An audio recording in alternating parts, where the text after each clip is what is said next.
Somewhere it's late. Somewhere a light is still on. I like knowing that this story is finding you wherever you are tonight. Drop your city in the comments if you feel like it. And if you'd like more nights like this one, the subscribe button is how you find your way back. Now, let's begin. There is something about the far north that never quite lets you go once you've imagined it. The long winters, the silence between mountains, the sound of water moving through stone. We are going back a long way tonight, back past the raids and the longships, past the sagas and the skalds, past all the things you think you know, to a time before any of it had a name, to a place where the seeds of 1,000 years of history were just beginning, quietly and without ceremony, to take root. You are standing at the edge of a fjord somewhere in what will one day be called Norway. The year is around 450 AD. The air smells of cold water and pine resin. The mountains plunge directly into the sea behind you, leaving almost no flat ground, almost no room for anything as gentle as a field. Someone nearby is tending a fire. The smoke is pale against the gray sky. Nothing here suggests the world is about to change, but it is. The Western Roman Empire, far to the south, is in the last years of its long unraveling. Emperors are being replaced faster than seasons, and the barbarian generals who are supposed to be defending Rome have, in most practical senses, already replaced it. The city itself will fall to the forces of Odocer in just a few decades. But up here, in what we now call Sweden, Norway, and Denmark, life continues in patterns that would have looked almost unchanged to someone who had visited a century earlier. Almost. Because beneath the surface, something is shifting. The collapse of Roman power is sending ripples all the way to the Arctic Circle, and the people living here, these people we will eventually call the Norse, are paying close attention. One of the most persistent myths about the Scandinavians of this era is that they were isolated primitives, sealed inside a frozen world with no knowledge of anything beyond the next ridge. The archaeological evidence says something quite different. Trade networks stretched from the Baltic to the Mediterranean. Diplomatic contacts existed with powerful kingdoms to the south. Some Scandinavians had served in Roman armies. Some had traded directly with Roman merchants. They knew about Rome. They had benefited from Rome, and when Rome began to crumble, they noticed. They noticed very much indeed. The geography of Scandinavia shaped everything that came after it, and it is worth spending a moment with that landscape, because it explains so much. Norway's western coast is a jagged maze of fjords carved by glaciers, with mountains that drop almost directly into the sea, leaving almost no flatland for farming. Sweden's interior is dense forest and thousands of lakes, beautiful in the way of places that do not particularly care whether you survive them. Denmark, being a collection of low-lying peninsulas and islands, had the best agricultural land of the three, which is probably why it would become the most densely populated and politically organized of the Scandinavian territories. The climate in this era was somewhat warmer than it would later become. Historians and climatologists call it the Roman warm period, and though it was already beginning to cool as our story opens, it meant that farming was possible further north than one might expect. Barley, oats, and rye were the main crops. Cattle, sheep, and goats provided meat, milk, and wool. Pigs rooted through the forests on their own terms. Hunting and fishing supplemented all of this, especially in the more marginal northern regions where agriculture was, at the best of times, a wager against the weather. Life was hard. It was sustainable, too, assuming nothing catastrophic happened. We will get to the catastrophic part. The social structure of 5th century Scandinavia was hierarchical, but not rigidly so. At the top sat the petty kings and chieftains, men who controlled territories ranging from a single valley to a substantial stretch of coastline. These were not kings in the later medieval European sense. There were no elaborate courts, no complex bureaucracies, no divine right of rule underwritten by the church. Their power rested on 3 things: personal martial ability, the loyalty of their warrior retinue, and the capacity to distribute wealth and gifts to their followers. A king who could not fight, could not inspire loyalty, or could not provide for his men, did not remain king for long. Natural selection, Scandinavian style. Below the kings came the jarls and their equivalents, powerful nobles who controlled significant resources and maintained their own bands of warriors. These men were a king's most important supporters and also his most dangerous potential rivals. The relationship between a king and his jarls was a permanent negotiation, a balancing act of mutual benefit and mutual suspicion. A wise king kept his jarls content with gifts, glory, and a share of any plunder. An unwise king tended to find himself replaced, often in ways involving sharp objects. The bulk of the population were the free farmers, known in later sources as carls or bondi. They were the backbone of Scandinavian society. They owned their own land, owed allegiance to their local chieftain, and could be called upon to fight when necessity required it. They were not peasants in the later medieval sense, bound to the land and subject entirely to a lord's whims. They were free men with legal rights, including the right to participate in the thing. The assembly where disputes were settled, laws were proclaimed, and community decisions were made. This tradition of assembly governance would persist throughout the Viking Age and well beyond it, eventually influencing legal systems as far away as Iceland, and in ways that are perhaps easier to feel than to prove, the modern democratic world. At the bottom of the social order were the thralls, slaves. Scandinavian society was absolutely a slave-holding society, and this is a fact that sometimes gets set aside in more romantic portrayals of Norse culture. Thralls could be captured in raids, purchased from traders, or born into bondage. They performed the hardest and most unpleasant labor, had few legal protections, and could be bought, sold, or killed at their owner's discretion.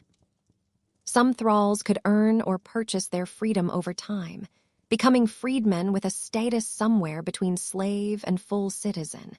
But this was the exception rather than the rule. The people we will come to know as Vikings were not only raiders. They were slavers, and the trade in human beings would become one of the economic engines driving their expansion.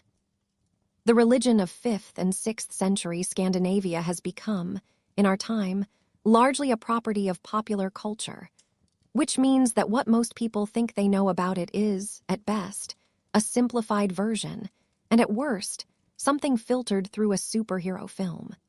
The actual mythology was considerably more complex and considerably less family-friendly than those versions suggest. Odin, the All-Father, was the god of wisdom, war, death, and poetry. That is a somewhat unusual combination of portfolios, and it tells you something about Norse values that they found nothing contradictory in it. He was depicted as a one-eyed wanderer who had sacrificed his eye for knowledge and hung himself from the world tree, Yggdrasil, for 9 days in order to gain the secret of the runes. He is not a comfortable god. He was not intended to be. Thor, the thunder god, was probably more popular among ordinary people. He was the protector of mankind, the enemy of the giants, and the wielder of Mjolnir, the hammer that always returned to his hand. Farmers prayed to Thor for good harvests and protection from storms. Warriors invoked him before battle. His hammer symbol appears on countless artifacts from this period, suggesting a devotion that was widespread and genuinely felt. Compared to the terrifying complexity of Odin, Thor was reassuringly straightforward, a strong god for people who valued strength above almost everything else. The religious landscape also included Freya and Freyja, the twin deities associated with fertility, prosperity, and love. Freya governed the growth of crops and the reproduction of livestock, which made him important to agricultural communities. Freyja was associated with love and beauty, and also with death. She received half of the warriors slain in battle, with the other half going to Odin's Valhalla. The gender dynamics here are quietly interesting. Scandinavian society was certainly patriarchal by modern standards, but women had more rights and higher status than in many contemporary cultures. and the prominence of powerful goddesses in the mythology reflects something of that. Beyond the major gods, the Scandinavians believed in a world densely populated with supernatural beings: elves, dwarves, giants, and spirits of place and nature. Every rock, every tree, every stream might hold its own spirit, requiring appropriate respect and occasional offering. This animistic layer coexisted with the worship of the gods in a religious worldview that was flexible, decentralized, and by later standards, remarkably tolerant. There was no priestly hierarchy enforcing orthodoxy, no sacred text that could not be adjusted, no concept of heresy. If your neighbor wanted to add a new god to his worship, perhaps one he had heard about from traders in the south, that was entirely his business. This flexibility would prove crucial when Christianity eventually arrived, allowing for periods of blending and accommodation that would have been impossible in more doctrinally rigid societies. The 5th century was also a time of significant contact between Scandinavia and the wider European world, contacts that were about to become far more complicated. Roman goods had been flowing into Scandinavia for centuries, traded for amber, furs, and probably slaves. Coins, jewelry, glassware, weapons. Roman technology and artistic styles had influenced Scandinavian craftsmanship. Roman military organization had provided a model for ambitious chieftains, and Roman gold had helped finance the rise of powerful kings who could afford to maintain larger retinues of professional warriors. When the Western Empire collapsed in 476 AD, the effects did not arrive in Scandinavia overnight, but over the following decades, they became impossible to ignore. The trade networks that had connected the Baltic to the Mediterranean began to fray. The flow of luxury goods slowed and eventually stopped. The barbarian kingdoms that replaced Roman authority in Gaul and Italy and elsewhere were focused on their own survival, not on maintaining commercial relationships with distant northern peoples. Scandinavia found itself increasingly cut off from the wealth and sophistication of the Mediterranean world.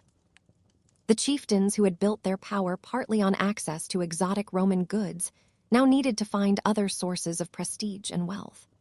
The craftsmen who had developed hybrid Romano-Scandinavian styles now turned toward more distinctively local traditions. The warrior aristocracy, deprived of opportunities to serve in Roman auxiliary units or trade for Roman weapons, began looking for other outlets for their energies.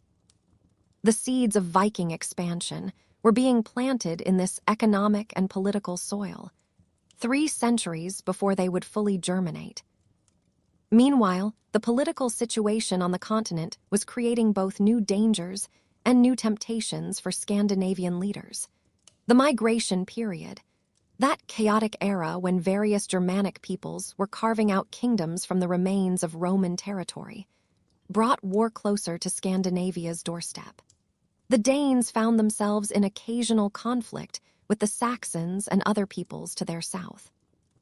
Norwegian and Swedish chieftains watched these developments carefully, noting both the dangers and the possibilities. A successful war leader on the continent could win enormous wealth and standing. An unsuccessful one could lose everything, including his life. The archaeological evidence from this period shows a society that was becoming more stratified, more militarized, and more focused on the display of wealth. Elite burials contain spectacular gold jewelry, finely made weapons, and occasionally entire ships buried with their owners.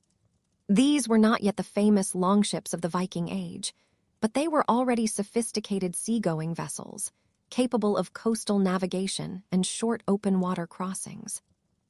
The practice of ship burial tells us that boats held enormous symbolic weight in Scandinavian culture, representing not just transportation, but status, power, and the passage to whatever came after death.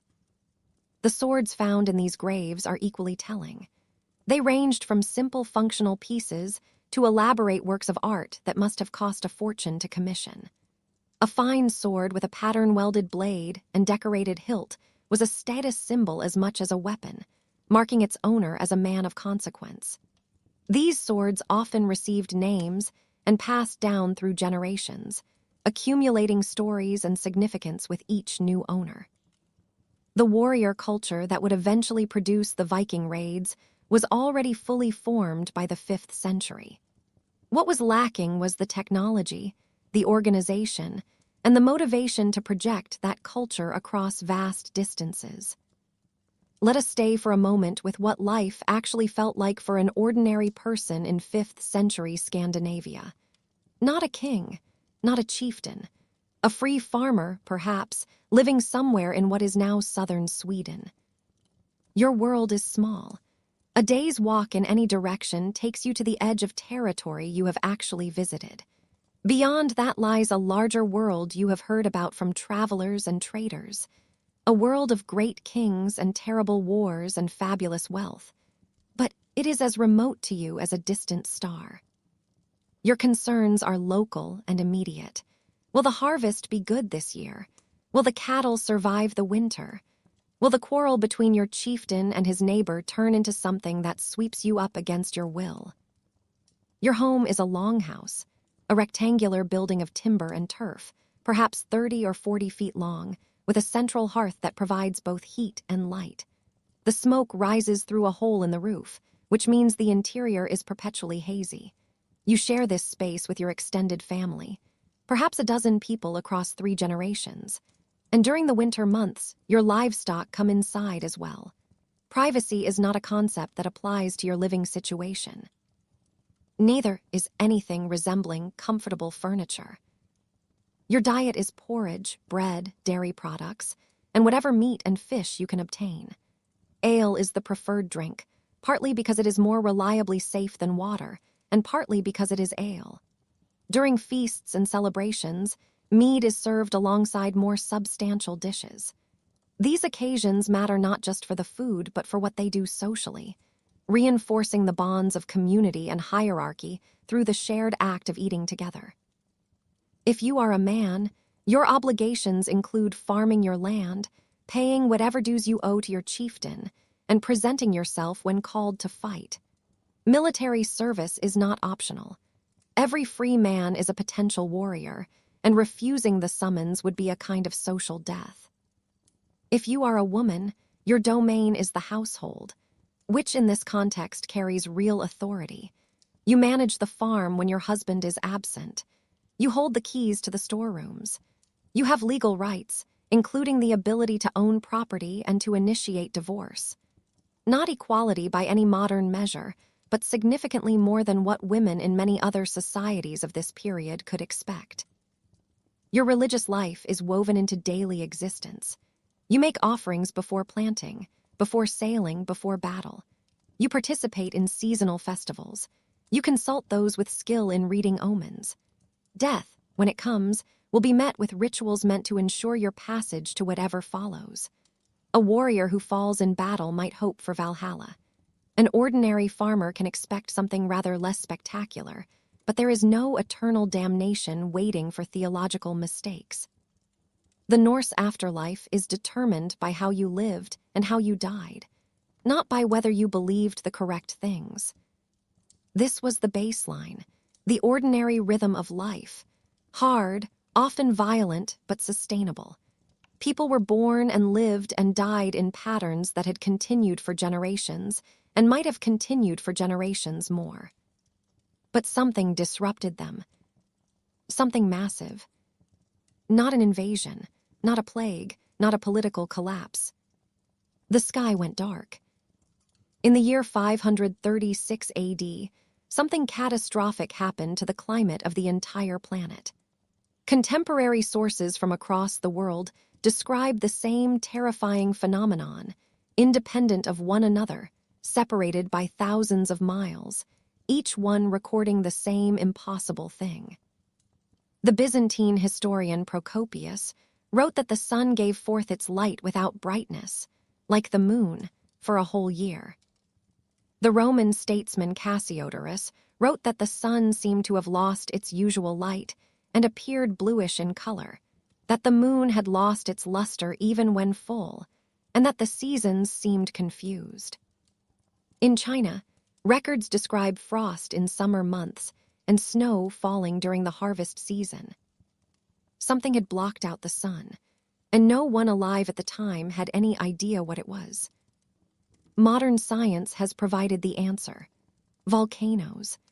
A massive volcanic eruption, probably in Iceland or possibly in the tropics, blasted enormous quantities of ash and sulfur dioxide into the upper atmosphere, creating a veil that reflected sunlight back into space before it could reach the Earth's surface. And this was not a single event. The eruption of 536 was followed by another major volcanic episode around 540, and the combined effects created what scientists now call the Late Antique Little Ice Age, a period of dramatically reduced temperatures that lasted for more than a century. The immediate consequences were devastating. With the sun dimmed and temperatures falling, crops failed across the northern hemisphere. In Scandinavia, where agriculture was already marginal in many areas, the effects were catastrophic. The grain that families depended on simply did not grow. Cattle and sheep starved for lack of fodder. The careful balance between population and food production that had sustained society for generations was suddenly, violently, broken. What followed was what we might clinically call a demographic crisis, what people at the time probably called the end of the world. Famines swept through Scandinavia. Archaeological evidence suggests that the population may have declined by as much as 50% in some regions. Entire settlements were abandoned as survivors fled toward areas with better prospects, though in truth there were few areas with good prospects anywhere. Carefully maintained farms that had sustained communities for generations fell into disuse. Fields returned to forest. Buildings collapsed into ruins. The psychological weight of it is hard to imagine now. Year after year of failed harvests, watching neighbors starve, burying children, seeing everything your family had built simply stop, and with no scientific framework to explain it, no way to know that this would eventually end, no knowledge of volcanic climate effects or atmospheric veils. It must have seemed to people at the time like something far worse than a natural disaster. It must have seemed like the gods themselves had turned against humanity, like Ragnarok. The end of the world, foretold in their own mythology, might actually be beginning. The religious response to this crisis left traces in the archaeological record. Human sacrifice, which may have been practiced occasionally in earlier periods, appears to have increased dramatically during the worst years of the volcanic winter. Valuable objects were deposited in bogs and lakes as offerings to whatever powers might be persuaded to show mercy. The great burial mounds of this period, containing the bodies of chieftains surrounded by extraordinary wealth, may represent attempts to ensure divine favor through lavish funerary display. When the world seems to be ending, people will try anything. But the crisis did not last forever, and Scandinavian society did not simply collapse into nothing. What emerged from the other side of the volcanic winter was different from what had entered it. The population crash, horrible as it was, created certain grim opportunities for survivors. With fewer mouths to feed, those who remained had access to more resources per person. Marginal land was abandoned, allowing the best farmland to be more intensively cultivated. And the social disruption opened paths upward for ambitious individuals who might have had no such opportunities in more stable times. The warrior aristocracy that emerged from this period was harder, more focused, and more ruthlessly oriented toward military success than what had come before. The soft times were over. Survival now required constant vigilance, because a neighbor who had suffered as much as you had might at any moment decide that your resources were more useful in his hands than yours. The chieftains who thrived were those who could protect their followers, lead successful raids, and distribute captured wealth generously. The ones who could not do these things did not remain chieftains for long. This transformation is visible in the archaeological record. Weapons from the post-536 period are more numerous and often more sophisticated than those from earlier eras. Fortifications become more common, suggesting heightened concern about attack, and the gold hoards buried during the worst years, perhaps as offerings, perhaps simply hidden by owners who never survived to retrieve them, provide quiet testimony to the chaos of those decades. The demographic collapse also changed Scandinavia's relationship with the wider world. In the short term, with fewer people competing for limited resources, there was less pressure for external expansion. But the population would eventually recover. And when it did, the new generations would be raised in a culture shaped by what had happened. They would inherit traditions of warfare honed in desperate times. A religious worldview that included vivid expectations of apocalyptic catastrophe. A social system that rewarded aggression and the willingness to take risks. And something else, a deep, wordless determination to never be that vulnerable again. The centuries following the volcanic winter saw Scandinavian society gradually recover and reorganize. Population levels began to climb, though it took several generations to approach pre-crisis numbers. Agricultural techniques improved, driven partly by necessity. The farmers who survived were those who had found ways to adapt. New settlements were established, often in different locations than the abandoned ones, as survivors consolidated in more defensible or more productive places. Political organization became more sophisticated as well. The petty kingdoms of the pre-crisis era began to coalesce into larger units, as successful war leaders absorbed the territories of less fortunate neighbors. This process of consolidation would continue for centuries, eventually producing the unified kingdoms of Denmark, Norway, and Sweden that took shape in the early medieval period. But it began here, in the aftermath of the volcanic winter, driven by the hard logic of survival. Larger groups with more warriors and more resources were simply more likely to endure than small, isolated communities. The warrior culture that had always been important in Scandinavia became even more central in these generations. Young men were trained for combat from childhood, learning sword and spear and axe. The ideal of the heroic warrior, brave, generous to his followers, terrible to his enemies, was celebrated in poetry and song. Success in battle was the surest path to wealth and status, and the culture provided strong incentives for young men to seek martial achievement even at the cost of their lives. This was reinforced by the religious belief in Valhalla, the Hall of the Slain, where Odin gathered the greatest warriors to feast and fight until the final battle of Ragnarok. To be chosen for Valhalla was the highest honor a warrior could receive. The prospect of that glorious afterlife encouraged the kind of reckless courage that would later make Scandinavian fighters so formidable to everyone they encountered. Why fear death, when death in battle was actually the best possible outcome? The ship technology that would eventually make the Viking raids possible was also developing during this period, though the famous longships were still centuries away. The basic principles of Scandinavian shipbuilding were already established by the late 6th century. Clinker construction with overlapping planks, flexible hulls that could move with the waves, shallow drafts that allowed navigation of rivers and coastal shallows. What remained was to refine these techniques and add the critical innovation of the true keel, which would allow ships to sail effectively against the wind and dramatically extend their range.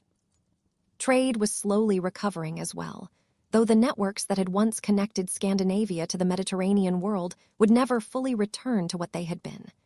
New trading patterns developed instead, focusing on connections with the Germanic kingdoms of continental Europe and the emerging trading centers around the Baltic Sea. Furs, amber, and iron from Scandinavia were exchanged for luxuries from the south. Glass beads, fine metalwork, textiles. And running through these trade networks, as it always had, was the traffic in human beings. Slavery remained one of the constants. There is something in the water itself that speaks to where we are going tonight. Long before the raids, long before the dragon ships appeared at the edges of maps, and the prayers of monks grew more desperate, there was a society rebuilding itself from almost nothing. By the 7th century, Scandinavia had crawled back from the edge of the catastrophe that had nearly ended it. The volcanic winter of 536 was receding into memory, encoded now in myth and story, but its work was done. The people who had survived it were not the same people who had lived before it. The population was growing again. That slow returning pressure of bodies against land and resource, the ordinary arithmetic of survival, was once more accumulating. And with it came the conditions that would, in time, produce something the rest of the world was wholly unprepared for. You are standing in the great hall. The fire at the center throws more shadow than light. The smell is of wood smoke and wet wool, of mead and tallow, and the particular animal warmth of many bodies in an enclosed space. At the far end of the room, a man sits who is not merely a man, but a concentration of obligation, of given rings and sworn oaths, of followers who will follow only as long as the gifts keep coming. This is a 7th century Scandinavian king. And he is thinking about where the next treasure is going to come from. Power in this world was not held. It was continuously performed. The old arrangement of independent farmsteads, loosely connected by loyalty to local chieftains, was giving way to something larger and more organized. The change was uneven. Norway's difficult terrain kept its communities fragmented longer than Denmark or Sweden. But the general direction was the same everywhere, toward larger political units, more powerful rulers, broader territories under single command. A successful king in the 7th century might control land that 2 centuries earlier had been divided among a dozen petty chieftains. He might command hundreds or even thousands of warriors. He might negotiate treaties with foreign powers, affecting populations across wide areas. And yet these were not states in any modern sense. There were no permanent bureaucracies, no written legal codes, no standing armies. Power remained personal, dependent entirely on a ruler's ability to inspire loyalty and reward those who gave it. The institution of the royal hall became increasingly central to all of this. These were not merely places to sleep or eat. They were the physical expression of authority, the place where justice was dispensed, where followers were entertained with feasting and poetry, where the king demonstrated, night after night, that he was worth following. The great hall at Uppsala in Sweden, which would become legendary in later Viking Age tradition, probably had its origins in this period. Similar halls existed across Denmark and Norway, each one a small sun around which the social and political world of its region orbited. At the heart of all this was the gift economy, which was not simply a custom but a structural necessity. A king showed his fitness to rule not only through courage in battle, but through generosity. Gold rings flowed from the royal hand. Fine weapons, exotic goods, grants of land, all of it moved outward from the king to his followers, and in moving, transformed dead metal into living obligation. A stingy king found himself without followers quickly. A generous king could attract warriors from far and wide. The treasure a king accumulated was never meant to stay accumulated. It was meant to move, to become bonds, to become loyalty. Which raised a problem that had no comfortable answer. Where was all this treasure supposed to come from? Peaceful trade generated some wealth, but not enough for a truly ambitious ruler. Taxation existed only in limited form. The most reliable source of distributable wealth was, as it had always been, war, raids on neighbors, tribute extracted from subordinate peoples, plunder brought back from foreign lands. The gift economy was, in its deepest logic, an engine of expansion. The pressure to acquire was built directly into the social structure. It pushed Scandinavian rulers outward, almost by design. There is something quietly worth sitting within that. The raids that would one day terrify European monasteries were not acts of spontaneous savagery. They were, in part, the output of a social machine that could not stop producing them without seizing up entirely. The role of women in this system is often passed over quickly, but it was more significant than it might first appear. Women did not fight. The legendary shield maidens of the sagas appear to be largely fictional. But the chieftain's wife controlled the household's food stores. She supervised the production of textiles and other goods. She maintained the social networks that were essential to political survival. When men went raiding, women kept the farms and settlements functioning. And in the saga literature, which probably reflects some social realities even where its specific stories are legendary, women appear as active participants in the feuds and political calculations that drove their society forward. The religious life of this transitional period was shifting in ways that matched the harder times. The basic pantheon remained stable. Odin, Thor, Freya, and the others continued to be worshipped. But the emphasis moved. Odin, the god of war and wisdom and death, appears to have gained prominence over more peaceful deities. The death cult associated with him, the Einherjar, are feasting in Valhalla, awaiting the final battle of Ragnarok, became more central to warrior identity. When death is everywhere and arrives without warning, a religious framework that gives meaning to dying becomes something close to a psychological necessity.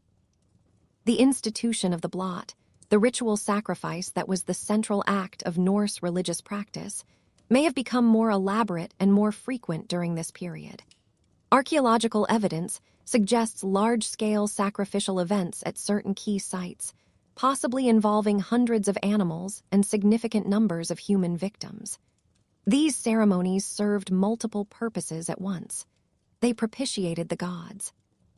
They reinforced social hierarchies by placing the king or chieftain in the role of sacrificial priest. And they created moments of communal solidarity in a society that was otherwise fragmented and competitive. In a world of separated farmsteads and rival chieftains, the blot was one of the few things everyone did together. The concept of fate permeated all of this. In the Anglo-Saxon tradition, it was called wead. In Old Norse, orlog, everything was predetermined, woven into existence by the Norns, the three female beings who sat at the base of Yggdrasil and determined the destinies of gods and men alike. This fatalism might seem like it would paralyze people. In practice, it appears to have done the opposite. If your fate was already set, there was no point in trying to avoid it. You might as well meet whatever was coming with courage and dignity. The worst death was not death itself, but a death without honor, without having made your mark on the world. It was better to go toward the thing that frightened you than to wait for it to find you crouching.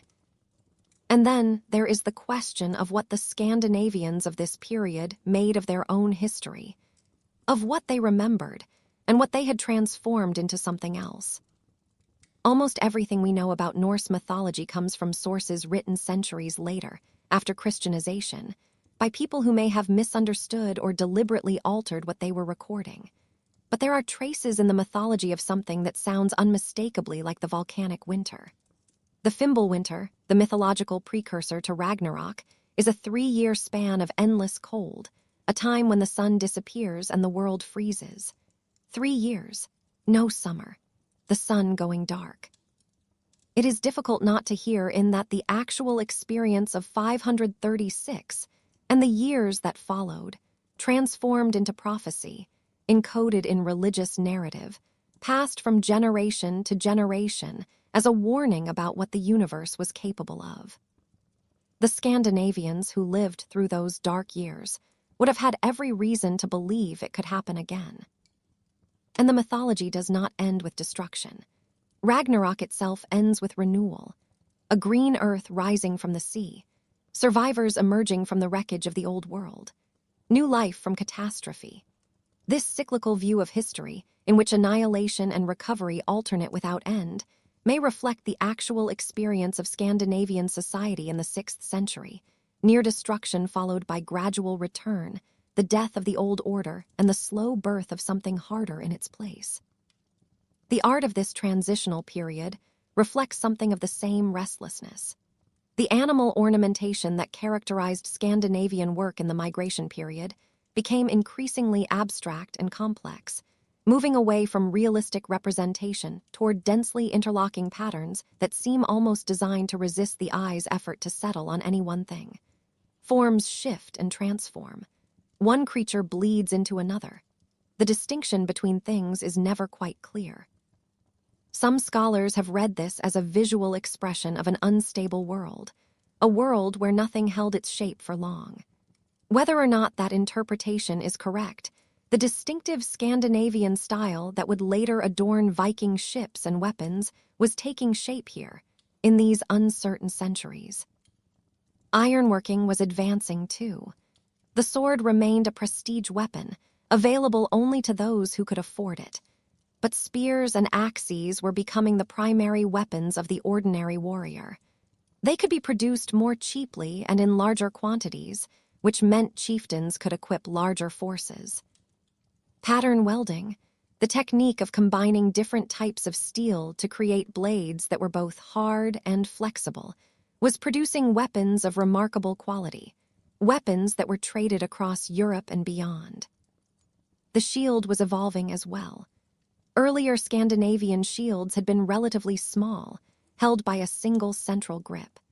By the 7th century, they were becoming larger and more substantial, capable of providing real protection in formation fighting. This suggests a shift in military tactics toward more organized, disciplined combat rather than the kind of individual heroics celebrated in later saga literature.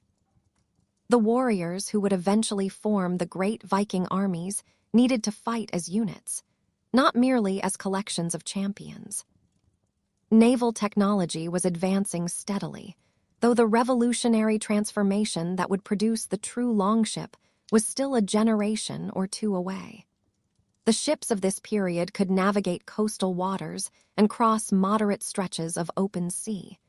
But they were not yet the instruments of deep ocean raiding that would later reshape European history. The key innovation still waiting to be refined was the true keel, a structural spine running along the bottom of the hull that would provide stability and allow a ship to sail at angles to the wind. When that came, Scandinavian vessels would be able to go anywhere the sea could take them. The trading centers that would matter so much in the Viking Age were already beginning to emerge. Helgo in Sweden, which flourished from the 5th through 7th centuries, shows evidence of craft production and long-distance trade on an impressive scale. Artifacts from as far away as Egypt and India have been found there. That detail deserves a moment. Egypt, India, connected to a settlement in Sweden in the 5th and 6th centuries through chains of exchange that historians are still working to fully trace. Similar sites were developing in Denmark and along the Norwegian coast, building the commercial infrastructure that would later run alongside Viking raiding as its quieter, equally consequential partner. By the late 7th century, almost everything that would characterize the Viking Age was in place. The martial culture was fully developed, producing warriors skilled, brave, and motivated by religious and social incentives to seek glory in battle. The political system was organized around war leaders who needed constant infusions of wealth to maintain their positions. The population was recovering and would soon begin pressing against available resources. The ships, while not yet at their final form, were capable enough for regional raiding and trade. And the memories of the dark years provided both a warning about the fragility of existence and something harder to name, a kind of earned entitlement. Having survived the worst, these people believed they deserved whatever they could take from a world that owed them nothing. What was still missing was the opportunity. The Frankish Empire under the Merovingian dynasty, while past its peak, was still a formidable power. Anglo-Saxon England was divided into rival kingdoms, but those kingdoms were capable of defending themselves against most threats. The rich monasteries that would become such tempting targets had not yet accumulated their greatest treasures. The moment had not yet arrived, but it would in just over a century. The Norse raiders would descend on Lindisfarne, and nothing would be quite the same again. And when that moment came, the Northmen were ready. Prepared by centuries of cultural development, tempered by the fires of the volcanic winter, armed with ships and weapons and a worldview that made raiding not merely acceptable but glorious. Now, a word about the ships themselves, because without them, None of the rest of it was possible. The longship, the drakkar, the serpent of the sea, whatever name you reach for, was arguably the most important technological innovation of the early medieval period. Without it, the Vikings would have remained a regional phenomenon, raiding their immediate neighbors and squabbling among themselves like everyone else in the post-Roman world. With it, they became something that had no real precedent, a naval power capable of striking anywhere the sea could reach, appearing without warning and vanishing before organized resistance could form. But it did not spring fully formed from anyone's imagination. It was the product of centuries of incremental development, of trial and error, of lessons learned the hard way in cold northern waters. The oldest watercraft from Scandinavia date back to the Stone Age, and they were about as sophisticated as that implies. Dugout canoes, logs hollowed out by fire and stone tools, heavy and slow and manageable only in calm water. They were not nothing. They were the beginning of a relationship between Scandinavians and the sea that would come to define them entirely. But they were a long way from Lindisfarne. The Bronze Age brought real improvements. By around 2000 BC, Scandinavian boat builders had developed skin boats, frames of wood covered with animal hides, lighter and more versatile than dugouts, capable of handling rougher water and easier to carry over land when necessary. Rock carvings from this period show vessels with raised prows and sterns. There was already an aesthetic dimension to the enterprise. Scandinavians were not merely building functional vessels. They were building vessels that looked good. Some things persist across a very long time. The genuine turning point came during the Iron Age, with the development of clinker construction. In clinker building, the hull planks overlap each other like the clapboards on a timber-framed house, each plank fastened to the one below it. The hull this creates is strong, flexible, and relatively light, a combination that had eluded builders elsewhere. The flexibility mattered enormously in northern waters, where rigid hulls tended to crack under the stress of rough seas. A clinker-built hull could flex with the waves, absorbing impacts that would have destroyed a more brittle vessel. The earliest surviving example of clinker construction in Scandinavia is the Hjortspring boat, found in a Danish bog and dating to around 350 BC. This vessel was approximately 60 feet long, designed to be rowed by a crew of 20 warriors. It had no keel and no sail. It was, essentially, a large war canoe optimized for speed and surprise in coastal raiding. The basic shape of the Viking warship was already there, even if the most important innovations were still centuries away. Over the following centuries, the ships grew larger and more seaworthy. The rowing arrangements became more sophisticated. The stems and sterns rose higher to deflect breaking waves, and gradually, hesitantly, the sail began to appear in northern waters. The adoption of the sail happened late, which is perhaps surprising. Mediterranean civilizations had been using sails for thousands of years. The Scandinavians stuck with oar power well into the Common Era. There were practical reasons. Sailing technology requires not just sails, but masts, rigging, and hulls designed to handle the lateral forces that wind propulsion generates. Early Scandinavian boats were not built for that kind of stress. Their light, flexible hulls would have buckled under a serious mast. And the prevailing winds in Scandinavian waters often came from the wrong direction, making oars more reliable than sails for many coastal journeys. But eventually, probably through contact with sailing cultures to the south, the solution was found. By the 7th century, most larger Scandinavian vessels carried a single square sail, deployed when the wind cooperated. This was a profound change.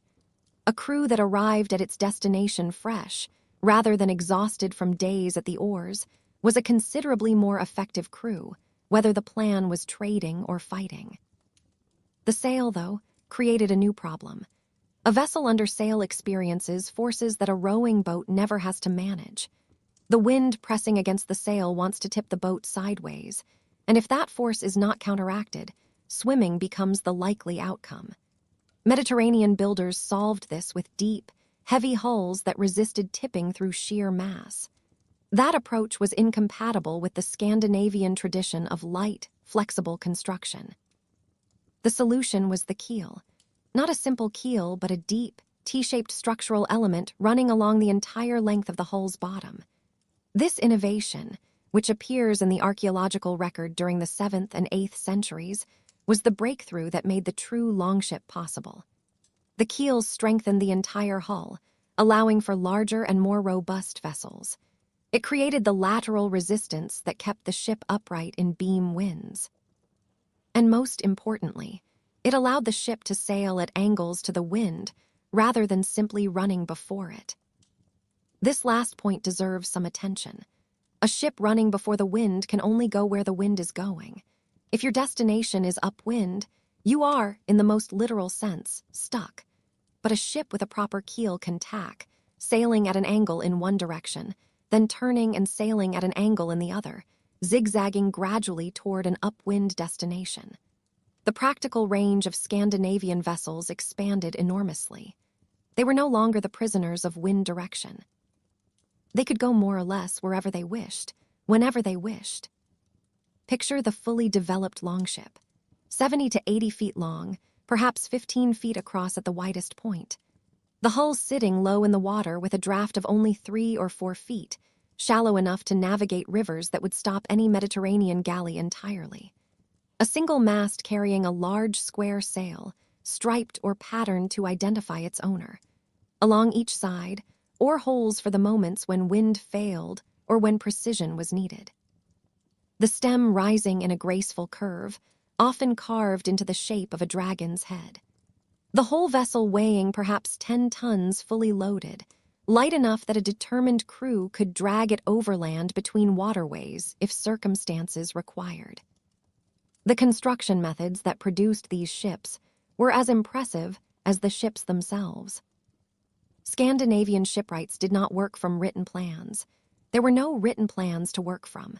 The entire tradition existed in memory, passed down through apprenticeship and oral instruction. A master shipbuilder held the specifications in his head, adjusting as he went based on available timber and intended purpose. The selection of wood was critical. Oak was preferred for the keel and major structural elements. Pine or other lighter woods might be used for planking. Trees were chosen not only for their size, but for the direction of their grain, which determined how the wood would behave under stress. The planks were typically split from logs rather than sawn. Splitting preserved the natural grain of the wood and produced stronger, more flexible boards. A single plank might represent days of labor with axes and wedges, but the result was a hull of remarkable resilience. The clinker joints were sealed with tarred wool or animal hair, a waterproof seal that needed regular maintenance but held up well in service. The flexibility of these hulls was not a weakness but a deliberate feature. A longship in heavy seas did not fight the waves. It moved with them, its planks shifting slightly relative to each other as the hull twisted and flexed. Sailors experiencing this for the first time found it deeply unsettling. The ship seemed to be coming apart under them. In fact, this movement was precisely what kept it whole. The creaking and groaning of a longship in rough weather was the sound of sophisticated engineering responding to forces as it had been designed to respond. The crew might be forgiven for hearing it differently. The performance of these vessels was extraordinary by any standard of the time. Under sail, a longship could achieve speeds of 10 to 12 knots in favorable conditions, faster than any other medieval vessel, competitive with many sailing ships well into the modern era. Under oars, perhaps 5 or 6 knots for a fresh crew, with the ability to sustain that pace through crew rotation. The combination of sail and oar gave the longship a tactical flexibility nothing else could match. When the wind cooperated, the sail conserved the crew's energy for what came after landing.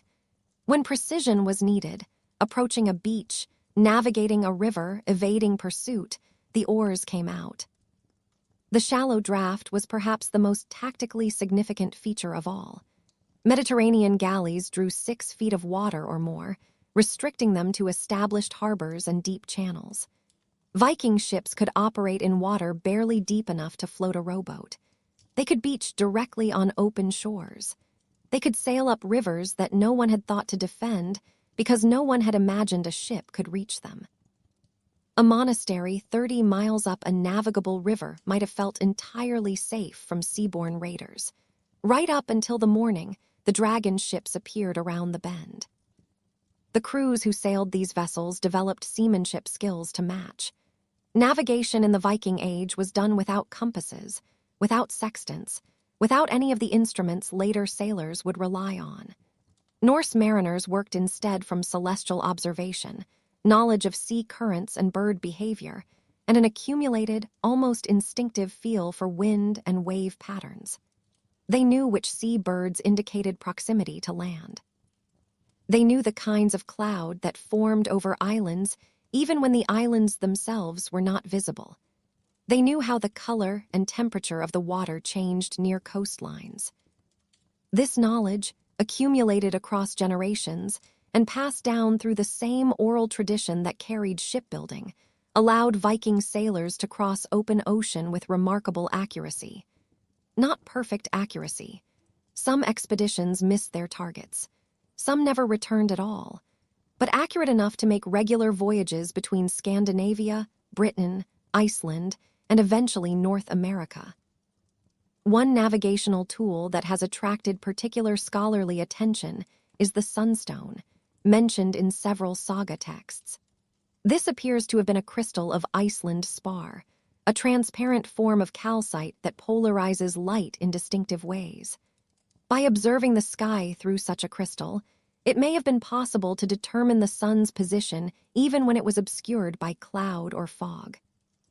Whether this technique was actually used in practice, or whether the saga references are literary inventions remains debated. But the fact that such a tool was imaginable tells us something about the quality of attention these sailors paid to the physical world around them. There is something I find quietly remarkable in all of this, though perhaps remarkable is too loud a word for it.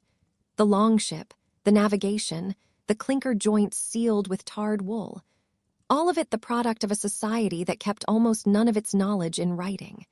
It lived in hands and eyes and memory.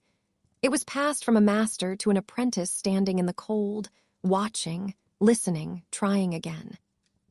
And from that oral, embodied tradition came vessels fast enough to outrun anything else on the water, capable of crossing oceans, able to appear where no one expected a ship to be. The volcano had set the process in motion. The generations that followed built the tools, and the moment, when it finally came, would find them ready. You are standing on wet stone. The air carries salt and something else, something cold that you cannot name. Across the water, shapes are moving through the morning mist. You do not know what they are yet. In a moment, you will. Then the shapes become ships, and the ships have teeth.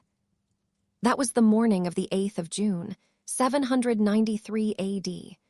The monks of Lindisfarne looked up from their prayers and saw dragon-prowed ships cutting through the mist toward their small tidal island off the northeastern coast of England. They had no framework for what they were seeing. Nobody did, not yet. But we should back up a little, because those ships didn't simply appear from nowhere. They were the product of something much older and much quieter. Centuries of craft, belief, and a particular way of understanding the world. The ship in Scandinavian culture was not merely a vessel. It was a boundary object, something that existed at the edge between the living and the dead, between this world and whatever came next. The Norse believed that the ship was the proper vehicle for the journey to the afterlife, and they meant this literally, not as metaphor. When an important person died, you didn't just bury them in the earth, you buried them in their ship. The most famous examples of this practice are the Oseberg ship and the Gokstad ship, both found in Norway, both carrying individuals of extraordinary status into whatever waited beyond. The Oseberg ship was discovered in 1904. It dates to around 834 AD, and inside it lay the remains of two women, one elderly, one younger. The older woman was almost certainly a queen, or perhaps a priestess, someone who stood at the very top of her society. The grave goods buried with her suggest a life of remarkable privilege and perhaps remarkable power. The ship itself was lavishly decorated with carved wooden panels, scenes from mythology and daily life, executed with a skill that would be extraordinary in any century. There was a ceremonial wagon, there were beds, there were chests filled with textiles, and there was, quietly and rather movingly, a bucket of wild apples. Someone packed apples for the afterlife. I find that detail stays with me. The Gokstad ship came to light in 1880. It dates to around 890 AD, and it held a different kind of burial. A male chieftain, surrounded by weapons, a more martial vessel for a more martial man. The Gokstad ship was larger than the Oseberg, genuinely ocean-capable, and we know this not just from its construction but from a proof of concept. In 1893, a replica sailed from Norway to America. It crossed the North Atlantic. It arrived.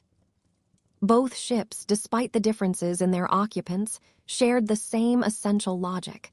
The ship was the center. Everything else was arranged around it. The ship was the thing that would carry you through. Not every person who died in Viking Age Scandinavia received a ship burial, of course. That was a privilege of the elite.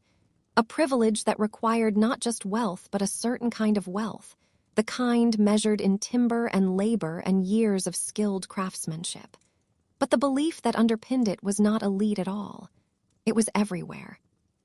Smaller boats were buried with less important individuals. Stone settings shaped like ships marked graves across Scandinavia.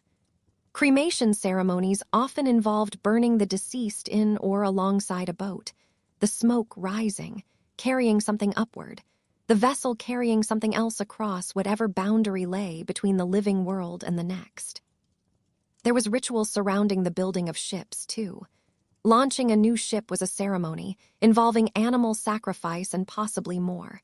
Ships were given names, not designations, not numbers, but actual names the way you name a person. Names that spoke to their nature, Orm meaning serpent, Ulfr meaning wolf, Tranny meaning crane. The dragon heads mounted on the prows were not decoration. Or rather, they were decoration in the way that a castle wall is decoration. Beautiful, yes, but also a statement of intent. They were meant to terrify. But they were also, apparently, understood as genuinely powerful objects in their own right. Later Icelandic law codes, which probably preserve much older custom, recorded that ships approaching friendly shores were supposed to remove their dragon heads so as not to frighten the land spirits. The land spirits, not the people, the spirits of the land itself. This tells us something about how the Norse understood their ships. A ship with its dragon head raised was alive in some meaningful sense, possessed of its own presence, its own character. A good ship would carry its crew through storms and battles. A bad ship would betray them at the worst possible moment. The relationship was spiritual as much as practical. Building these ships required immense resources. A single longship represented months of work by dozens of craftsmen, using timber that might have spent a century growing. Only the wealthy could commission them. A chieftain's fleet was as much a measure of his power as his warriors were, perhaps more so, because the ships carried the warriors everywhere. But here is something that sometimes gets overlooked when people think about Viking ships and Viking raids. The crews were free men, not slaves, not conscripts. A man who joined a raiding expedition did so by agreement, in expectation of a negotiated share of whatever was taken. The captain had authority at sea, but that authority rested on competence and on the trust of the crew. A captain who made poor decisions would find himself without a crew on the next voyage. A captain who made catastrophically poor decisions might not reach the next voyage at all. This democratic quality in Scandinavian seafaring culture would echo outward across centuries. The settlements that Vikings later established in Iceland, in Greenland, and briefly in North America were organized along similarly egalitarian lines. Assemblies of free farmers, collective decisions, no monarch claiming absolute power over others. The ship's crew was a small model of Scandinavian society, hierarchical in practice, but composed of free men cooperating toward a shared goal, each with rights, each with the means to defend them. By the late 8th century, the technology had matured. The longships that would soon appear off the coasts of England and France were the culmination of centuries of gradual refinement, vessels so well suited to their purpose that their basic design would remain essentially unchanged for 300 years. When the monks of Lindisfarne looked up from their prayers in 793 and saw those dragon-prowed shapes approaching across the water, they were seeing the most sophisticated naval technology the northern world had ever produced. They were probably too frightened to appreciate it. Let us set the ships aside for a moment and turn to the world that built them. The beliefs, the gods, the stories that shaped every Norse life from birth to burial. Because the raids and the voyages and the settlements make a different kind of sense when you understand what the people undertaking them believed about the universe they were moving through. Norse religion was not a religion in the way the word tends to be used today. There was no church, no formal clergy, no sacred text, no enforced orthodoxy. What existed instead was a living collection of stories, rituals, and beliefs that varied from region to region, from family to family, sometimes from one person to the next. Two Norse men standing side by side might have somewhat different conceptions of the gods. They might emphasize different deities in their own practice. They might disagree about the details of a particular myth. And none of this would have caused any conflict, because the concept of religious disagreement as we understand it simply did not exist for them. The gods were real, everyone agreed on that, but the specifics were negotiable. This flexibility was both a strength and, in the long run, a vulnerability. The strength was adaptability. When Vikings encountered the Christ of the Christians, the Allah of the Muslims, the various gods of the Slavs and Balts, they did not automatically see these as false gods to be dismissed. They might be real gods, just gods that other people worshipped. Adding another deity to your personal understanding of the divine cost nothing. Excluding one might mean forfeiting some divine favor you couldn't afford to lose. This pragmatic polytheism made the Norse remarkably tolerant by medieval standards, at least in theological matters. They were perfectly willing to kill you for your silver. They generally would not kill you for your beliefs. The vulnerability was structural. Christianity demanded exclusive loyalty. There was one God, and worshipping any other was not a theological error but a damnable offense. That binary choice, Christian or not Christian, was something Norse paganism could not match. You could be Christian or pagan, but not quite both, no matter how many Vikings tried to hedge by accepting baptism while keeping their Thor amulets quietly on their persons. In the long run, that competitive pressure would prove decisive. But that story belongs to a later chapter. The Norse cosmos was organized around a great ash tree called Yggdrasil, which connected the 9 worlds that composed existence. At the tree's roots lay Hel, the realm of the dead. In its branches sat Asgard, home of the gods. At its trunk stood Midgard, the world of humans. Other realms housed giants, dwarves, elves, and various other beings, all connected by the great tree, all in constant interaction with one another. This vertical cosmology was not just a map. It was a philosophy. Nothing was truly separate. Everything affected everything else. The boundaries between worlds were permeable, crossable by those who knew the way. At the summit of the divine hierarchy sat Odin, called the All-Father, though that title can mislead. He was not a king in any administrative sense. He didn't issue commands or manage a celestial government. He was the most powerful and the most knowledgeable of the gods, the one who had paid the highest prices for wisdom, but he was not exactly in charge.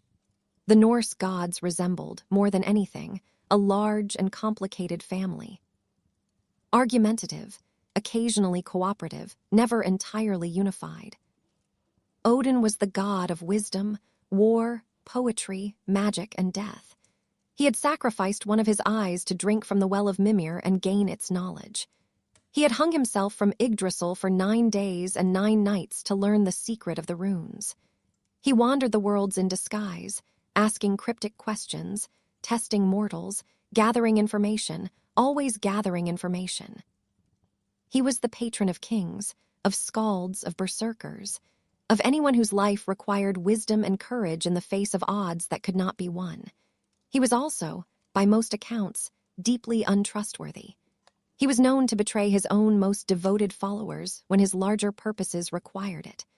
Odin wanted great warriors in Valhalla, preparing for the final battle, and he was not above arranging the deaths of his favorite champions in order to recruit them. You could revere Odin. Many did, but you probably wouldn't entirely like him.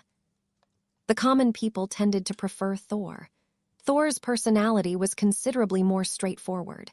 He was the defender of gods and humans against the giants, a figure of immense physical strength and relatively simple desires. He liked fighting. He liked drinking. He liked his hammer, Mjolnir. He did not play complicated games with the people who prayed to him. When you called on Thor, you knew what you were getting. When you called on Odin, you might receive wisdom. Or you might receive a knife in the back, depending on plans you were never told about. Thor's popularity among ordinary Scandinavians is visible in the archaeological record in a very direct way. Thor's hammer amulets have been found in enormous numbers across the Viking world, far more than symbols associated with any other deity. They were worn as protective talismans, used to bless marriages and harvests, and they were probably the last pagan symbol to fade as Christianity spread. More than that, hammer amulets appear to have become more common in the late Viking Age, precisely as Christianity was advancing, which suggests they were being worn as deliberate statements, a declaration of where a person stood, a way of saying, quietly but clearly, I am still with the old gods. Freya and Freyja were twin deities of the Vanir, a different family of gods from the Aesir, to which Odin and Thor belonged. They were associated with fertility, prosperity, love, and death, a combination that might seem contradictory until you consider how closely those things have always been tangled together. Freyja was one of the most powerful of all the gods. She possessed a magical cloak of falcon feathers that allowed her to fly between worlds. She owned a necklace called Brisingamen, one of the great treasures of the divine, and she received half of the warriors slain in battle, the other half going to Odin. That detail, the equal division, says something about her standing. Freya, her brother, governed the fertility of fields and livestock, and was particularly important to farmers. His worship involved rituals that later Christian writers described with scandalized attention, though we should read those accounts with appropriate caution. Christian writers describing pagan ceremonies had reasons to emphasize what they found most objectionable. The lesser gods filled out a pantheon of considerable complexity. Tyr was the god of justice and oaths, who had sacrificed his hand to bind the monstrous wolf Fenrir, and who was invoked whenever agreements were sealed. Heimdall guarded the Bifrost, the rainbow bridge connecting Asgard to other worlds, and was said to possess such acute senses that he could hear grass growing and see for hundreds of miles in any direction. Loki was the trickster, the shapeshifter, the father of monsters. He began as an unreliable but occasionally useful ally of the gods and ended as their nemesis, destined to lead the forces of chaos at the final battle. Balder was the beautiful god whose death at Loki's hands set in motion the sequence of events that would eventually end the world. Beyond the major gods stretched an entire ecosystem of supernatural beings. The Norns, Urd, Verdandi, and Skuld, sat at the roots of Yggdrasil, spinning the threads of fate for gods and mortals alike. Their decisions were absolute. Not even Odin could change what the Norns had decreed. The Valkyries were Odin's supernatural choosers of the slain female spirits who selected which fallen warriors would go to Valhalla, and who served those warriors mead in the Great Hall. The dwarves were master craftsmen who had made many of the gods' great treasures, including Thor's hammer and Odin's spear, Gungnir. The elves were more mysterious, associated with fertility and ancestors, worshipped at particular times of year. The giants, the Jotnar, were the gods' perpetual enemies, though the relationship was considerably more complicated than simple opposition. Many gods had giant ancestry. Odin's own mother was a giantess. Several gods had married giants or had children with them. The enmity between the two races was cosmic and inevitable, but it was not clean, not simple. Giants could be wise, could be beautiful, could even be helpful on occasion. The conflict was built into the structure of the universe itself, part of the tension that held reality together. And when that tension finally broke, everything would break with it. This is what separates Norse mythology most sharply from most other religious systems. The gods were going to lose. Ragnarok, the doom of the gods, was not a threat to be avoided or a catastrophe that might be prevented. It was a destiny. The signs would be unmistakable. 3 years of winter without summer, the sun and moon devoured by wolves, the great tree Yggdrasil shaking as the bonds holding the monsters at last gave way. Then the final battle. Odin killed by the wolf Fenrir. Thor killing the world serpent and then dying from its venom. Fire consuming all 9 worlds, until nothing remained but darkness and water. There is something almost restful about that image, in a dark way. Everything reduced to silence and dark water. The long argument of existence, finally over. But the myth served a purpose beyond simple despair. If even the gods were doomed, then human mortality was not a disgrace. It was a shared condition. Kings and thralls, gods and mortals, all faced the same ultimate ending. The warrior who charged into overwhelming odds was doing, on a small scale, exactly what Odin and Thor would do at Ragnarok, meeting an inevitable end with courage, because that was the only variable left. Some versions of the myth include a renewal after Ragnarok, a new earth rising from the waters, survivors beginning again. But this coda may reflect later Christian influence on the tradition and shouldn't be pressed too hard. The older, authentic Norse worldview was fundamentally tragic, accepting impermanence not as a problem to be solved, but as the basic condition of existence. Which, strangely, seems to have been liberating rather than paralyzing. The concept of fate, the Norse called it Orlurg or Weid, was woven into everything. Every person, every god, every creature had a destiny already set by the Norns, a thread already spun. You could not change it. But here is the interesting part. The Norse did not conclude that this made action pointless. They concluded the opposite. Since your fate was already set, since running would not save you, you might as well face it well.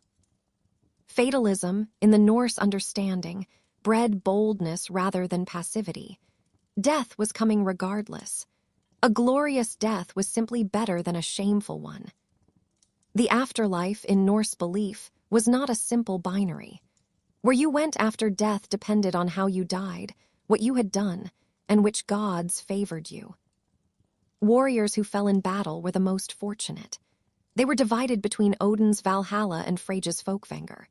In Valhalla, the chosen warriors, the Einherjar, spent their days fighting one another in endless practice battles. Their wounds healed each evening so they could feast on pork and mead, sleep, and begin again the following morning. Preparing, always preparing, for the day they would march beside the gods against the forces of chaos. To modern ears, an eternity of daily combat followed by nightly feasting might sound exhausting. But to a culture that held combat as the highest expression of human excellence, it was paradise. Quite literally. The best possible version of what they already loved most. Those who died of illness or old age went to hell, which was not the same as the Christian hell despite the linguistic similarity. Hell was ruled by a goddess of the same name, a daughter of Loki, depicted as half living and half corpse. Her realm was cold and dim, not particularly torturous, more like an indefinite residence in somewhere gray and joyless than a place of active punishment. The dead, there simply continued existing in a diminished, shadowy form, neither rewarded nor punished. This was the default destination, where most people ended up, and while it was not desirable, it was not terrifying either. It simply was. Other fates existed at the margins. Drowned sailors might end in the undersea halls of the goddess Ran, who collected their souls in her net. Those who had broken oaths might face consequences for their dishonor. Some scholars believe there were other possibilities: reincarnation within a family line, merger with local land spirits, dissolution into something unnamed, though the evidence for these is fragmentary and uncertain. The religious practices of the Norse were as decentralized as their beliefs. There was no priest class in any formal sense. Religious rituals were conducted by political leaders. The household head performed rites for his family, the village headman for his village, the king for his kingdom. Religious authority and political authority were the same authority, held by the same people. This would matter enormously when Christianity arrived. Conversion was not simply a spiritual question, it was a political one. The central ritual was the blot, a sacrifice. The word itself comes from a root meaning blood, and blood was the essential element. An animal was sacrificed, and on rarer occasions a human, and the life offered to the gods in exchange for their favor. The blood was sprinkled on the altar, on the participants, on the images of the gods. The meat was then cooked and eaten in a communal feast, creating a shared bond between the divine and the human. Human sacrifice within Norse religion is documented, though its frequency is genuinely unclear. The accounts we have come largely from Christian writers with reasons to emphasize pagan barbarism, and from saga literature written down centuries after conversion.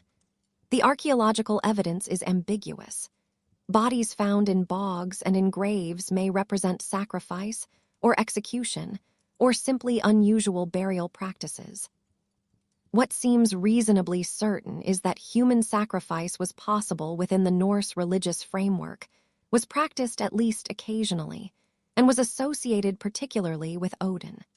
Whether it was rare or common is a question the evidence simply cannot answer. The great festivals followed the agricultural calendar, as they would in any society built around the land. The winter solstice was celebrated with Yule, a festival of feasting and drinking that stretched across days and was later absorbed, not entirely smoothly, into Christmas. Midsummer marked the longest day.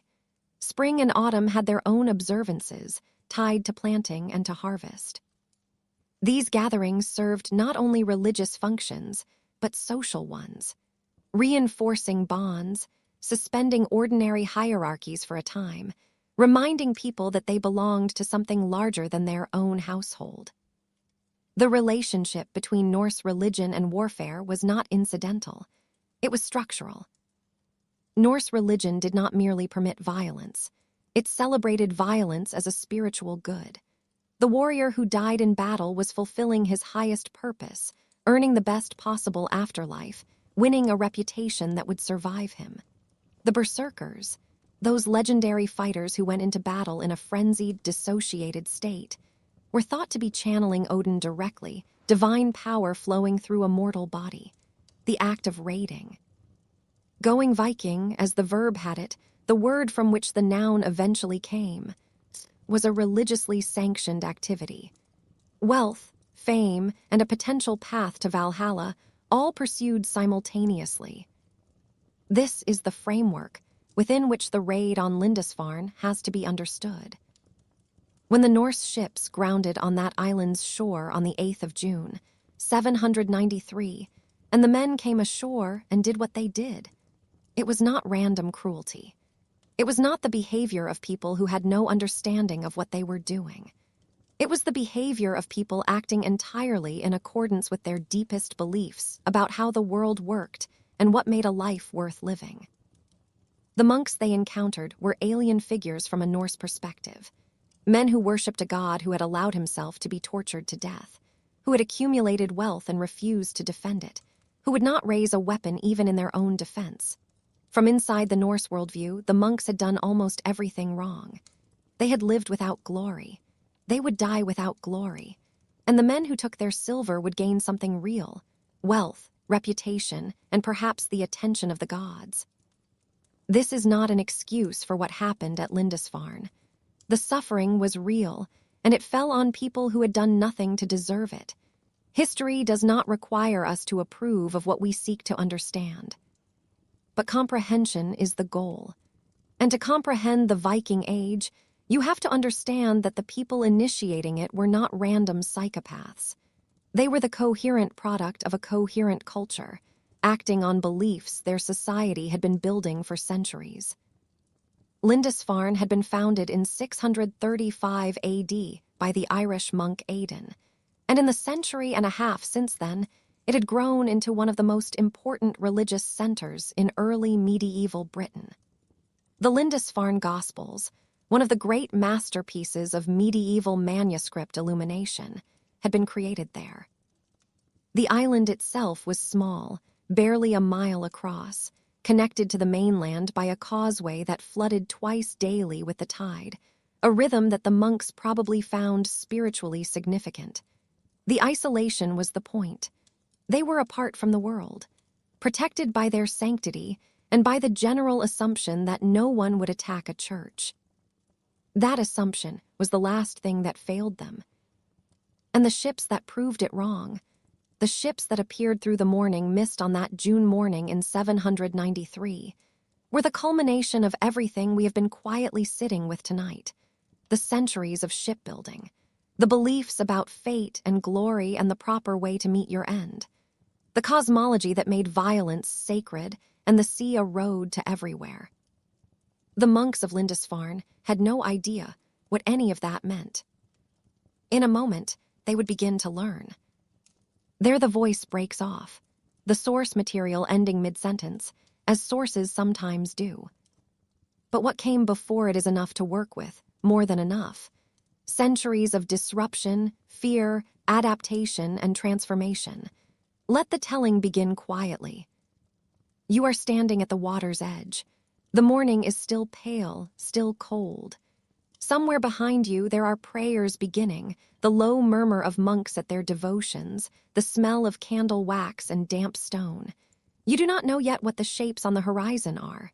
The sea looks the same as it always does, and then it doesn't.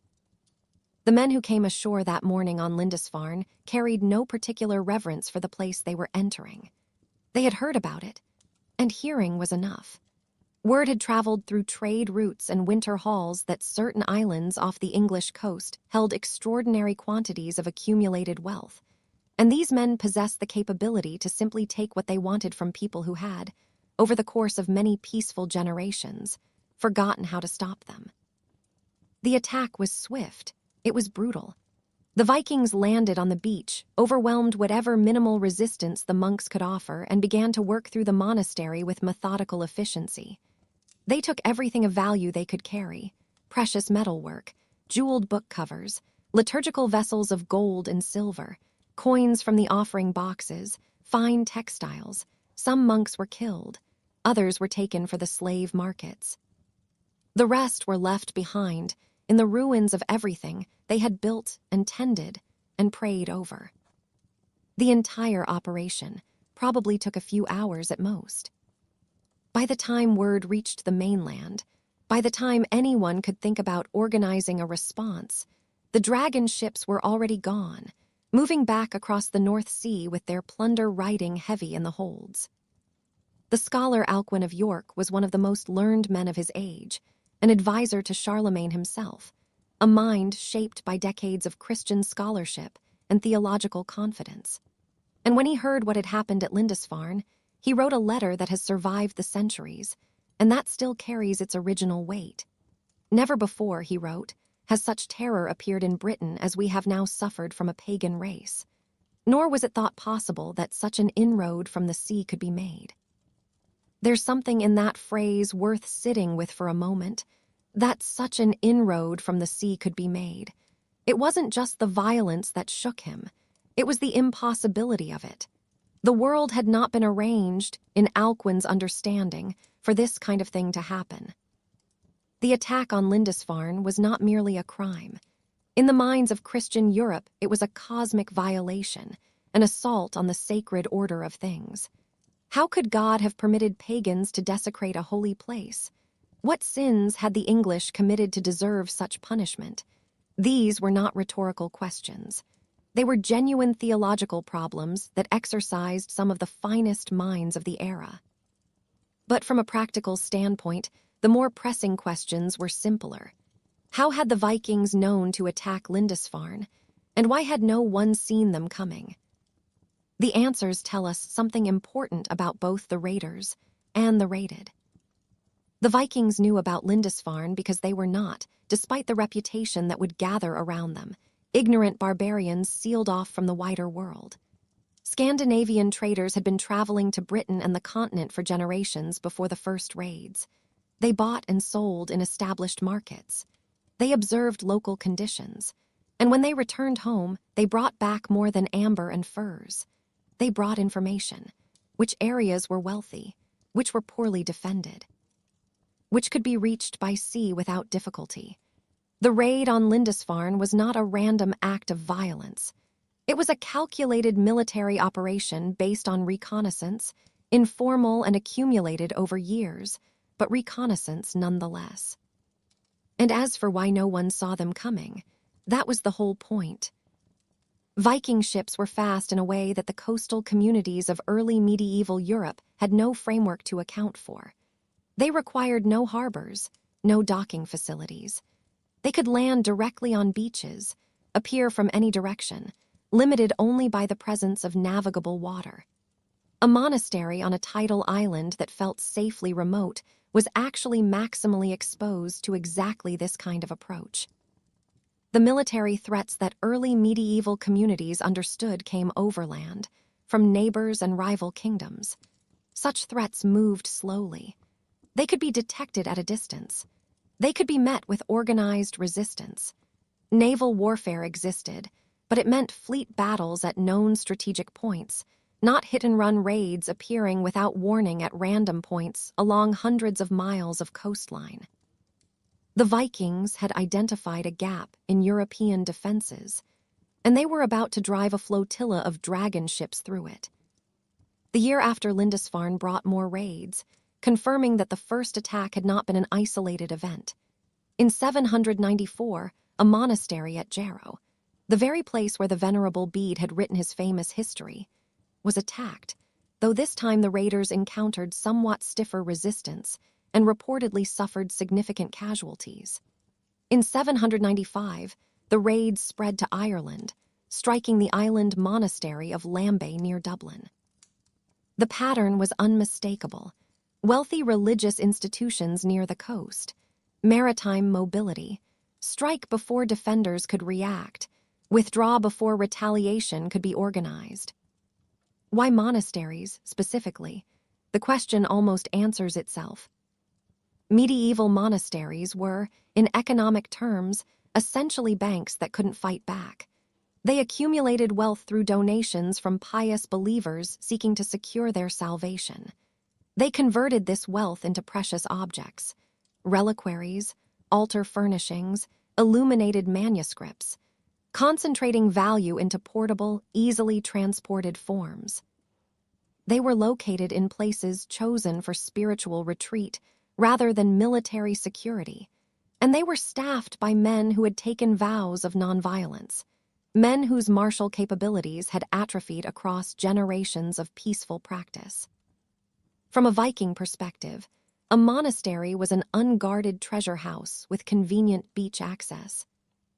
The religious significance that made these places sacred to Christians made them, at best, neutral to pagans. Just buildings full of gold, defended by men in robes who would rather pray than fight. A jeweled book cover would be pried off, and the book itself left to rot. A golden reliquary would be stripped of its gold, and the holy bones inside discarded. The cultural destruction was immense, not because the raiders were deliberately trying to destroy Christian civilization, but because they simply didn't care about the things Christians valued most. And there was another irony. The monks' habit of recording everything in meticulous detail was, in its way, advantageous to the raiders. Word of successful attacks spread. If Bjorn got rich hitting that island off the English coast, perhaps the monastery on another island, the one a trader mentioned last summer, was worth a visit. The logistics of an early Viking raid were surprisingly sophisticated for what amounted to armed robbery. A typical raiding party in the late 8th century consisted of 2 or 3 ships, carrying perhaps 60 to 100 warriors in total. These were not random collections of men. They were organized military units, often composed of individuals who had trained together, fought together, and shared social bonds that ensured cooperation under pressure. The leader, usually a minor chieftain or an ambitious warrior seeking to make his reputation, had to organize provisions for the voyage, navigate to the target, coordinate the assault, manage the division of plunder, and get everyone home alive. It was, in its way, project management with axes. The timing of raids was carefully considered. The sailing season in northern waters ran roughly from late spring to early autumn, when weather conditions were most favorable, and the long days provided maximum time for travel and operations. Within this window, raiders tried to arrive during periods of low alertness. Early morning was popular. So was striking during religious festivals, when the monks would be distracted by their devotions. The tides mattered too, particularly for targets like Lindisfarne. A raid that arrived at high tide might find itself trapped on an island with the local population mobilizing on the mainland, which would be, to put it mildly, suboptimal from a survival standpoint. The assault itself followed a predictable shape. Ships approached at full speed, all oars driving hard for the final approach. Warriors leaped from the ships as soon as the keels touched sand, forming up rapidly to overwhelm any immediate resistance. Speed was essential. The longer an attack took, the greater the chance that word would spread and reinforcements would arrive. The ideal raid was over before anyone outside the immediate target area even knew it had begun. Once resistance was neutralized, the systematic work began. Vikings were practical people. They focused on what combined high value with portability. Precious metals first. Gold and silver could be melted down, divided easily, spent anywhere. Jewelry, coins, and metalwork were stripped from wherever they could be found. Textiles, particularly silk and fine wool, were valuable and relatively light. Human beings were perhaps the most lucrative cargo of all. A healthy slave could be sold for a significant sum in markets stretching from Dublin to Baghdad, and taking captives required no special equipment beyond the ability to tie knots. What the Vikings generally did not take were the things that modern museums would most want to have: the illuminated manuscripts, the carved stone crosses, the architectural elements that represented the highest achievements of early medieval art. These had no market in pagan Scandinavia. Their value existed entirely within a Christian framework, and the raiders had no use for frameworks they didn't share. The treatment of captured populations varied. Monks who had not resisted too vigorously might be held for ransom, since their communities could often scrape together significant sums for their release.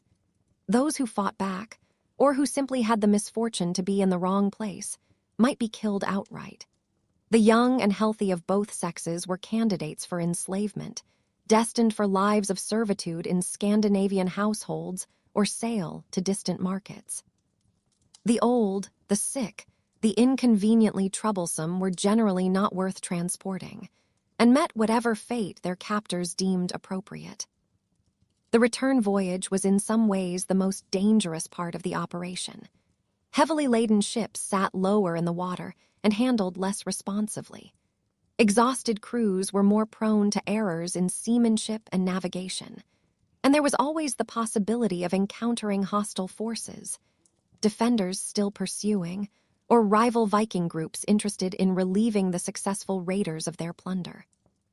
The division of loot was therefore typically postponed until the expedition reached home waters, reducing the risk of disputes breaking out at vulnerable moments. A raiding crew that turned on itself in the middle of the North Sea was unlikely to make it home at all. The profits from a successful raid were substantial, but not equally distributed. The leader took the largest share, reflecting his greater investment and risk. The owner of each ship received a portion proportional to the vessel's contribution.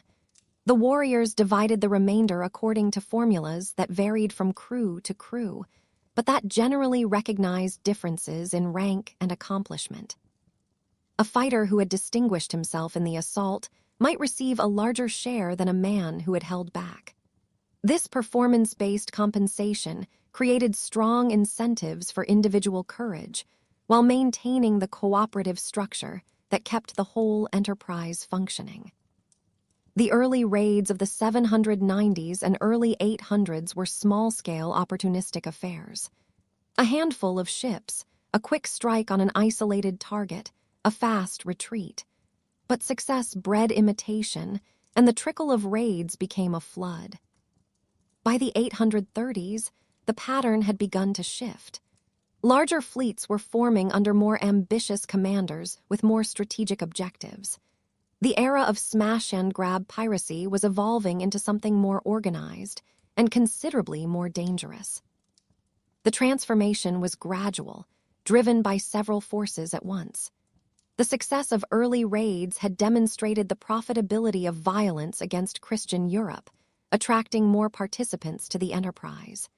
Competition among Viking bands meant that easy targets were being struck multiple times, reducing their value and pushing raiders toward new hunting grounds. And the political situation in Scandinavia was producing increasing numbers of ambitious young men who needed to make their fortunes elsewhere, either because opportunities at home were limited, or because they had made enemies who made staying home rather unhealthy.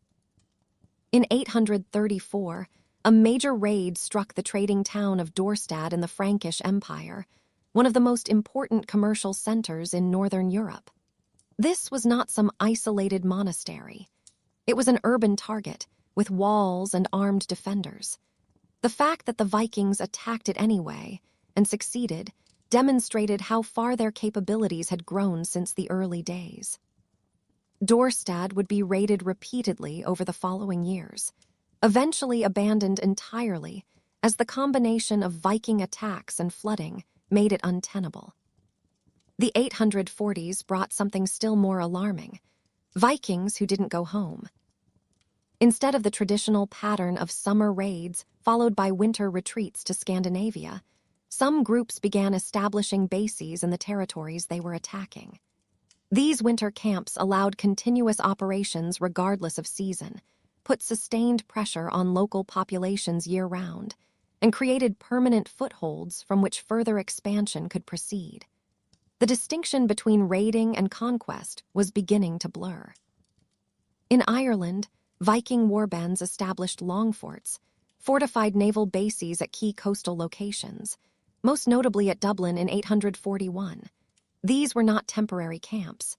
They were permanent settlements, intended to serve as bases for ongoing operations and eventually as centers of trade and governance. The Vikings who built them were not planning to go home. They were planning to stay, to carve out territories in the lands they had once merely raided. Dublin would remain a Viking city for the next 3 centuries, eventually becoming one of the most important trading centers in the British Isles. The Frankish Empire experienced similar pressure. Viking fleets began overwintering on islands in the Loire and Seine rivers, using these bases to push raids deep into the Frankish heartland. Paris itself was attacked multiple times, most dramatically in 845, when a fleet reportedly numbering 120 ships sailed up the Seine and sacked the city. The Frankish King Charles the Bald was forced to pay an enormous ransom, 7,000 pounds of silver, to make the Vikings leave. This payment, known as Danegeld, would become a recurring feature of Viking-European relations, though its effectiveness was always questionable. The Vikings took the money, and then they often came back anyway, reasoning, quite sensibly from their perspective, that anyone willing to pay once could probably be persuaded to pay again. The scale of these mid-century operations reflected a fundamental change in Viking military organization. The bands of a few dozen warriors that had struck Lindisfarne had given way to armies numbering in the thousands, organized into hierarchies of command, with individual chieftains leading their personal followings under the direction of kings or would-be kings. These forces had supply chains, siege equipment, cavalry components, strategic objectives beyond simple plunder. They were, in effect, the military arms of an emerging Scandinavian state system, projecting power abroad in ways that served political as well as economic ends. The great heathen army that invaded England in 865 was the culmination of this evolution. This was not a raiding party.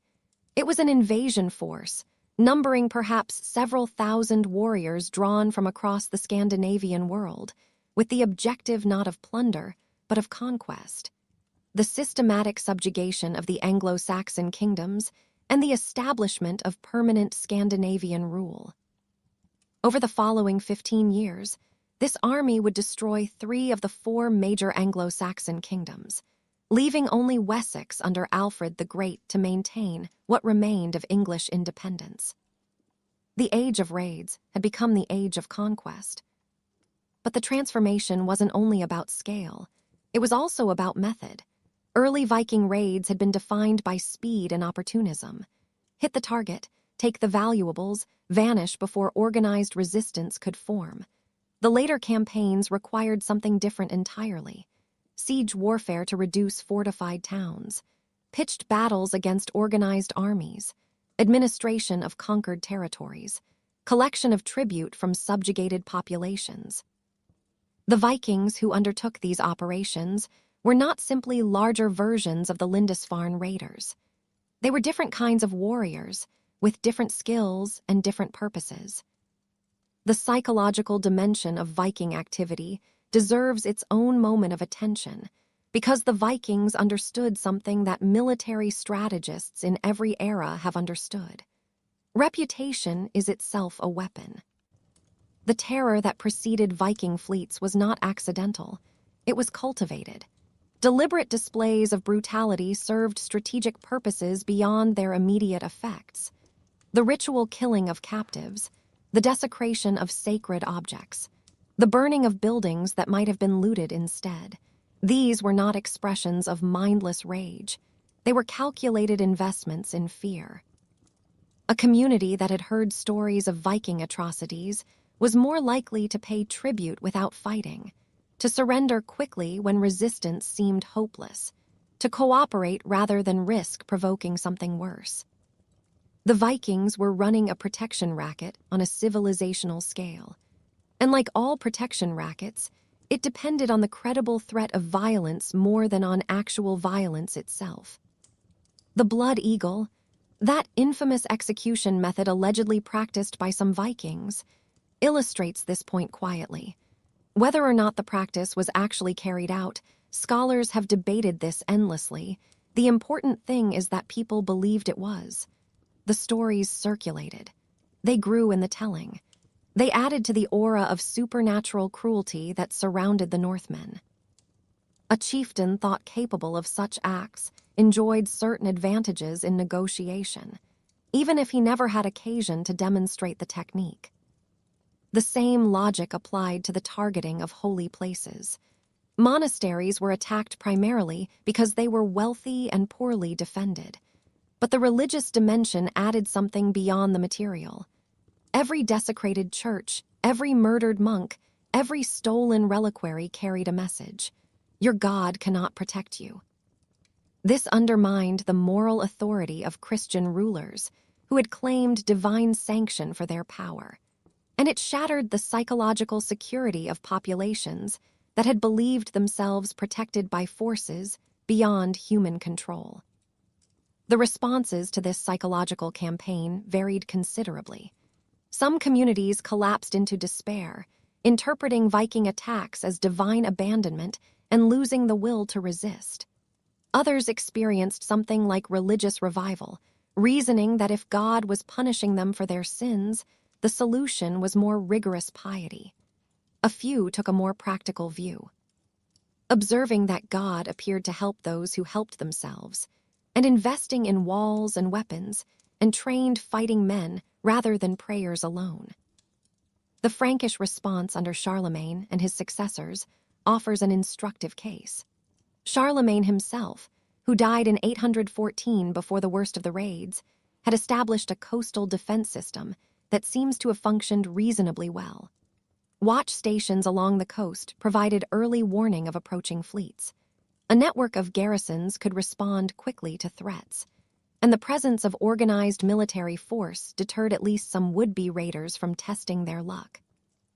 But this system depended on central coordination and adequate resources, both of which became scarce after Charlemagne's death.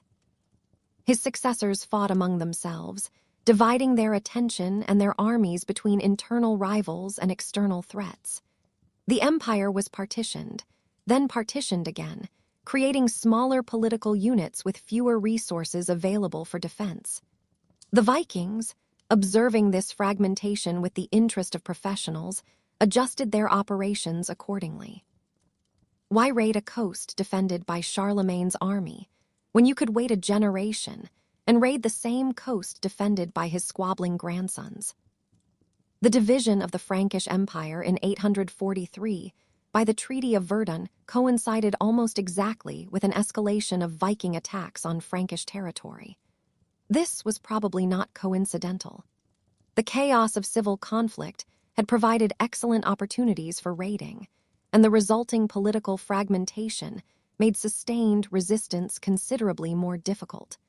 The Vikings were not simply lucky beneficiaries of Frankish dysfunction. They were opportunists who deliberately exploited the weaknesses created by internal conflict. England presented a different defensive challenge, shaped by its different political structure.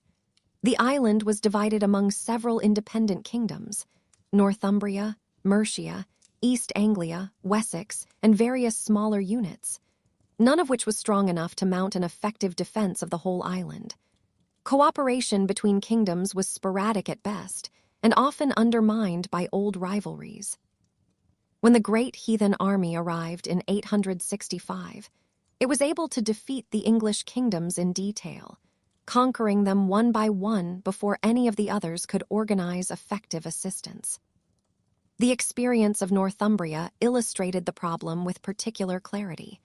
When the Viking army landed and began advancing on York, the Northumbrians were in the middle of a civil war between rival claimants to the throne. The two competing kings briefly united to face the common threat. Their combined forces were defeated. Both kings were killed. The kingdom that had once been the most powerful in England collapsed in a matter of months, its administrative structures dissolving and its people falling under Viking control. Mercia lasted somewhat longer, but its resistance was compromised by internal divisions and the need to defend multiple fronts simultaneously. The Viking strategy of establishing winter camps and operating year-round meant there was no off-season for the defenders, no chance to rest and reorganize during months when invaders had traditionally gone home. Mercia eventually fragmented, its eastern portion falling under direct Viking rule, its western portion surviving as a shadow of its former self. East Anglia's fate was still more dramatic. The source falls silent here, the sentence unfinished, as if the chronicler himself couldn't quite bear to complete it. What had begun as a few ships on a June morning, landing on a tidal island off the Northumbrian coast, had become something that reshaped the political geography of an entire continent. The silver taken from the churches of Christian Europe flowed northward, transforming the Scandinavian economy, enabling new levels of craft production, trade, and political organization. The silver hoards found throughout the Viking world testify to this transfer. Coins from Frankish mints, cut pieces of English church plate, Islamic dirhams that had traveled the eastern trade routes. The Vikings were not creating new wealth. They were redistributing existing wealth, And the direction of that redistribution, from Christian Europe to pagan Scandinavia, represented a fundamental shift in the economic balance of the medieval world. The cultural consequences were more ambiguous. Viking attacks caused immense destruction of cultural heritage, manuscripts burned, sculptures smashed, architectural works demolished. The losses are incalculable. We will never know how much early medieval art and literature was destroyed before it could be recorded or preserved. But the Viking Age also, paradoxically, facilitated cultural exchange. As Scandinavians absorbed influences from every society, they contacted and transmitted elements of their own culture across the medieval world. The artistic styles, literary traditions, and legal concepts that emerged from this period of violent contact shaped European civilization in ways that persist to the present day. By the middle of the 9th century, the pattern that would define the Viking Age was fully established. What had begun as opportunistic piracy had evolved into a systematic enterprise of extraction and conquest.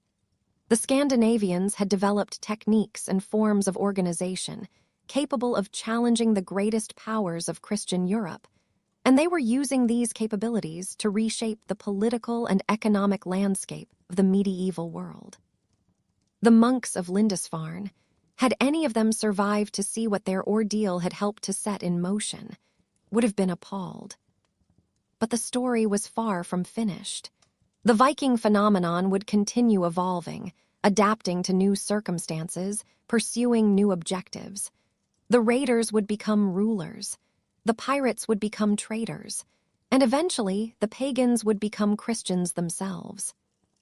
The violence of the early Viking Age was not an end point. It was a beginning. The first chapter in a longer story that would take Scandinavians to Constantinople and Baghdad, to Iceland and Greenland, and ultimately to the shores of North America itself. The dragon ships were just getting started. There is a kind of stillness that comes before violence.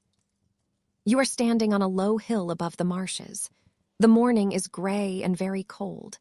Below you the reeds move in water that is the color of iron, and somewhere behind you a fire has gone out. The man standing next to you has not spoken in some time. He was a king once. He may be again. But this morning he is just a man in the cold, waiting. Then the narrator takes back over, and we return to where we are, to the long dark before the fire, to the story. His name was Edmund, and he ruled a prosperous agricultural kingdom. He was captured by the Vikings in 869, and the terms offered to him were simple enough: renounce his Christian faith or die. Edmund refused. According to the hagiographic tradition that grew up around him, he was killed in the manner of Saint Sebastian, shot through with arrows. His body left where it fell. Whether every detail of that account can be trusted is another question, but the broad fact of it that Edmund died rather than surrender his faith seems to have been remembered clearly. He became a martyr. Eventually he became a saint. And his kingdom became a Viking possession, its wealth absorbed quietly and completely into the economy of the invaders. By 878, only Wessex remained of the great Anglo-Saxon kingdoms, and even Wessex had come terribly close to extinction. King Alfred, who would later earn the epithet the Great, had been driven into hiding in the Somerset marshes. He was conducting guerrilla warfare against occupying Viking forces, reduced to moving through fog and fenland, trusting no roads. The nadir of English fortunes had been reached. It seemed genuinely possible that the entire island would pass under Scandinavian control.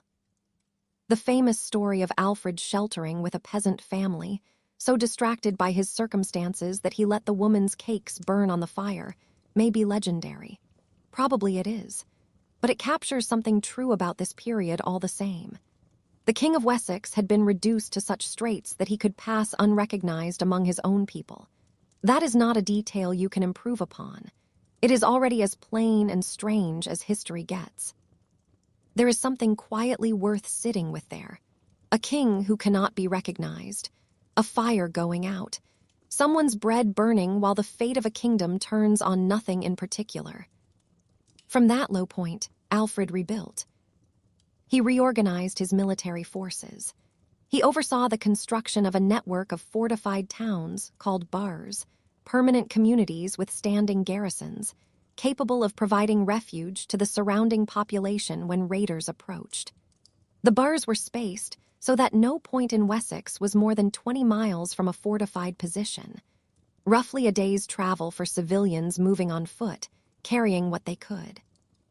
The garrisons were drawn from the local population through a system of military obligation that ensured soldiers were always present, not assembled seasonally, but there, waiting, trained. The Wessex Army itself was reorganized on the same principle. Instead of assembling once a year for a summer campaign and then dispersing back to farms and villages, Alfred's forces operated in shifts. One portion on active duty while the other returned to civilian life. When the Vikings appeared, trained soldiers were already standing. The old problem, months passing while levies were summoned and organized, was addressed at the root. Alfred also invested in naval power. He commissioned the construction of new ships, larger and faster than the traditional English designs, intended to intercept Viking fleets before they could make landfall. The sources say he personally supervised their specifications.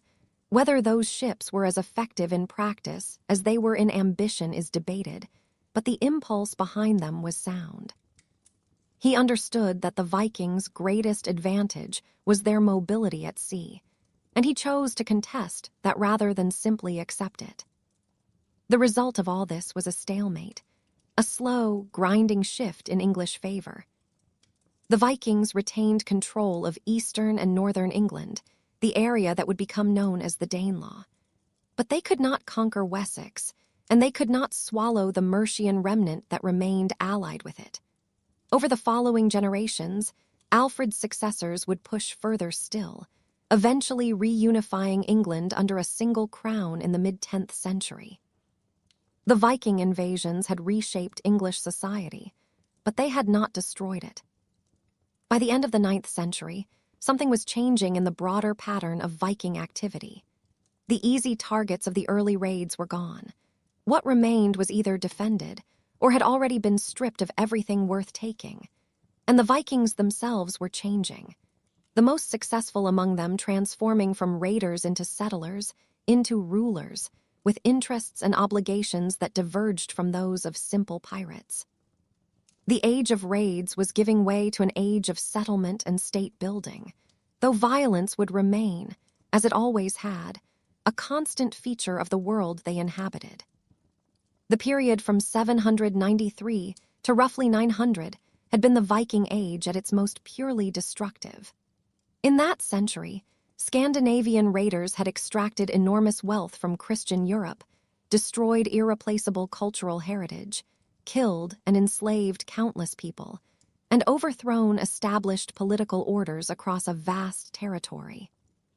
But they had also, in ways no one could have anticipated, laid the groundwork for what came next. The trading networks that would eventually span from Greenland to Constantinople. The hybrid cultures that would emerge from the long fusion of Scandinavian and indigenous traditions. The political entities that would slowly evolve from pirate bands into kingdoms. The monks of Lindisfarne could not have known any of that.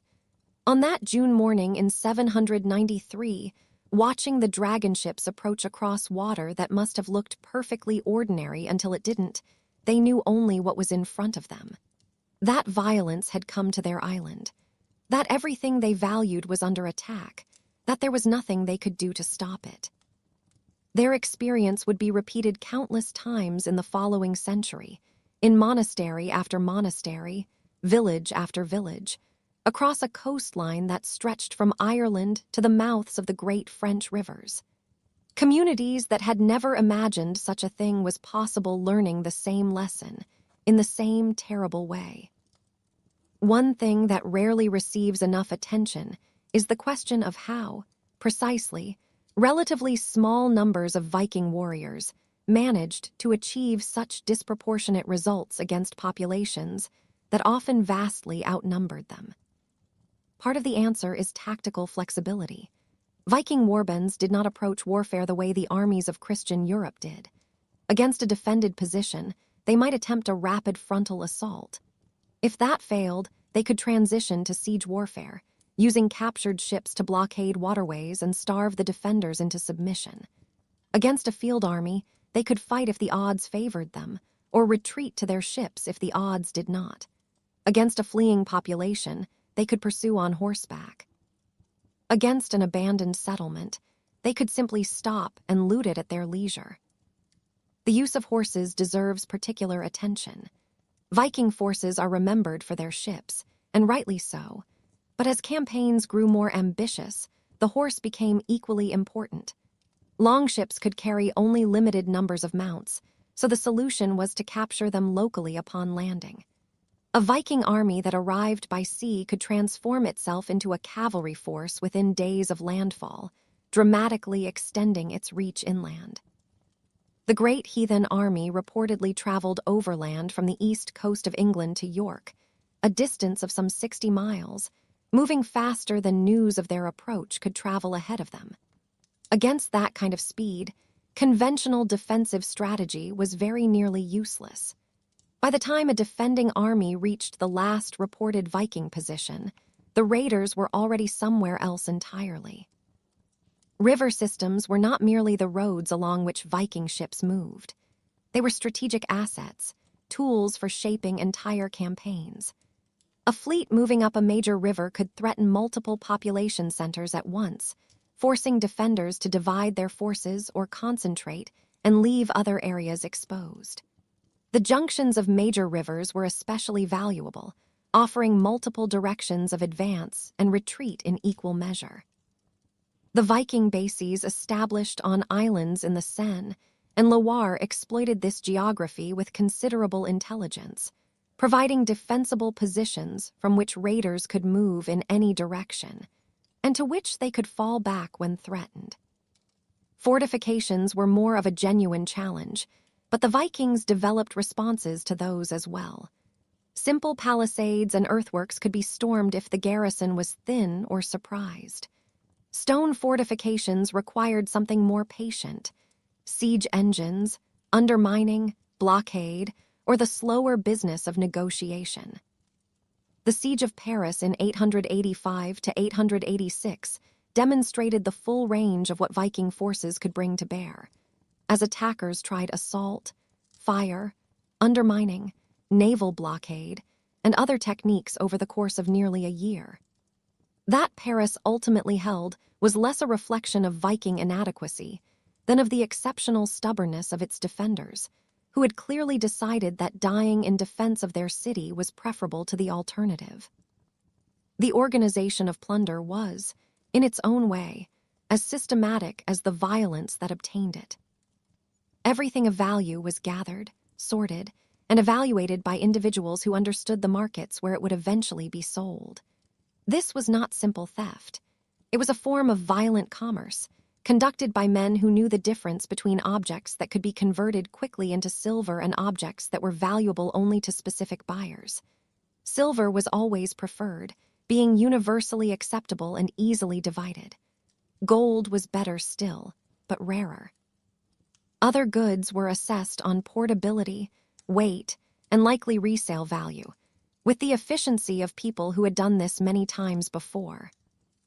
The division of spoils followed established protocols designed to minimize conflict within the raiding group. The ships themselves were considered to have earned shares, recognizing the investment their owners had made.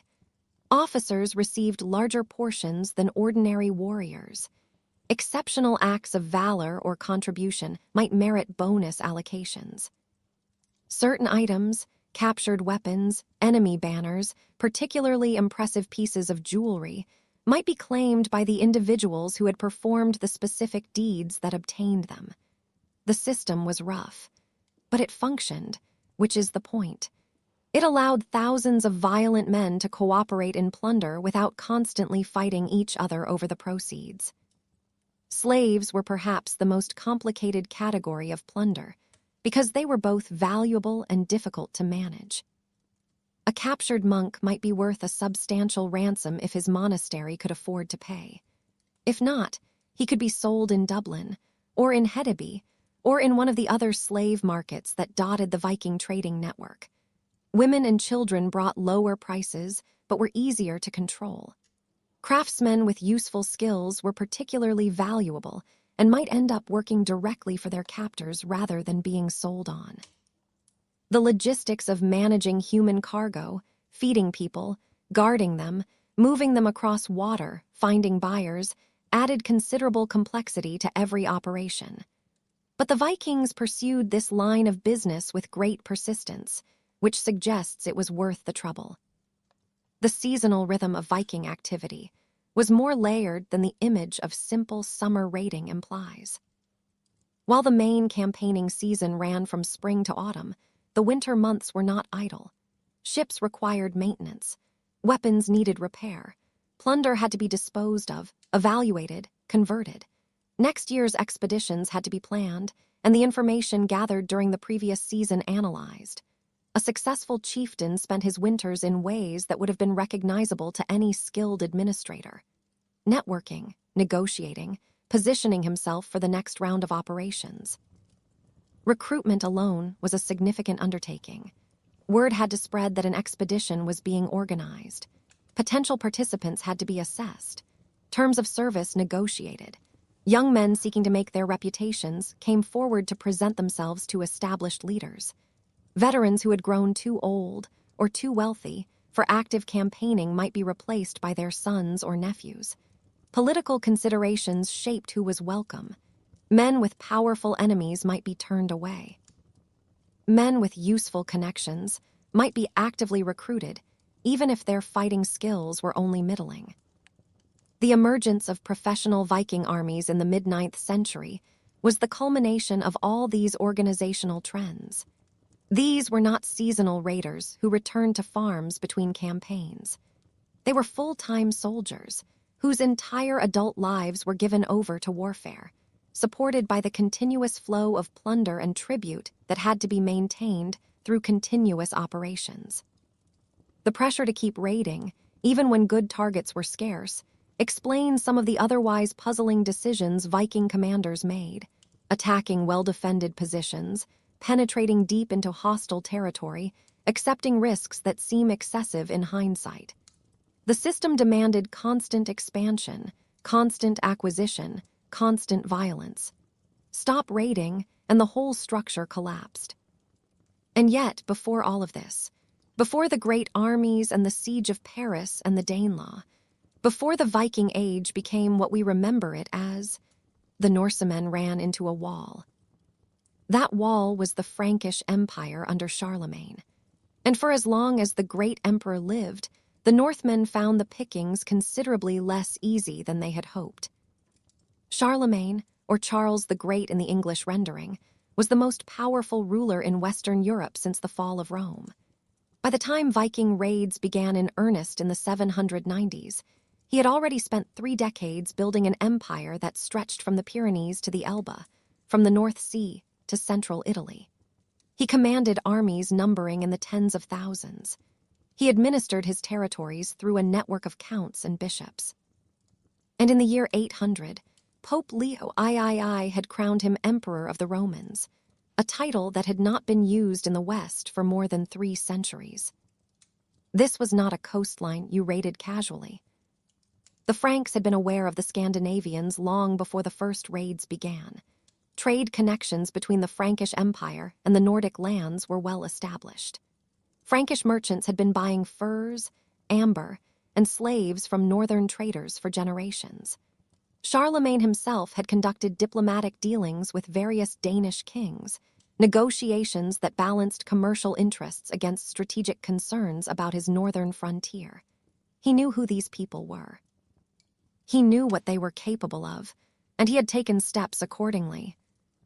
The coastal defense system Charlemagne established was the most sophisticated military apparatus Northern Europe had seen since Roman times.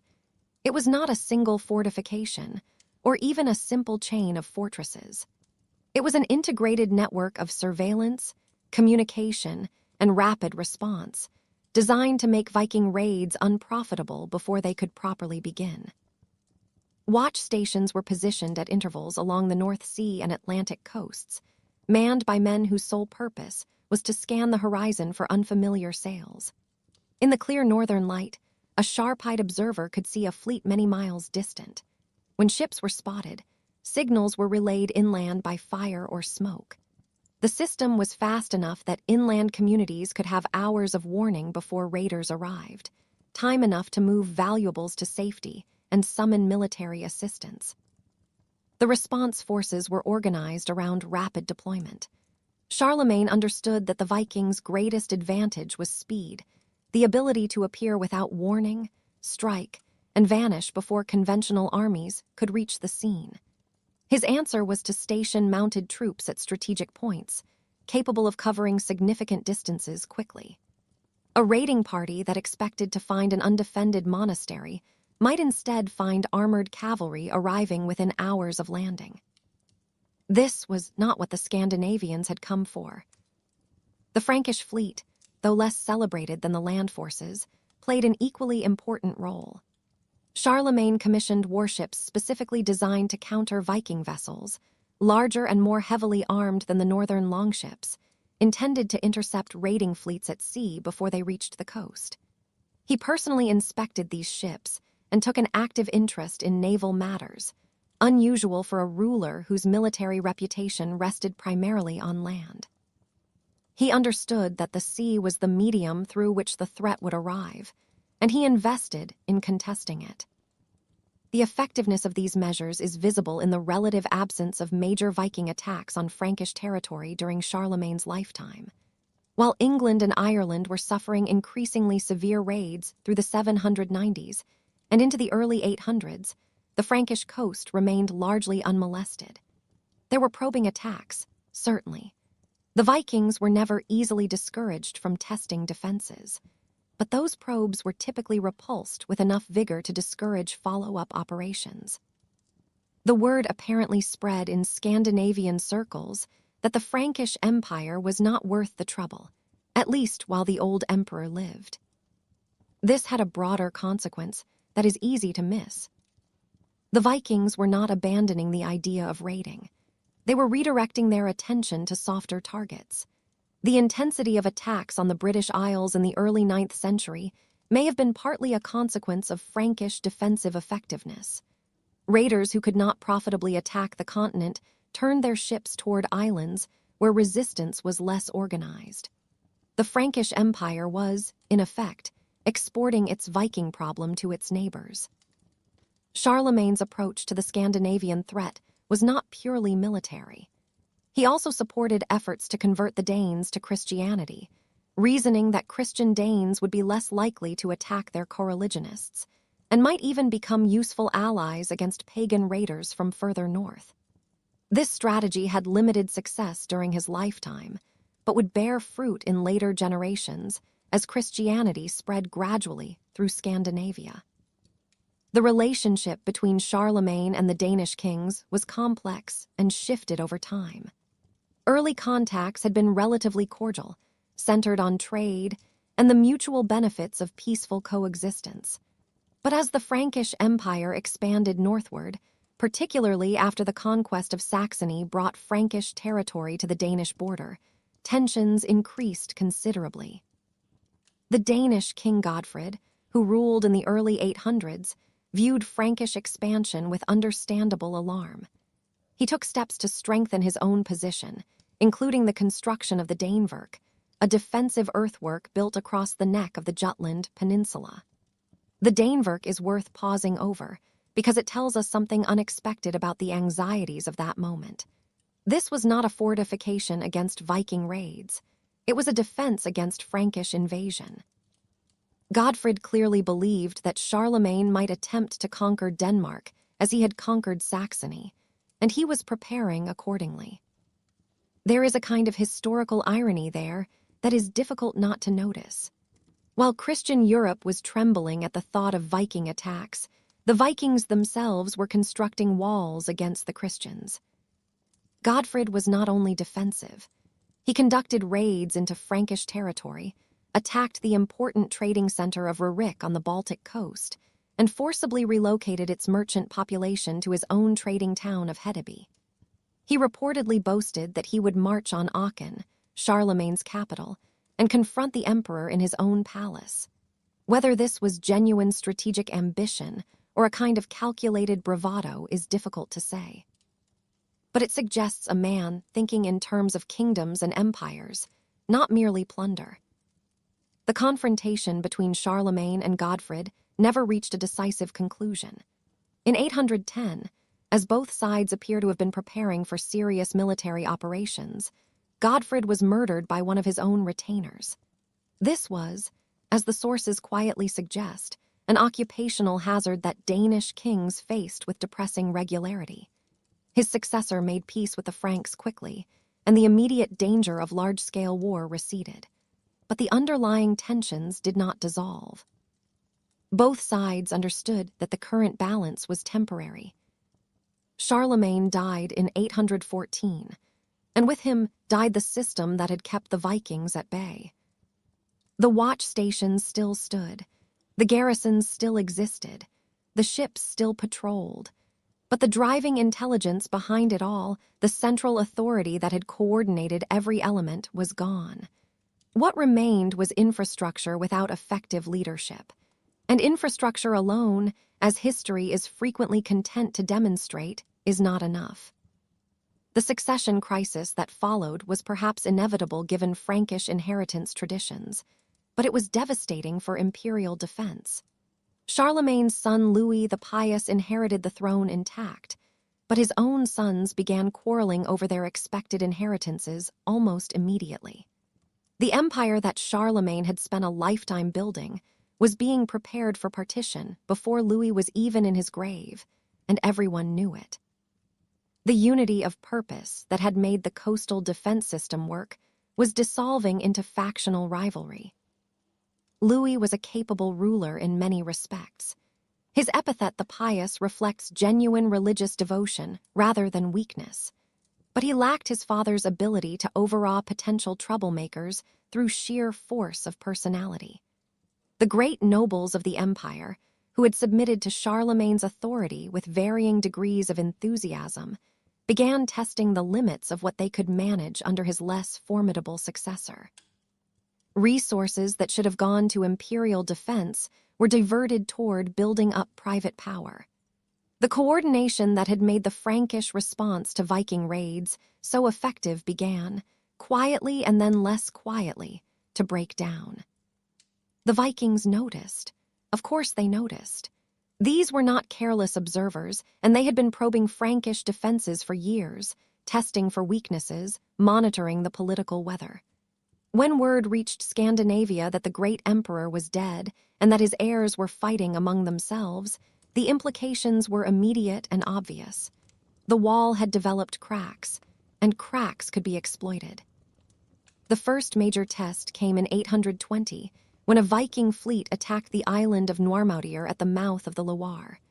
The island housed a wealthy monastery and controlled access to one of the major river systems of western France. The attack was repulsed, but the fact that it had been attempted at all was ominous. The probe had been made. The parameters of what was now possible were being measured. Raids increased in frequency and scale throughout the 820s. Normandy was attacked again in 825 and would be hit repeatedly in subsequent years, eventually ceasing to be merely a target and becoming instead a regular Viking base. The Frisian coast, which Charlemagne had defended with such care, began suffering raids that local forces could not contain. The monastery of Saint Philibert, one of the wealthiest religious houses in western France, was forced to relocate its community inland, the first of many such evacuations as coastal institutions recognized that they could no longer rely on imperial protection. The 830s brought a dramatic escalation. The trading town of Dorstad, located at the junction of the Rhine and Lech rivers, was attacked in 834 and then again, repeatedly, in subsequent years. Dorstad was one of the most important commercial centers in northern Europe, the kind of target that would have been unthinkable during Charlemagne's reign. The fact that the Vikings attacked it, and succeeded, demonstrated that the defensive system had not merely weakened, but fundamentally broken down. The Franks could no longer protect even their most valuable economic assets. The political situation continued to deteriorate. Louis the Pious died in 840 after years of open conflict with his sons. The empire was formally divided by the Treaty of Verdun in 843, producing 3 separate kingdoms: West Francia, which would become roughly modern France; East Francia, which would become roughly modern Germany; and a middle kingdom stretching from the North Sea south to Italy. Each of these kingdoms was now responsible for its own defense.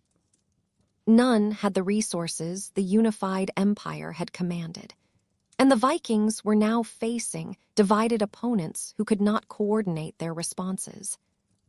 The Middle Kingdom, called Lotharingia after its ruler Lothar, was particularly exposed. It included the entire North Sea coast of the former empire, plus the lower reaches of the Rhine and Meuse rivers, precisely the territories that Charlemagne's defensive system had most carefully protected. Lothar faced the challenge of defending that extensive coastline while simultaneously managing threats from his brothers to the east and west. His resources were inadequate for either task, let alone both at once. The attacks on Paris in the 840s and 850s made the new reality visible to everyone. Viking fleets sailed up the Seine with impunity, raiding the surrounding countryside, closing in on the city itself. In 845, a fleet reportedly numbering 120 ships appeared before Paris under the leadership of a chieftain named Ragnar, possibly the same Ragnar Lothbrok of later legend, though the identification is uncertain. The Frankish king Charles the Bald, ruler of West Francia, assembled an army to defend his capital, then apparently concluded that fighting was inadvisable. Instead, he paid the Vikings 7,000 pounds of silver to go away. This payment, the first major Danegeld extracted from the Franks, set a disastrous precedent. The Vikings had discovered that Frankish rulers would pay rather than fight, which made France an even more attractive destination. Why risk battle when you could extract wealth simply by appearing with enough ships to look threatening? The logic was irresistible, and Viking fleets began treating Danegeld extraction as a regular business practice rather than an exceptional windfall. The tribute payments also created perverse pressures within Frankish society. The money to pay Danegeld had to come from somewhere, and that somewhere was typically the church or the peasantry or both. Taxation increased. Ecclesiastical treasures were melted down. Resentment built against rulers who seemed incapable of providing protection. The political legitimacy of the Carolingian dynasty, already strained by internal conflict, eroded further as subjects began asking why they were paying taxes to kings who paid their taxes to Vikings. Some Frankish leaders attempted to revive Charlemagne's defensive strategies with varying degrees of success. Charles the Bald, despite his willingness to pay tribute, also invested in fortified bridges across major rivers, an attempt to prevent Viking fleets from moving freely inland. These bridges worked when they were adequately garrisoned, blocking ship passage and forcing raiders to either disembark and carry their vessels around the obstacle or turn back entirely. But they required constant maintenance and permanent garrisons, resources that were perpetually scarce given every other demand on the royal treasury. Fortified towns were also beginning to emerge during this period, though the systematic program that Alfred would implement in England was still decades away on the continent. Local authorities, recognizing that royal protection had become unreliable, began taking their own measures. Monasteries relocated to more defensible positions or surrounded themselves with walls. Towns that had outgrown their old fortifications built new ones. The landscape of northern France was being quietly reshaped by the pressure of the Viking threat. though the transformation was piecemeal, uncoordinated, driven by necessity rather than strategy. The Vikings adapted to each defensive measure with the flexibility that had always defined them. When bridges blocked rivers, they sought alternative routes or worked to dismantle the obstacles. When towns became too well defended to storm, they besieged them or bypassed them in favor of softer targets nearby. When one region hardened its defenses, attention shifted to regions that had not. The long game between raiders and defenders would continue for decades, with neither side holding a decisive advantage for long. And through it all, winter after winter, the planning continued. The ships were repaired. The weapons were sharpened. The word was sent out that there would be another season, another expedition, another chance for young men to make their names and older men to add to what they had already taken. The rhythm of it was almost ordinary from the inside, almost like any other kind of work. You are standing in a field. The ground is cold beneath your feet, and the air is sharp with the smell of wood smoke and river mud. Somewhere not far off, across the dark water, there are ships. They have been there before, and now, it seems, they are not leaving. The island of Normandy had been raided repeatedly since the 820s. By the 840s, it had become something else entirely. A permanent Viking camp. A year-round base from which raids could be launched in any season, not just the warm months when sailing was easy and the roads were dry. Similar bases took shape at the mouths of other major rivers across France, giving these northern warriors footholds that never had to be abandoned. And that changed everything. Before, there had been a rhythm to it. Vikings arrived in spring like a kind of terrible weather and left again as autumn drew in. In between, communities buried their dead, repaired what could be repaired, and tried to recover. The off-season was brutal in its own way, but it was at least a pause. Now the pause was gone. The pressure became continuous, season after season, with no respite and no off-season during which the land could catch its breath. Farmland went untilled. Trade routes grew too dangerous to travel. Skilled craftsmen, the potters, the weavers, the metal workers who gave a community its texture and its memory, fled to safer regions. Entire districts were effectively emptied, their inhabitants killed or enslaved or driven away by conditions that made ordinary life impossible. The religious damage ran just as deep. The monasteries of the Frankish world had been, for centuries, the places where knowledge was kept, where books were copied and Latin was taught, and the careful work of preserving what had survived from Rome continued, generation by generation. The Carolingian Renaissance, as scholars would later call it, had been a genuine flowering. Art and learning and theological thought, quietly accumulating inside stone walls and under vellum covers. Viking flames ended much of it. Libraries burned. Communities scattered. Manuscripts that had survived the fall of Rome did not survive the 9th century. And some of what was lost stayed lost. There is something quietly devastating about that. Not the drama of burning buildings, which at least makes a kind of sensational history, but the slower, stranger loss of the things that were inside them. A copy of something no one would ever copy again. A style of illumination that died with the hands that made it. The Carolingian world had understood itself as the rightful heir to Rome, the center of Christian civilization, the place where order and learning had been preserved while the rest of the world fell into chaos. The Viking raids didn't just destroy property.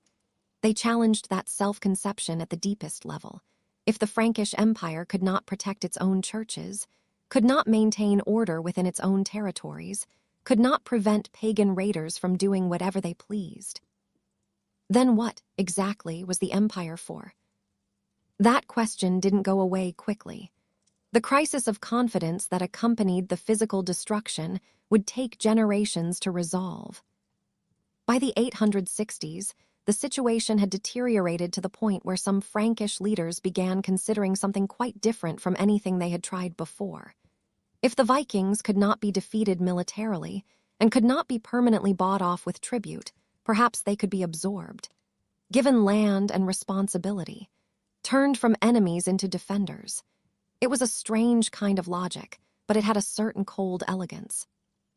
This was the thinking that would eventually produce Normandy, though the specific arrangement that created that duchy was still several decades away. The first experiments with co-optation had mixed results. Viking leaders who accepted Frankish lands and titles sometimes kept their word, defending their new territories against other raiders and gradually, over time, becoming something recognizably Frankish. Others took the land and resumed raiding anyway, now from a secure base they had been handed freely. The strategy required careful judgment about which Viking leaders could be trusted. And Frankish rulers did not always get that judgment right. The reign of Charles the Fat in the 880s represented both the lowest point of Carolingian authority and the beginning, tentative and painful, of more effective responses. Charles briefly reunited the entire Frankish Empire under his rule, recreating the territorial extent of his great ancestors' realm. But his military performance against the Vikings was, by any measure, dismal. During the Great Siege of Paris in 885 to 886, a massive Viking force besieged the city for nearly a year. Charles arrived with a relief army, and then paid the Vikings to go away. Again, the defenders of Paris had held out heroically against overwhelming odds. They had watched their king arrive with an army large enough to fight, and choose not to fight. The disgust was understandable, and it was widely shared. Charles was deposed shortly afterward, and the empire he had briefly reassembled fell apart permanently. But the siege of Paris had also shown something important, almost against its own intentions.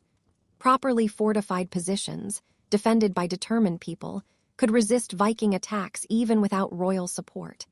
The Count of Paris, Odo, had led the defense. He became a hero. Eventually, he became King of West Francia. His success pointed toward something new, a defensive strategy built not on centralized imperial power, but on local fortifications and local leadership. The walls it held when the king had not. The final decades of the 9th century saw that new approach slowly taking shape.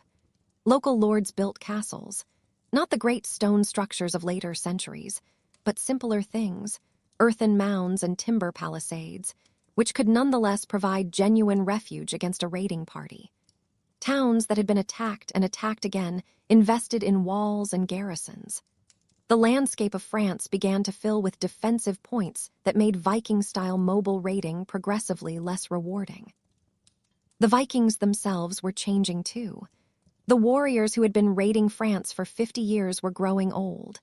Some had been killed. Others had settled. Others had found opportunities elsewhere, in England or Ireland or the rivers of the East. The great fleets that had descended on the Seine and Loire had largely dispersed, their crews scattered across the breadth of the Viking world.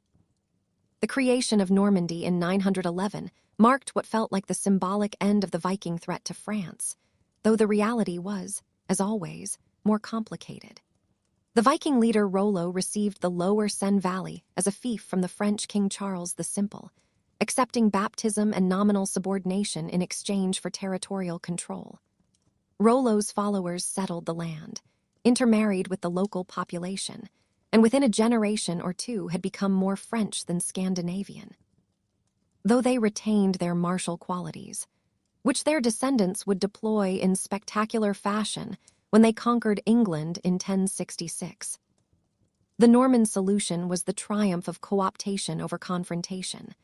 Unable to defeat the Vikings militarily, the Franks had absorbed them culturally, transforming raiders into defenders and pagans into Christians. It was an elegant outcome.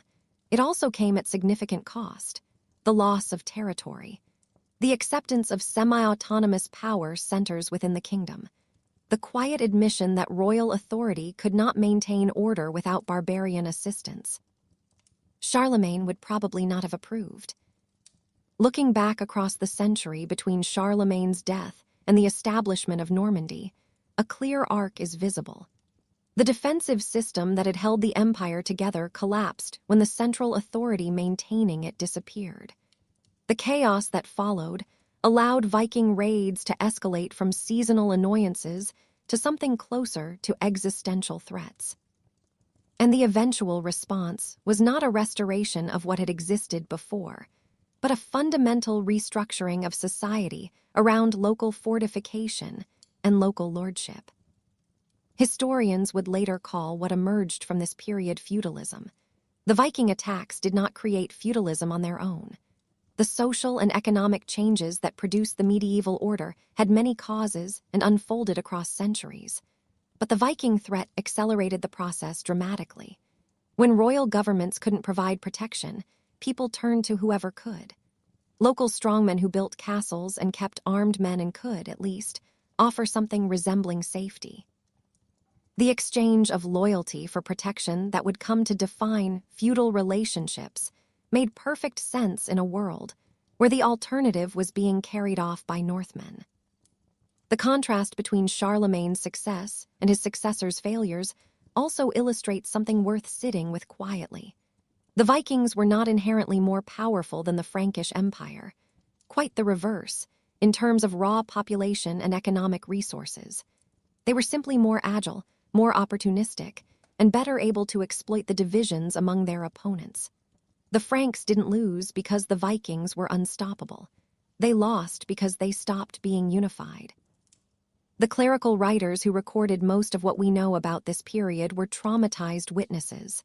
They had watched their world shattered, their colleagues killed, their libraries burned. Their accounts emphasized Viking cruelty, Viking paganism, Viking hostility to everything Christian and civilized. That perspective was understandable.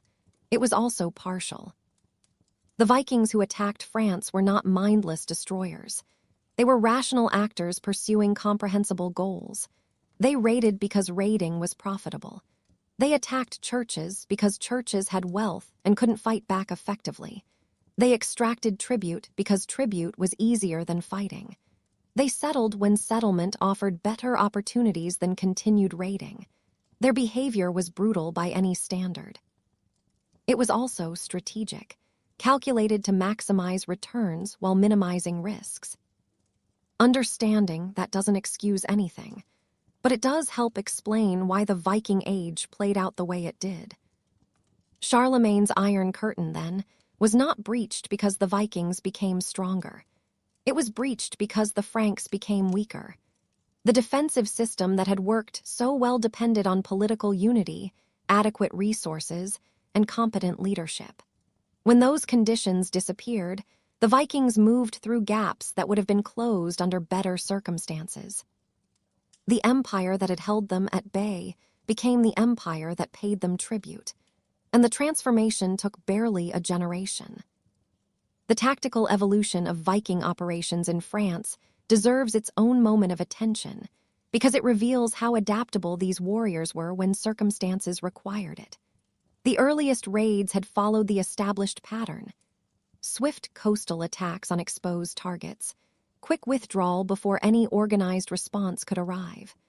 But as Frankish defenses improved in some places and collapsed in others, Viking commanders adjusted. The use of horses became increasingly important as operations penetrated deeper inland.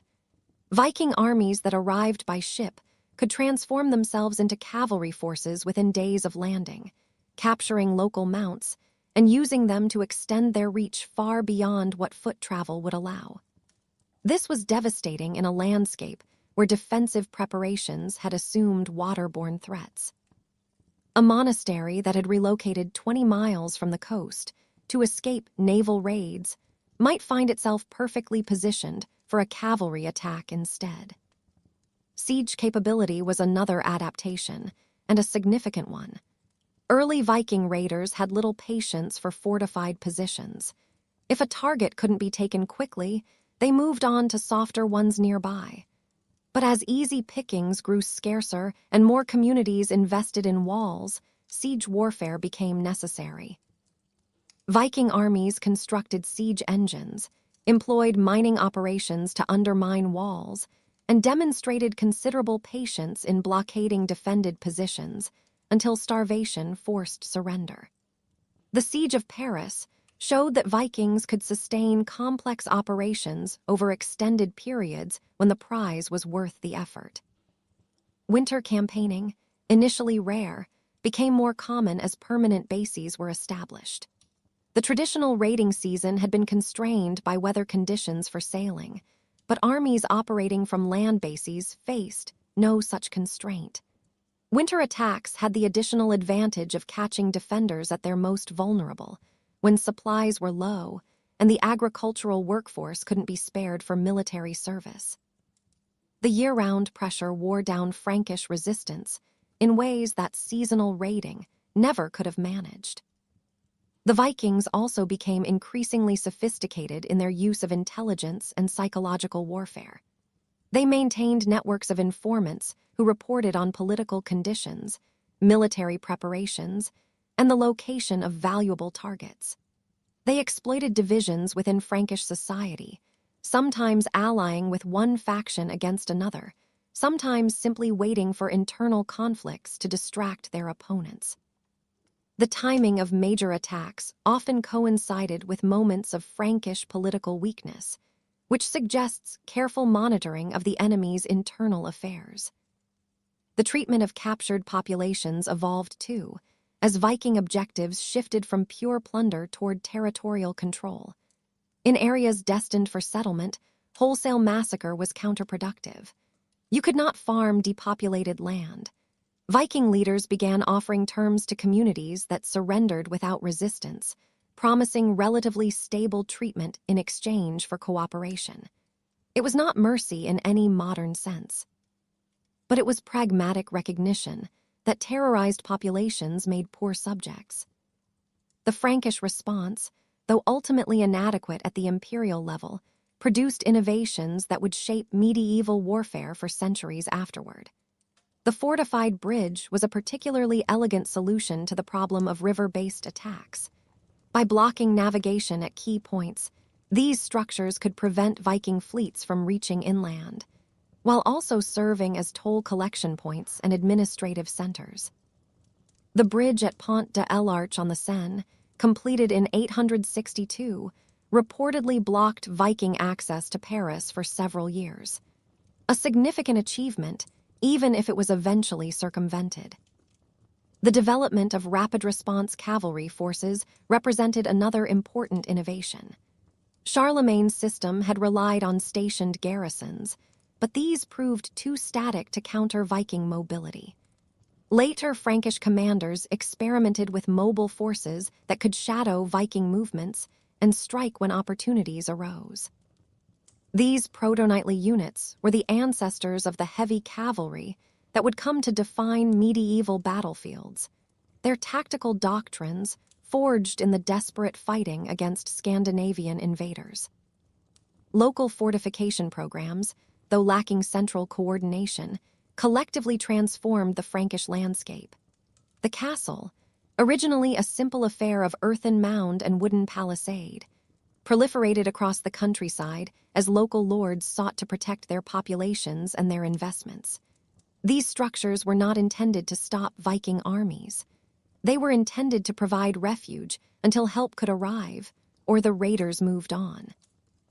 The cumulative effect was to make raiding progressively less profitable, as every target now required either a siege or the acceptance that someone nearby had escaped with their valuables.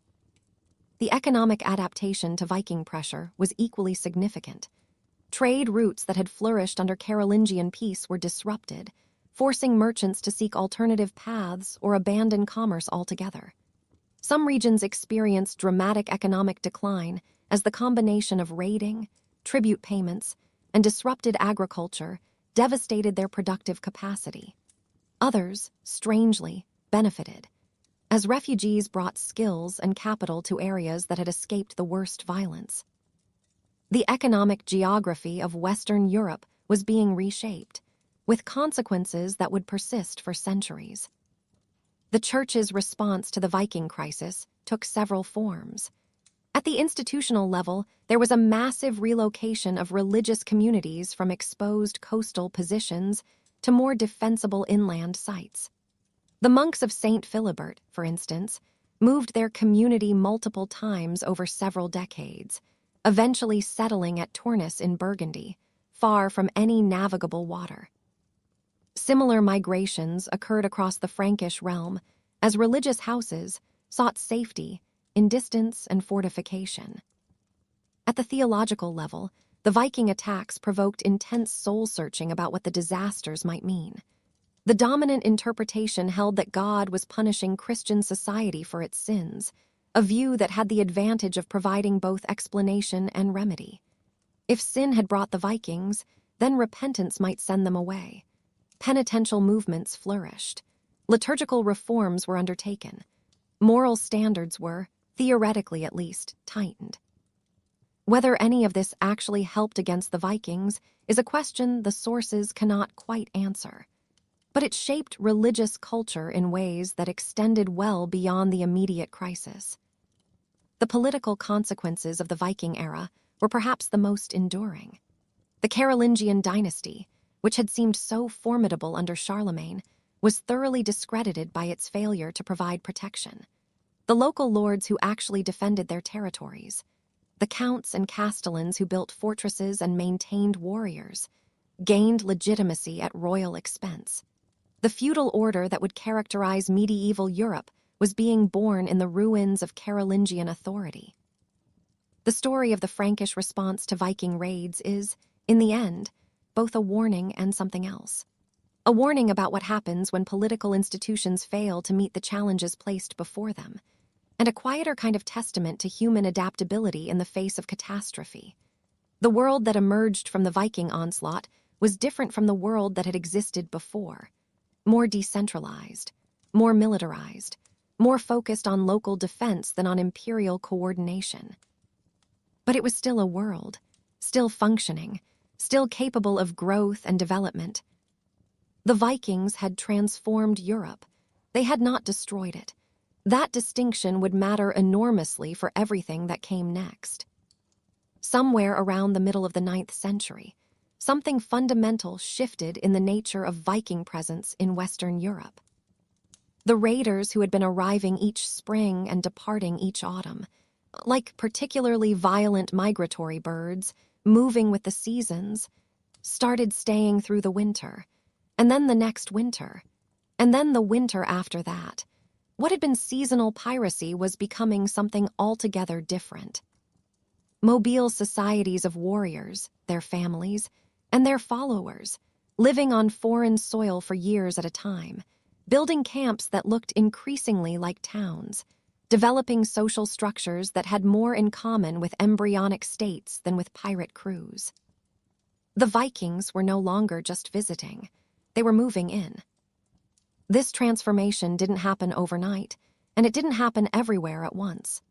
The pattern emerged gradually through the 840s and 850s, accelerated through the 860s, and reached its fullest expression with the great heathen army that invaded England in 865. But the basic dynamic was consistent. As raiding became more competitive and easy targets became scarcer, Viking bands had to operate for longer periods in hostile territory. And that meant solving problems that seasonal raiders could simply leave behind. How do you feed an army through a northern European winter? How do you maintain weapons and equipment far from home workshops? How do you keep warriors motivated and cohesive when there is no immediate prospect of returning home with plunder? The answers to those questions transformed Viking warfare and eventually Viking society itself. The earliest winter camps were probably improvised affairs, armies that had overstayed the sailing season and needed shelter until spring made the voyage home possible again. These accidental settlements taught valuable lessons.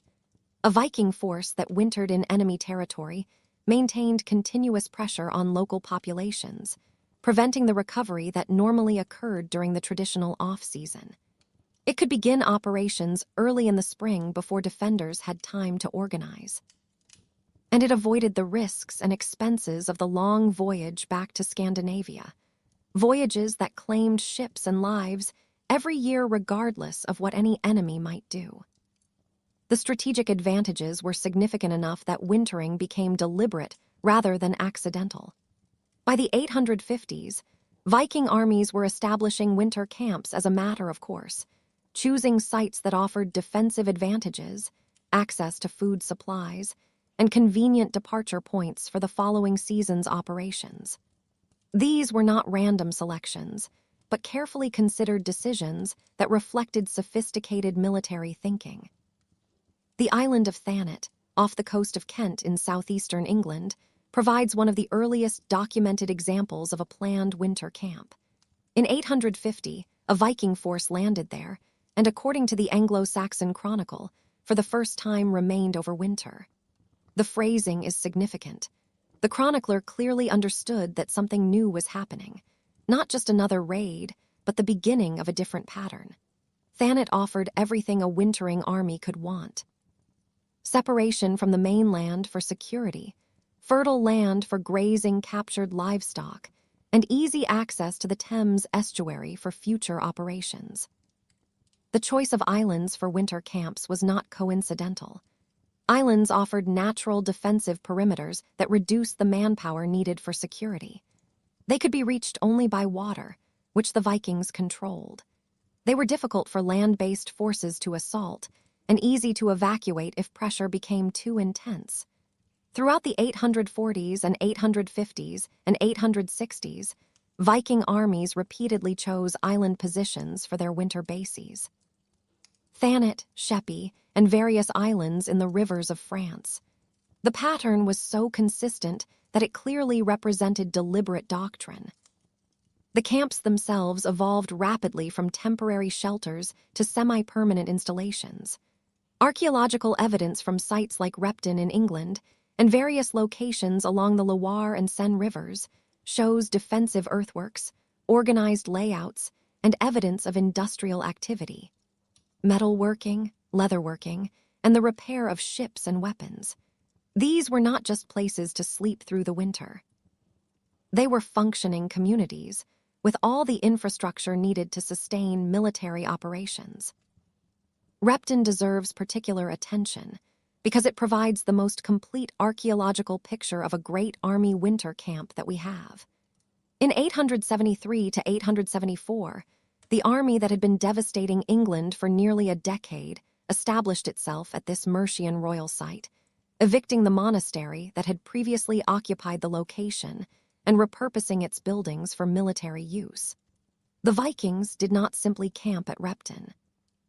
They transformed it, constructing a D-shaped defensive enclosure that incorporated the old church and gave them control over the River Trent.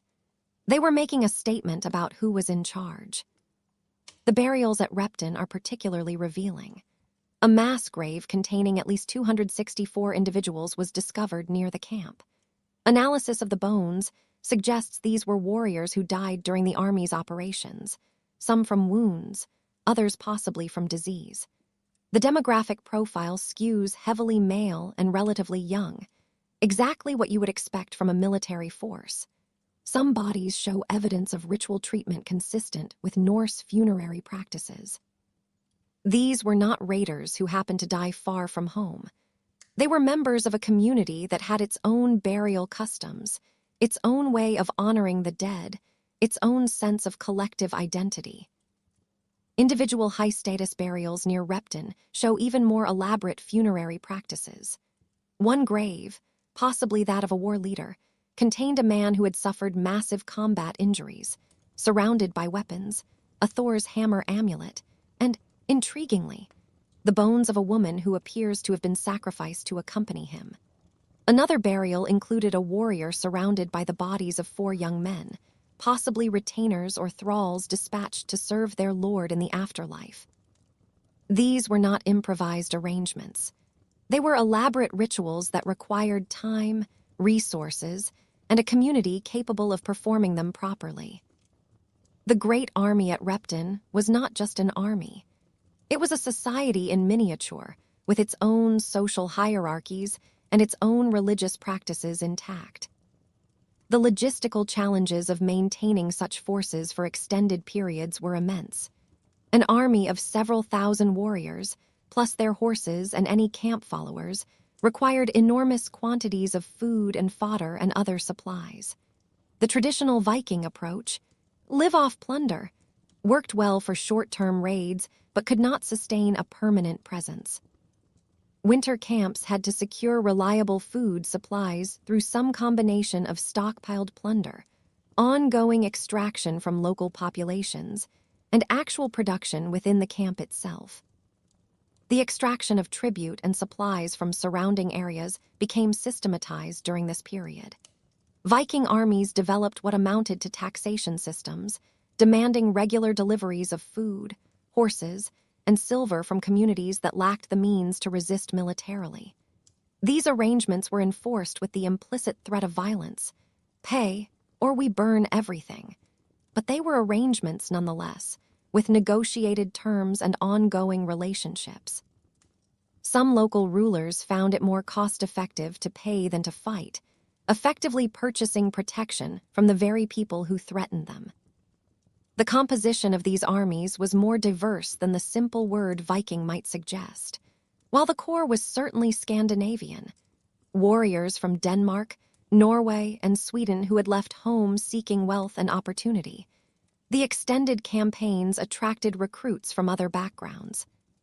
Slavs, Frisians, and even renegade Franks and Anglo-Saxons joined Viking forces, drawn by the prospect of plunder, or driven by circumstances that made continued life in their home communities untenable.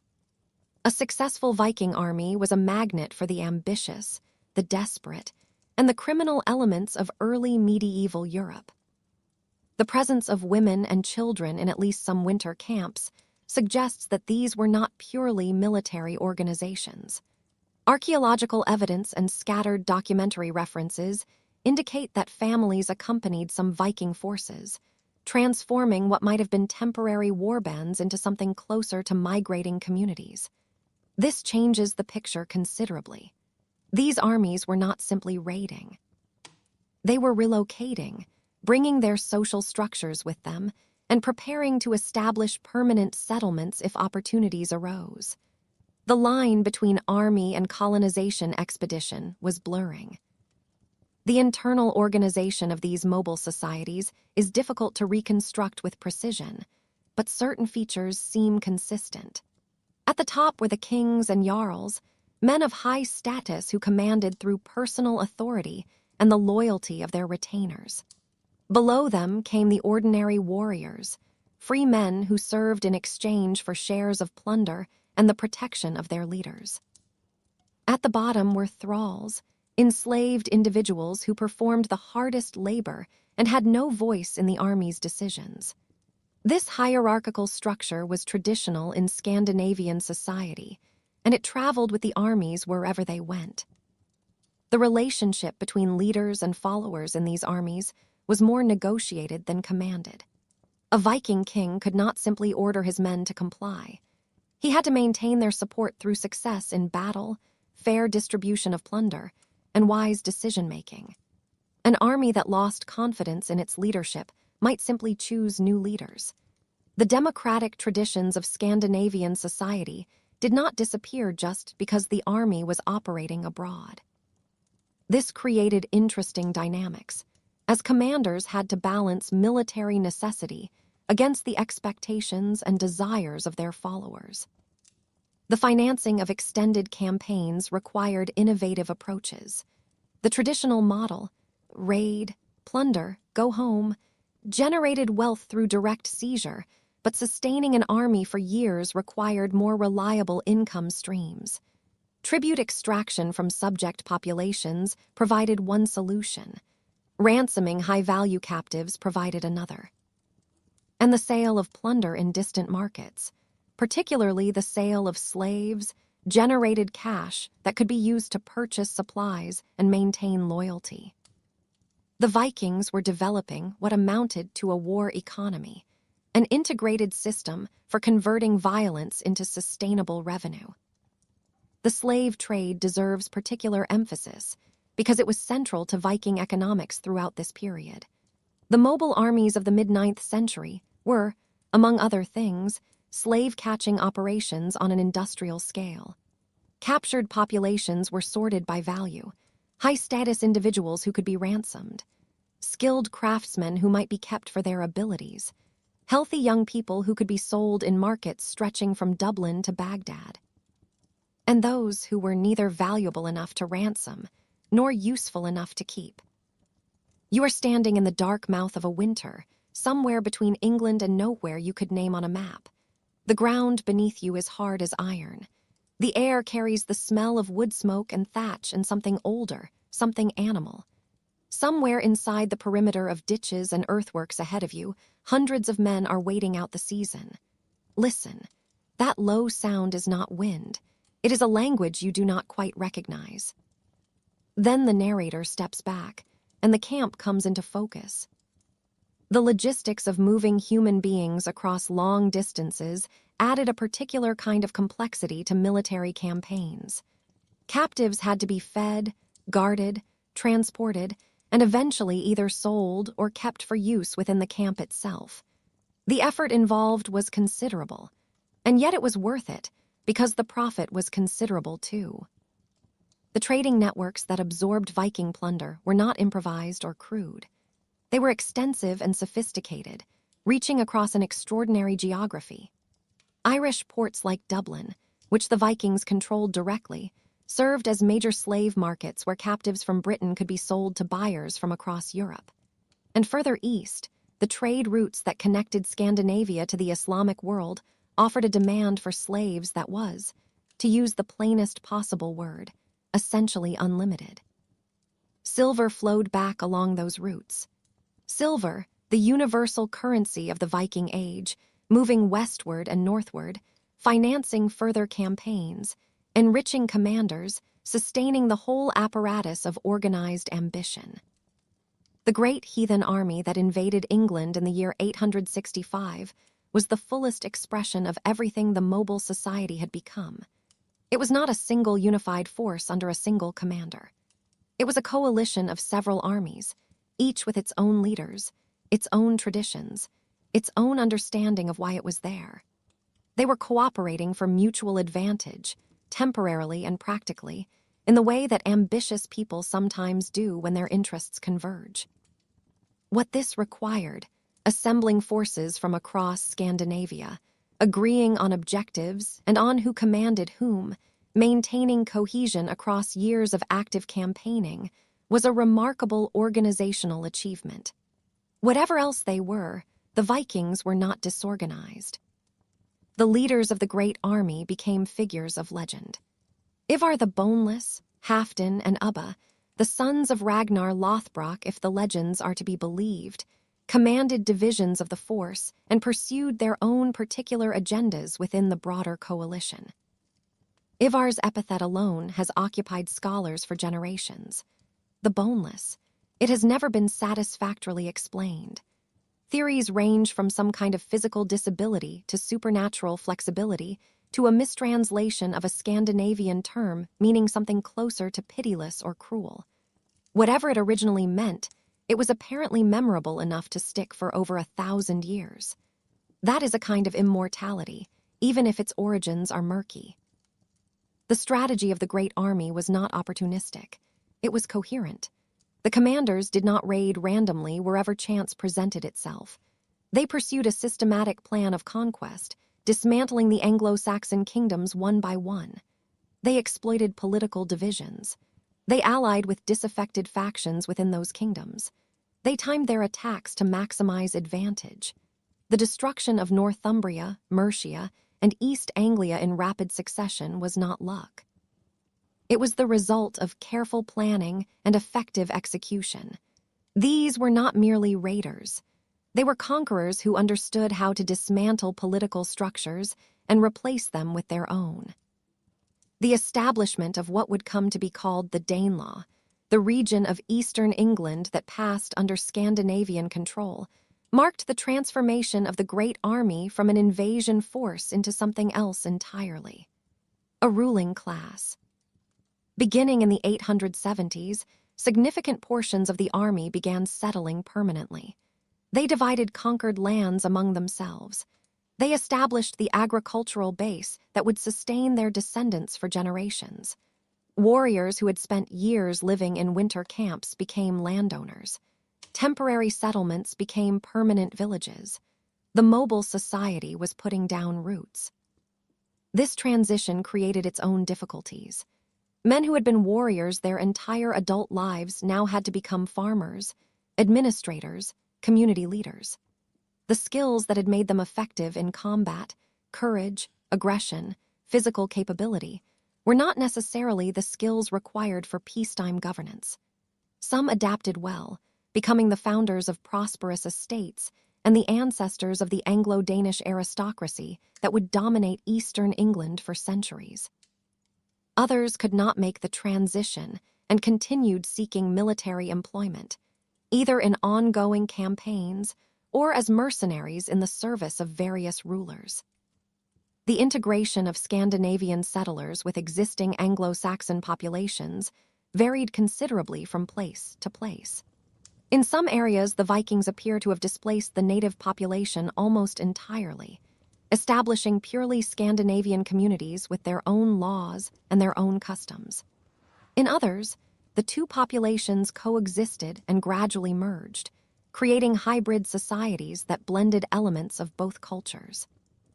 Place names in the Danelaw still reflect this history, quietly, in the way that landscapes remember things people have forgotten. Villages whose names end in the Norse word for farm sit alongside those whose names end in the Old English word for settlement, mapping in syllables the ethnic geography of 9th and 10th century England onto the modern landscape. The legal systems that developed in Scandinavian-controlled areas reflected this same cultural mixing. The Danelaw took its name from the simple fact that Danish law rather than Anglo-Saxon law applied there. And that legal distinction persisted for generations after England was formally reunited.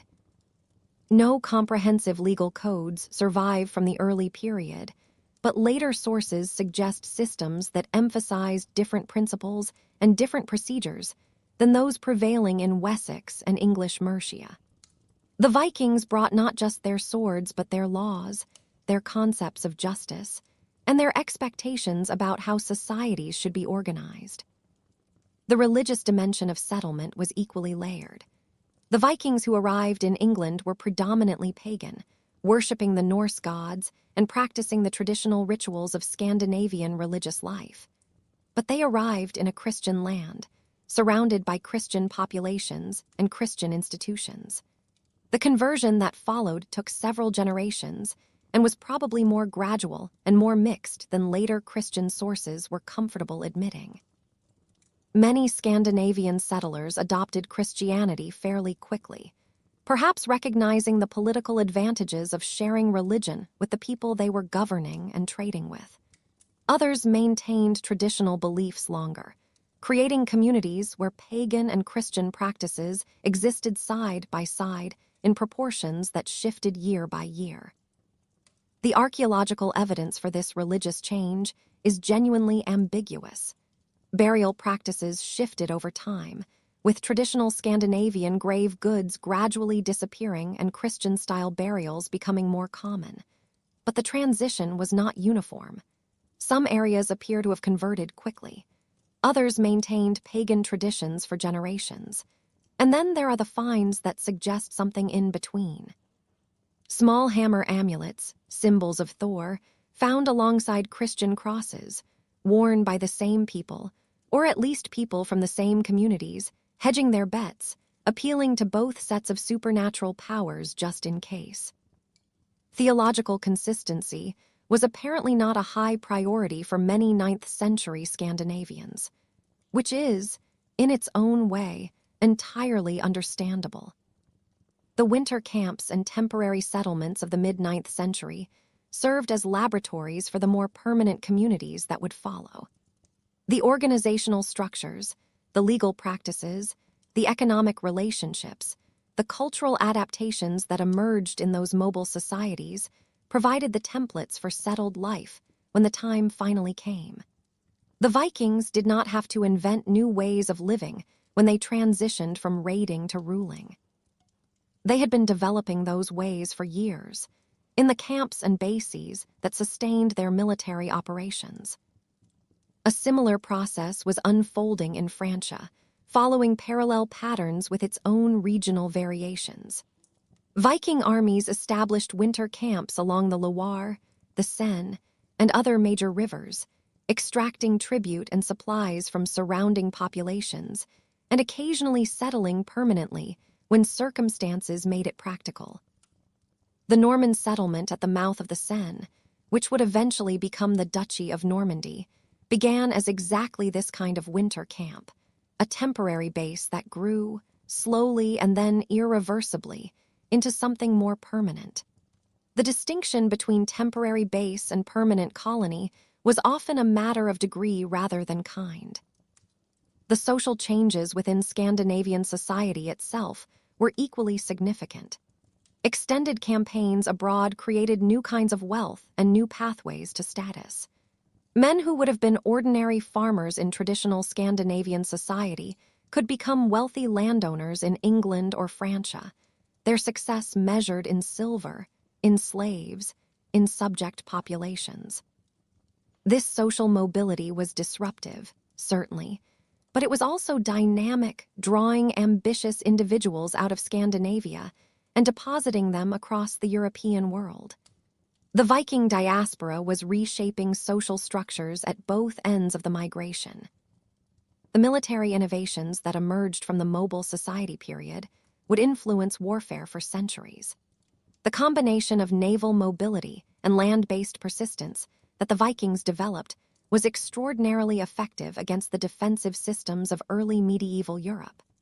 The ability to sustain operations for years rather than months, to maintain cohesion far from home, to adapt to local conditions while preserving core capabilities.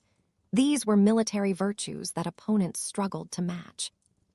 The Vikings were not just good fighters.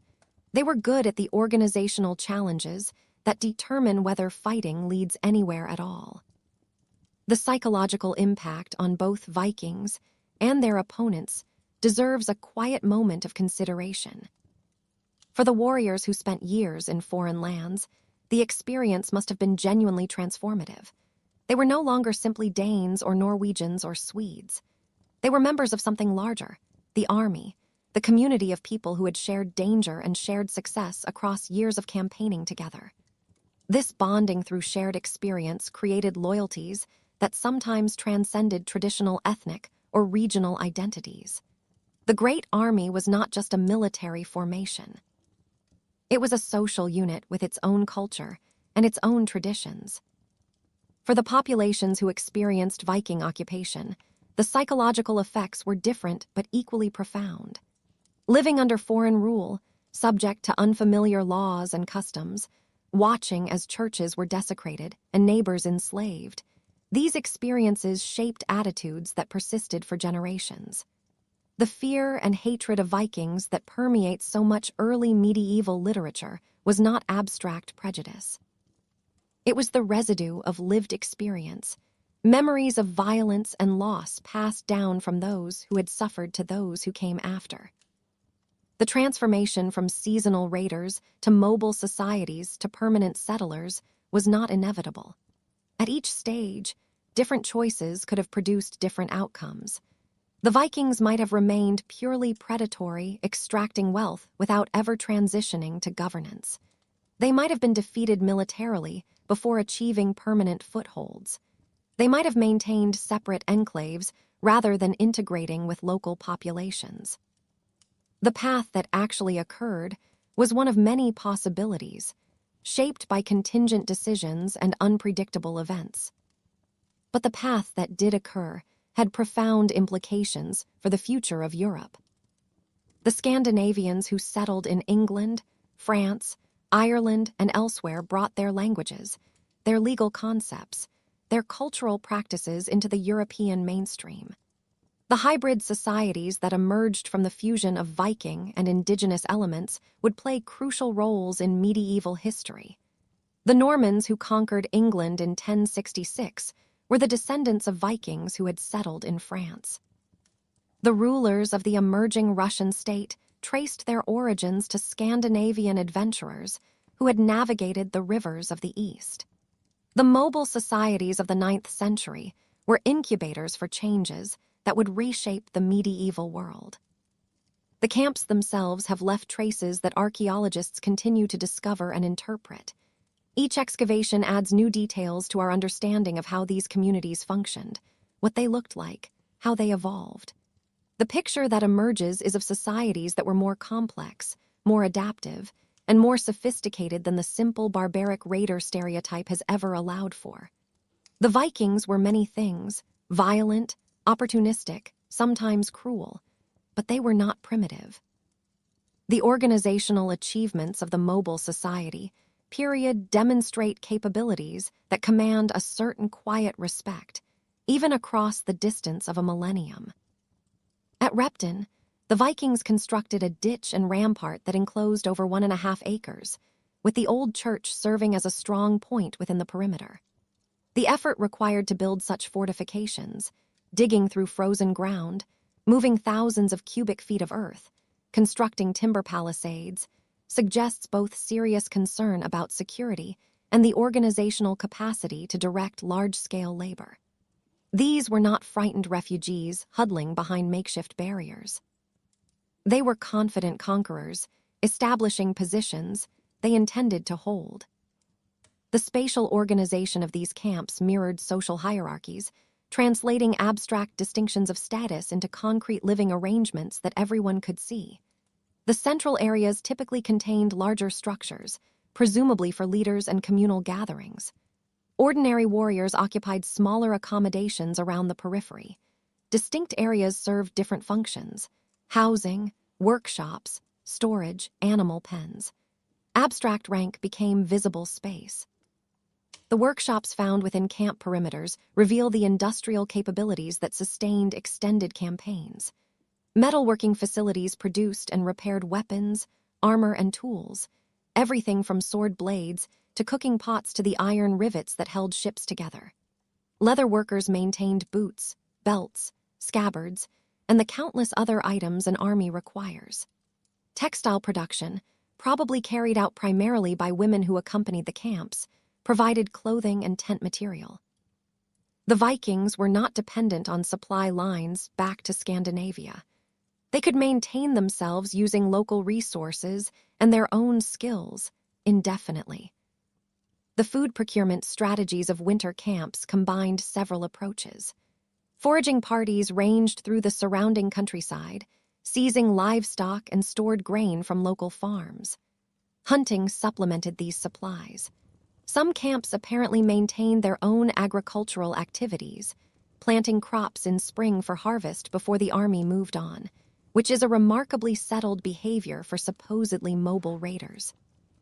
And the tribute extracted from subject populations provided regular deliveries of food and fodder, regularizing what had been random pillaging into something approaching systematic taxation.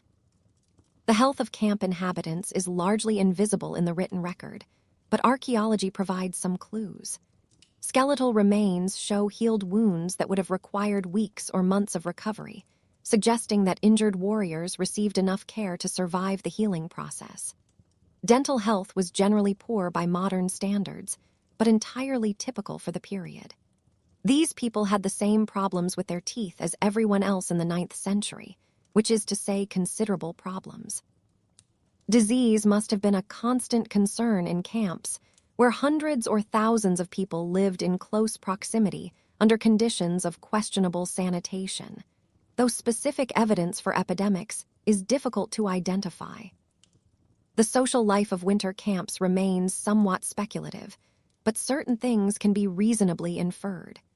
Drinking was central to Viking social culture, and the long winter months probably involved substantial consumption of whatever alcoholic beverages could be obtained or produced. Storytelling, poetry recitation, the singing of traditional songs, these would have passed the time and reinforced cultural identity.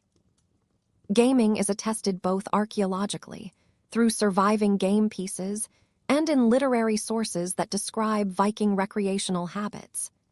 Dice, board games, various competitions. These were not joyless military machines. They were human beings who needed entertainment and camaraderie and the occasional relief from the tensions of campaign life. Religious practices in the camps probably blended traditional observances with whatever adaptations field conditions required. Major festivals like Yule would have been celebrated, maintaining the sacred calendar that structured Scandinavian religious life. Sacrifices to the gods for victory, for good weather, for successful plunder, almost certainly continued, even if the elaborate temple rituals of Scandinavia had to be simplified considerably. The burials at sites like Repton show that proper funerary observances remained important, suggesting that religious identity was carefully maintained, even far from home. The relationship between camp and countryside was complicated and evolved over time. Initially, it was purely extractive. The Vikings took what they wanted, and local populations had no choice but to comply or flee. But sustained presence created opportunities for more nuanced interactions. Some local inhabitants apparently collaborated with the Vikings, providing information, services, and goods in exchange for protection or profit. Others maintained hostile relationships, attacking foraging parties whenever opportunity arose. The camps existed in a complex social environment, not simply dominating their surroundings, but navigating a web of relationships that could be cooperative, hostile, or somewhere less clearly defined. Trade between camp and local population developed despite the fundamentally adversarial relationship that underlay everything. Vikings needed things they could not simply seize: information about the region, specialized skills, local knowledge. And local people sometimes found it profitable to provide these things in exchange for silver or protection. The boundaries between legitimate trade, extortion, and collaboration were never entirely clear, and probably shifted constantly depending on circumstances. Some local merchants apparently did quite well by serving as intermediaries between the Viking economy and the indigenous one, though their neighbors may not always have approved. The legal status of Vikings in winter camps was essentially outside any recognized system. They were not subject to Anglo-Saxon law. They were not bound by Frankish legal traditions. They were answerable to no authority except their own leaders. This lawlessness was part of their power. It was also, inevitably, a source of internal difficulty, since disputes within the army could not be resolved by appeal to any external authority. Internal justice systems must have existed, though the details of how they functioned are largely lost to us. The children born in winter camps occupy a particularly interesting position in this transitional world. They were the first generation of a new population, not Scandinavians who had emigrated, but people who had never known Scandinavia at all. Their identities were shaped by the mobile societies of the camps, by the hybrid culture emerging from the contact between Viking and indigenous traditions. Some would grow up to be warriors. Others would be among the first settlers when the armies finally transitioned to permanent occupation. They were the bridge generation, connecting the raiding past to the settled future. Contemporary sources document camp life only frustratingly. The literate people who might have recorded detailed observations, monks and clerics primarily, were exactly the people most likely to be killed, enslaved, or driven away by Viking presence. The sources that survive tend toward the general and the horrified, describing atrocities and disasters rather than the texture of daily existence. Archaeological evidence fills some gaps, but can only tell us about material culture, not about the thoughts and feelings and social dynamics of the people who left those materials behind. The dissolution of the mobile societies followed different paths in different places. In England, the settlement of the Danelaw was a relatively orderly transition, with armies dividing conquered lands among their members and establishing agricultural communities that became permanent features of the landscape. In France, the process was more prolonged and chaotic, some groups settling while others continued raiding, the boundaries between settlement and warfare remaining unclear for decades. In Ireland, the Viking towns remained somewhat distinct from the rural hinterland, creating urban enclaves within a predominantly agricultural society. The legacy extended far beyond the immediate consequences of settlement. The organizational forms developed in winter camps influenced how Scandinavian communities would be structured for generations. The economic practices refined during extended campaigns shaped Viking Age commerce. The cultural adaptations that emerged from contact with foreign populations fed back into Scandinavian civilization, enriching it with new ideas, new techniques, new perspectives. The armies in exile were agents of change, not just in the lands they invaded, but in the homelands they had left behind. When the winter camps finally emptied, their inhabitants did not go home. They had found new homes, and Europe would never be quite the same again.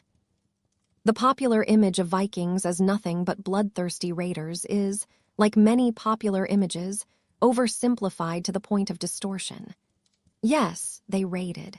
Yes, they were extremely good at violence, but they were equally good at commerce, and for every Viking ship that approached a coast with hostile intent, there was probably another that came to trade. The Scandinavians of the Viking Age were merchant warriors, moving between raiding and trading, depending on which activity seemed more profitable in any given situation. The same man might attack a monastery in June and sell legitimate goods at a market in August, seeing no contradiction whatsoever between these activities. Business was business, and the Vikings were very much in business. Understanding Viking economics requires setting aside some modern assumptions about how trade works. In the world we inhabit, roles tend to be specialized. Merchants are merchants. Soldiers are soldiers. The Viking world did not work that way. A trading expedition was also a potential raiding expedition. The difference depended on how the locals reacted and what opportunities presented themselves. A ship carrying furs and amber for sale might return home with goods purchased legitimately, goods taken by force, or some combination of both. The flexibility was the point. Scandinavian entrepreneurs kept their options open. The geographic position of Scandinavia made this dual approach particularly effective. Situated at the crossroads between Western Europe, the Baltic lands, and the routes leading east toward what is now Russia and ultimately the Islamic world, the Norse controlled crucial choke points in medieval trade networks. Goods moving between these regions had to pass through Scandinavian hands, and the Scandinavians were prepared to facilitate this movement for a price.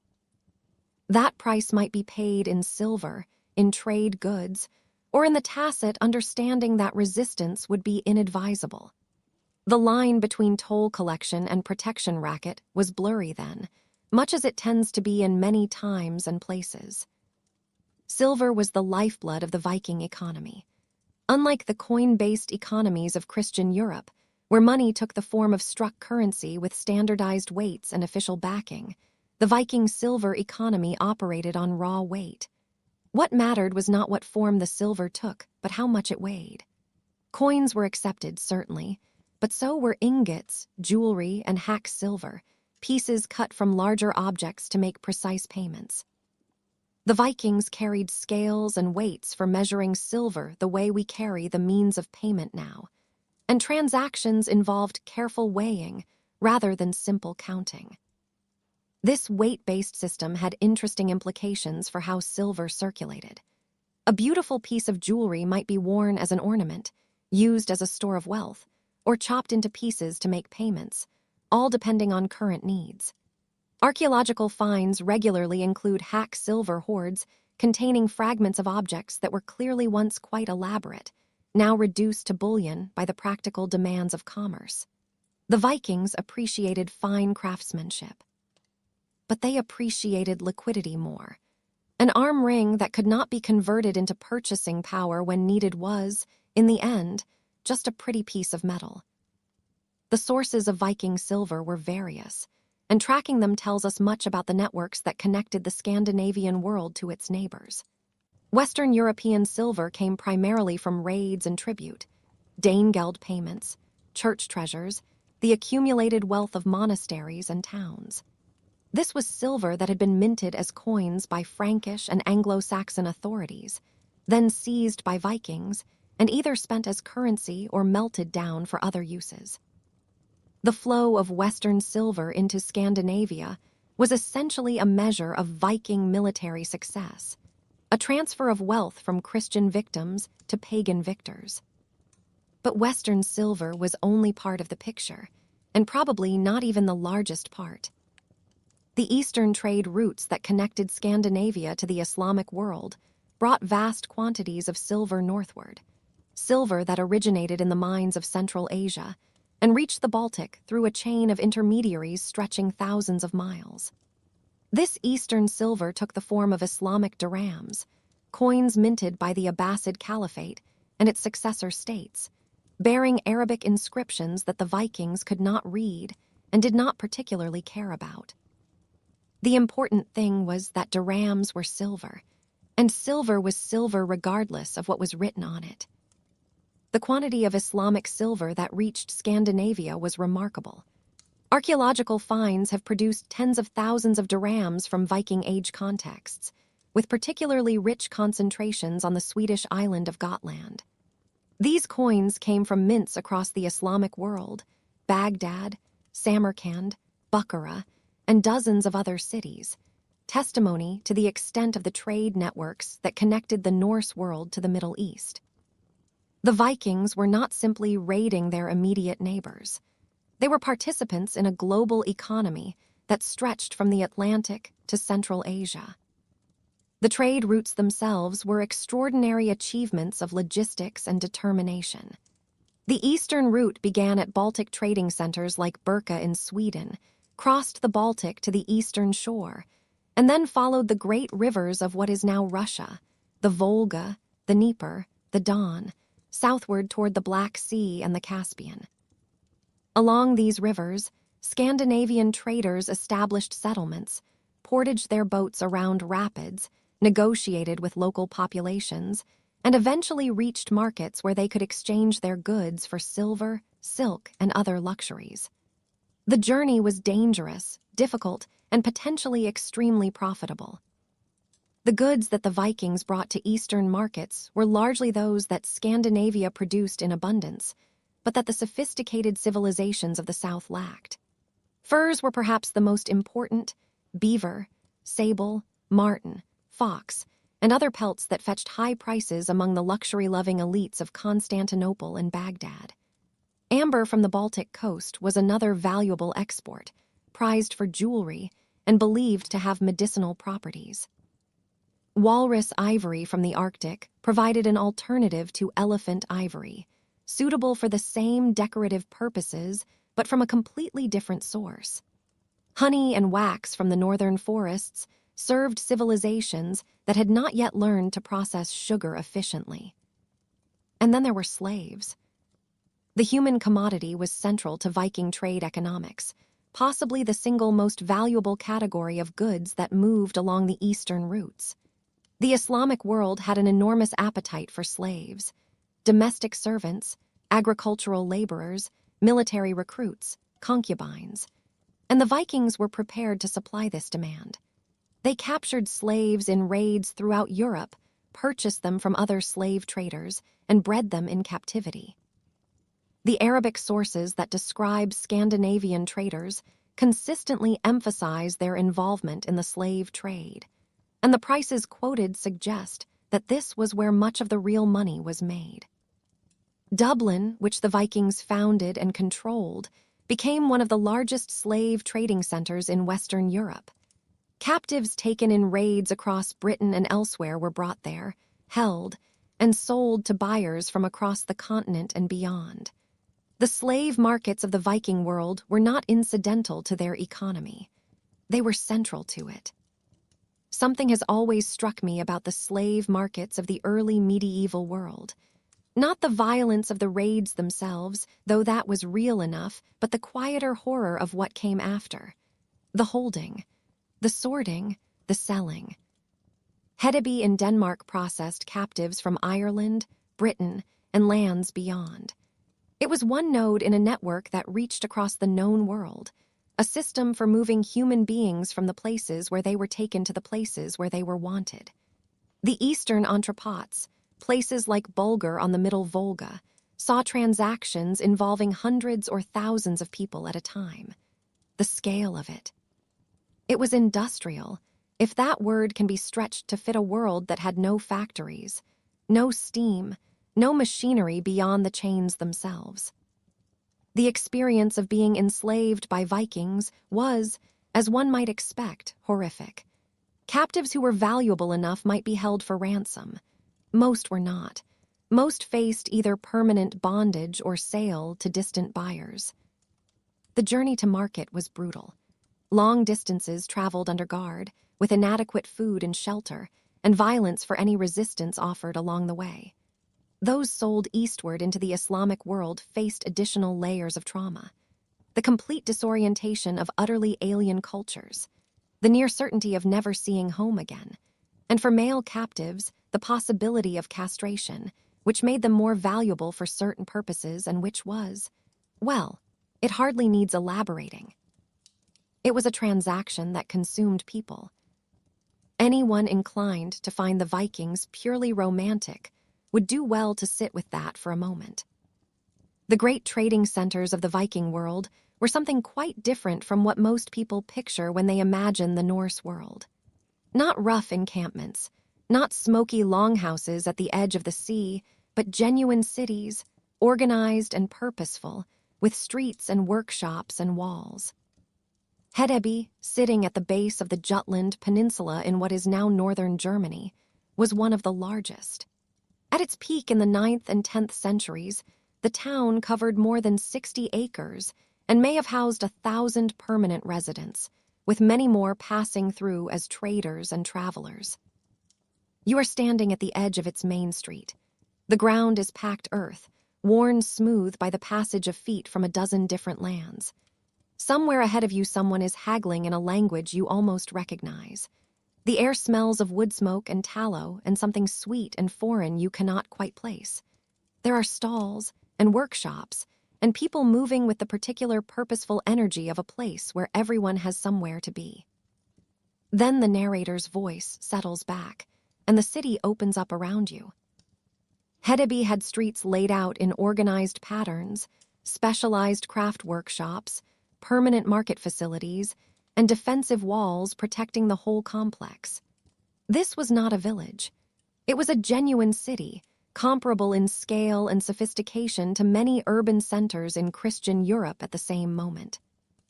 The goods available there reflected the town's position at the intersection of multiple trade routes.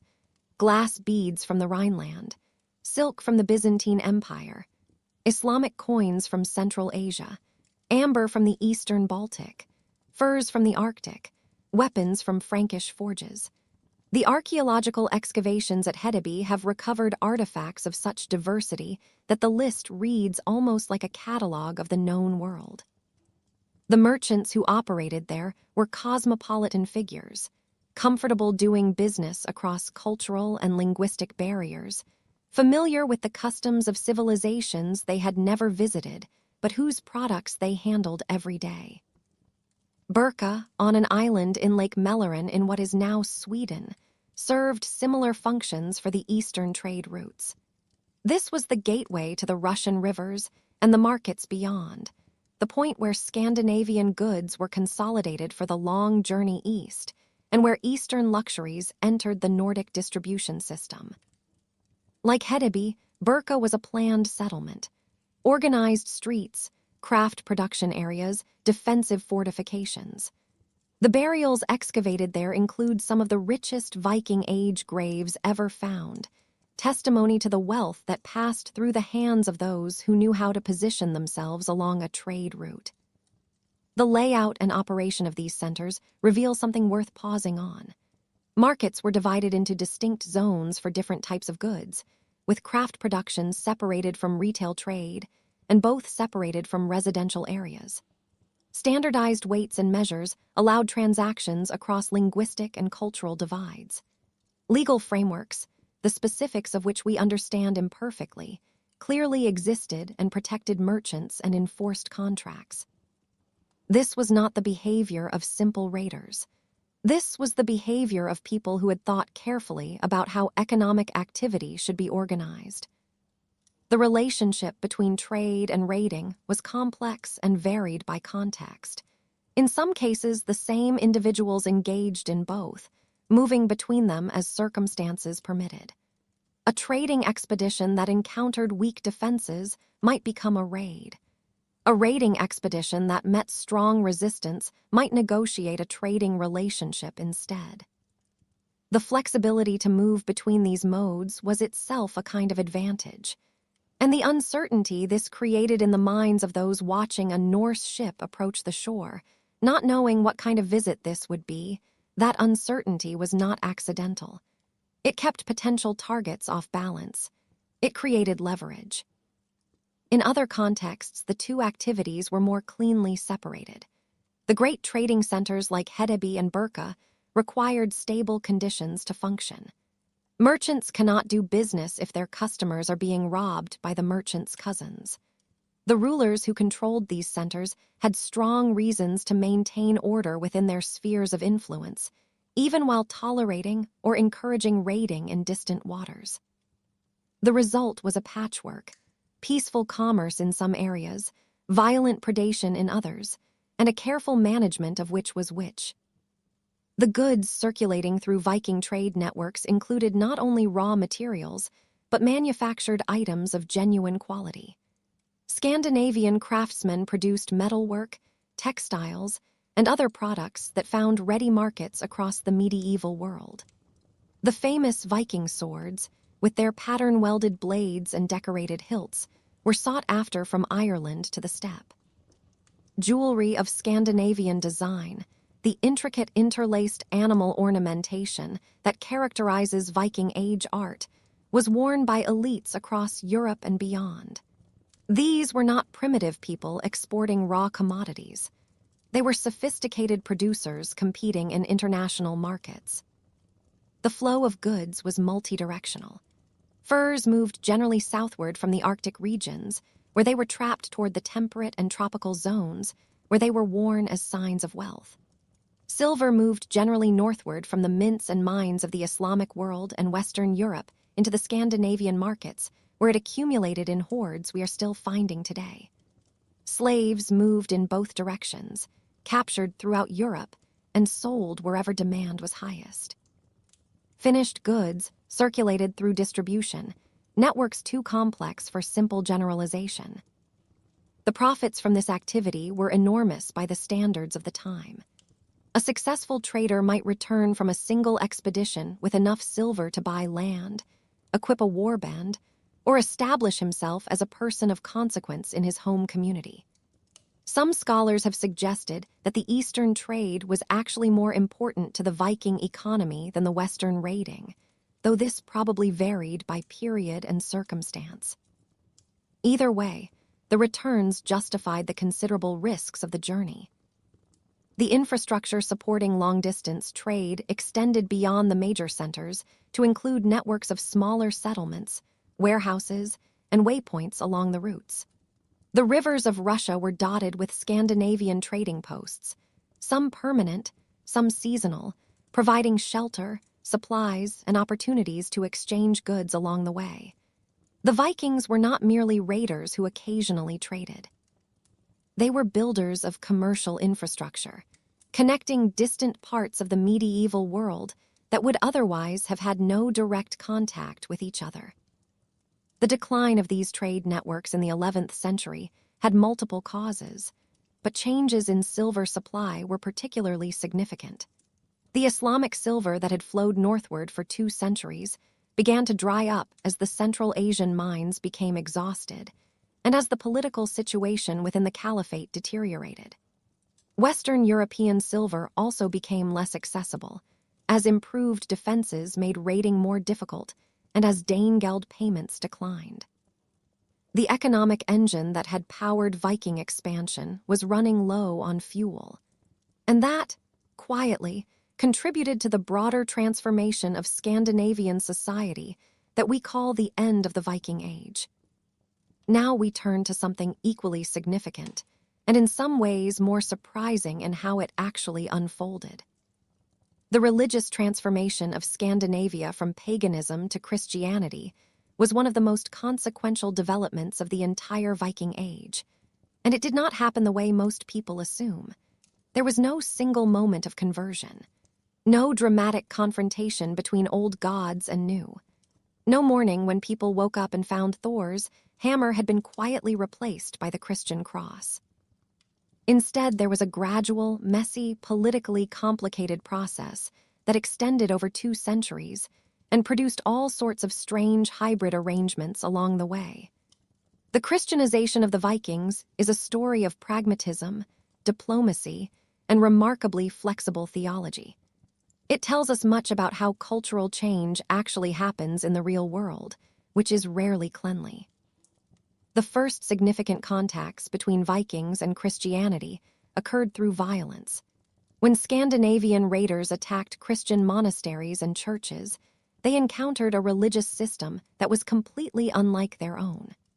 The Christians worshipped a single god who had allowed himself to be tortured to death, which must have seemed deeply peculiar to people whose gods were defined by power and martial prowess. The Christians also accumulated wealth in buildings they couldn't adequately defend, apparently believing that divine protection would substitute for walls and warriors. The Vikings were content to test that assumption.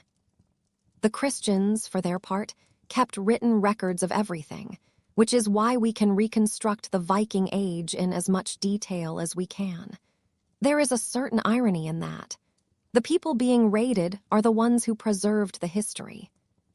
But the Vikings were not merely destroyers of Christian civilization. They were also increasingly entangled with it, through trade, through diplomacy, through the simple fact of proximity. The trading centers of the Viking world included Christian merchants from the Frankish Empire and elsewhere. Diplomatic negotiations with Christian rulers exposed Norse leaders to Christian customs and ideas. Vikings who settled in Christian lands, in England, in France, in Ireland, found themselves surrounded by Christian populations and Christian institutions. Avoiding Christianity entirely would have required a deliberate isolation that economically and politically engaged Norsemen had no interest in maintaining. The pragmatic appeal of Christianity for Norse leaders began with very concrete considerations. Christian rulers preferred, as a rule, to deal with other Christians. A pagan chieftain might be tolerated as a trading partner or a temporary ally, but full participation in the European political system required baptism. Treaties were sworn on Christian relics. Marriages were made to Christian royal families. The entire ideological framework of medieval politics assumed Christian identity as a baseline. A Norse leader who wanted to be treated as an equal by Frankish or Anglo-Saxon rulers had strong incentives to accept baptism, whatever his private beliefs might be. The concept of prima signatio, the first marking with the sign of the cross, provided a useful halfway point for those who wanted Christian connections without full Christian commitment. This preliminary ritual made a person acceptable for commercial and social interaction with Christians without requiring complete conversion. A Viking trader who had received prima signatio could do business in Christian markets, attend Christian social functions, and generally participate in Christian life while remaining technically uncommitted. It was a theological loophole. Both sides found it convenient. Stricter Christians occasionally complained about it. Full baptism, when it occurred, was often more political than spiritual. The ceremony typically involved a Christian sponsor, frequently a king or other important figure, who became the godparent of the newly baptized Viking. This created a relationship of fictive kinship with significant political implications. A Viking chieftain whose godfather was the king of the Franks had access to royal patronage, protection, and legitimacy that no unbaptized pagan could claim. The baptism itself might be sincere, it might be purely tactical, but the social consequences were real either way. The famous baptism of the Danish king Harald Bluetooth around the year 965 illustrates the political dimensions of conversion with particular clarity. Harald did not convert because he was suddenly convinced that Christ was superior to Odin. He converted because Denmark was facing military pressure from the German Empire, whose Christian rulers had made their expectations plain. By accepting Christianity, Harald gained German support against his enemies, enhanced his legitimacy as a modern European monarch, and positioned Denmark for membership in the community of Christian kingdoms. The theological content was almost secondary to the diplomatic advantages. Harald commemorated his conversion by erecting a massive rune stone at Jelling in Denmark, which proclaimed that he had made the Danes Christian. This was something of an overstatement. The actual Christianization of the Danish population would take generations, but it established the official position of the Danish monarchy and Harald's role as the agent of religious change.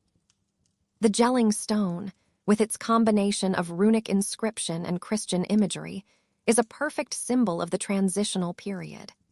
Old technologies and new, old beliefs and new, merged in a single monument by a king who was simultaneously Viking and Christian, depending on who he was speaking to and what he needed from them. Similar patterns played out across Scandinavia, though the timing and details varied considerably. Norway's conversion was more violent, more closely associated with royal authority. Kings like Olaf Tryggvason and Olaf Haraldsson used military force to impose Christianity on resistant populations. Sweden's conversion was slower and more gradual, with pagan practices persisting in some areas well into the 12th century.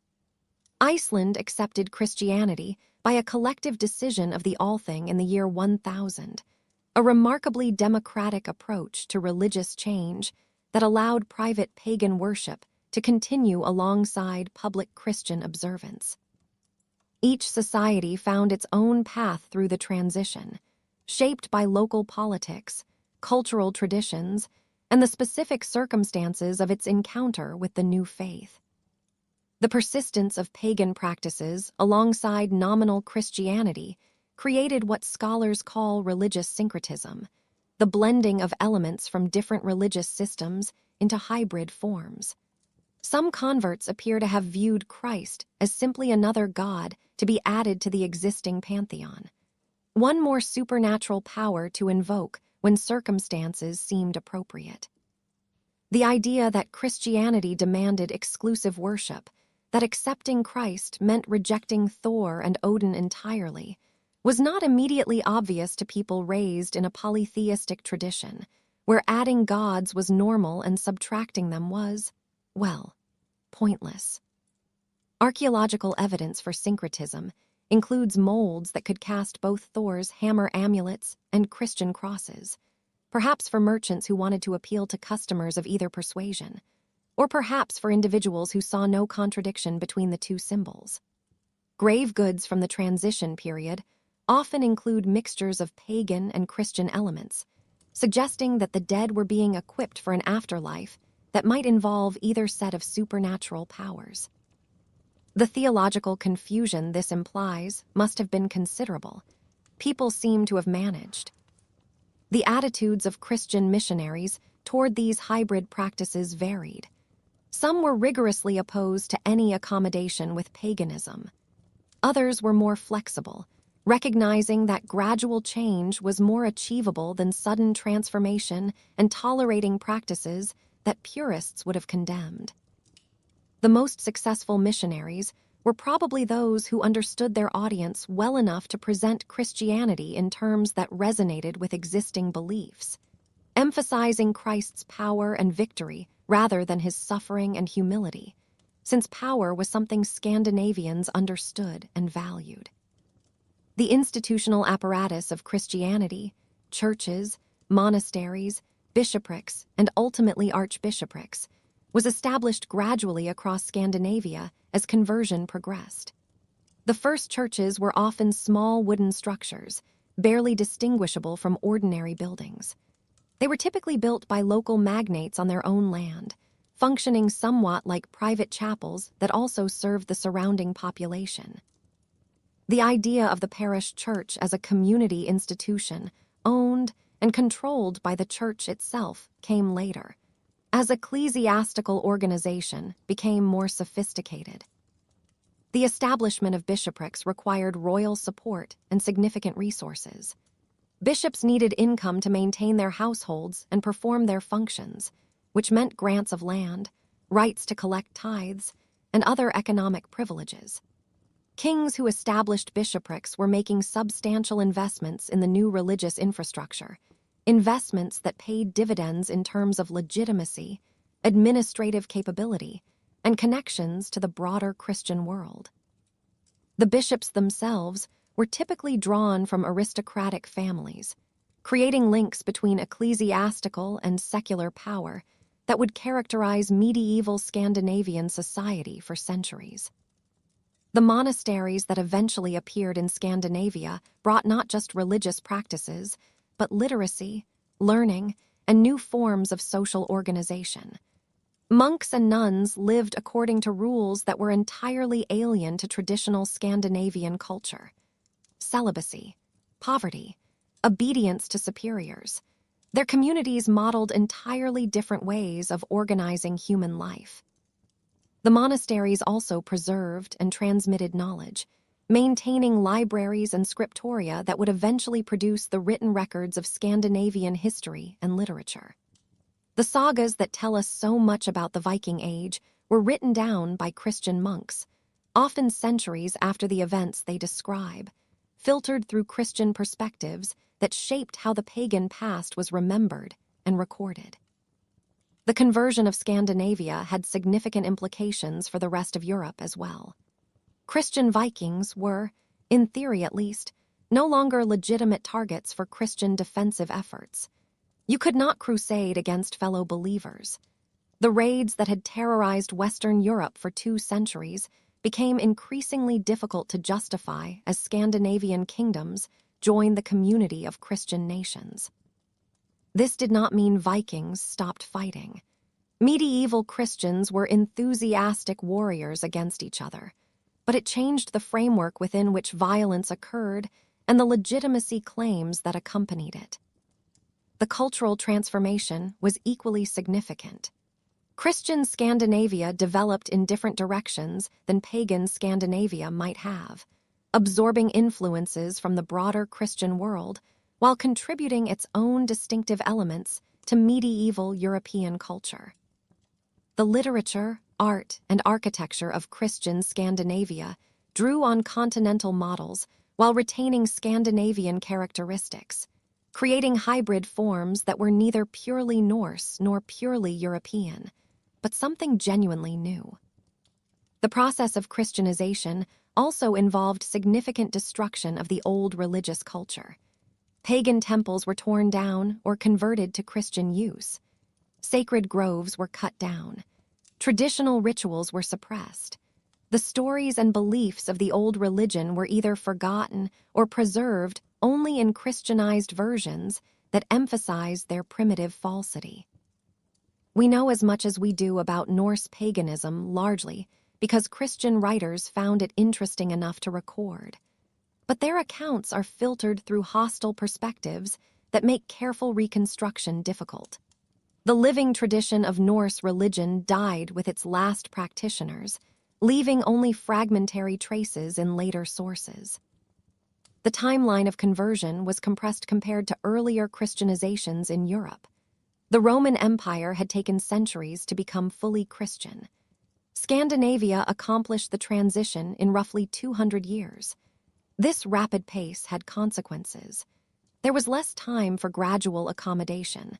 less opportunity for Christianity to develop distinctively Scandinavian forms before the Western model was firmly in place.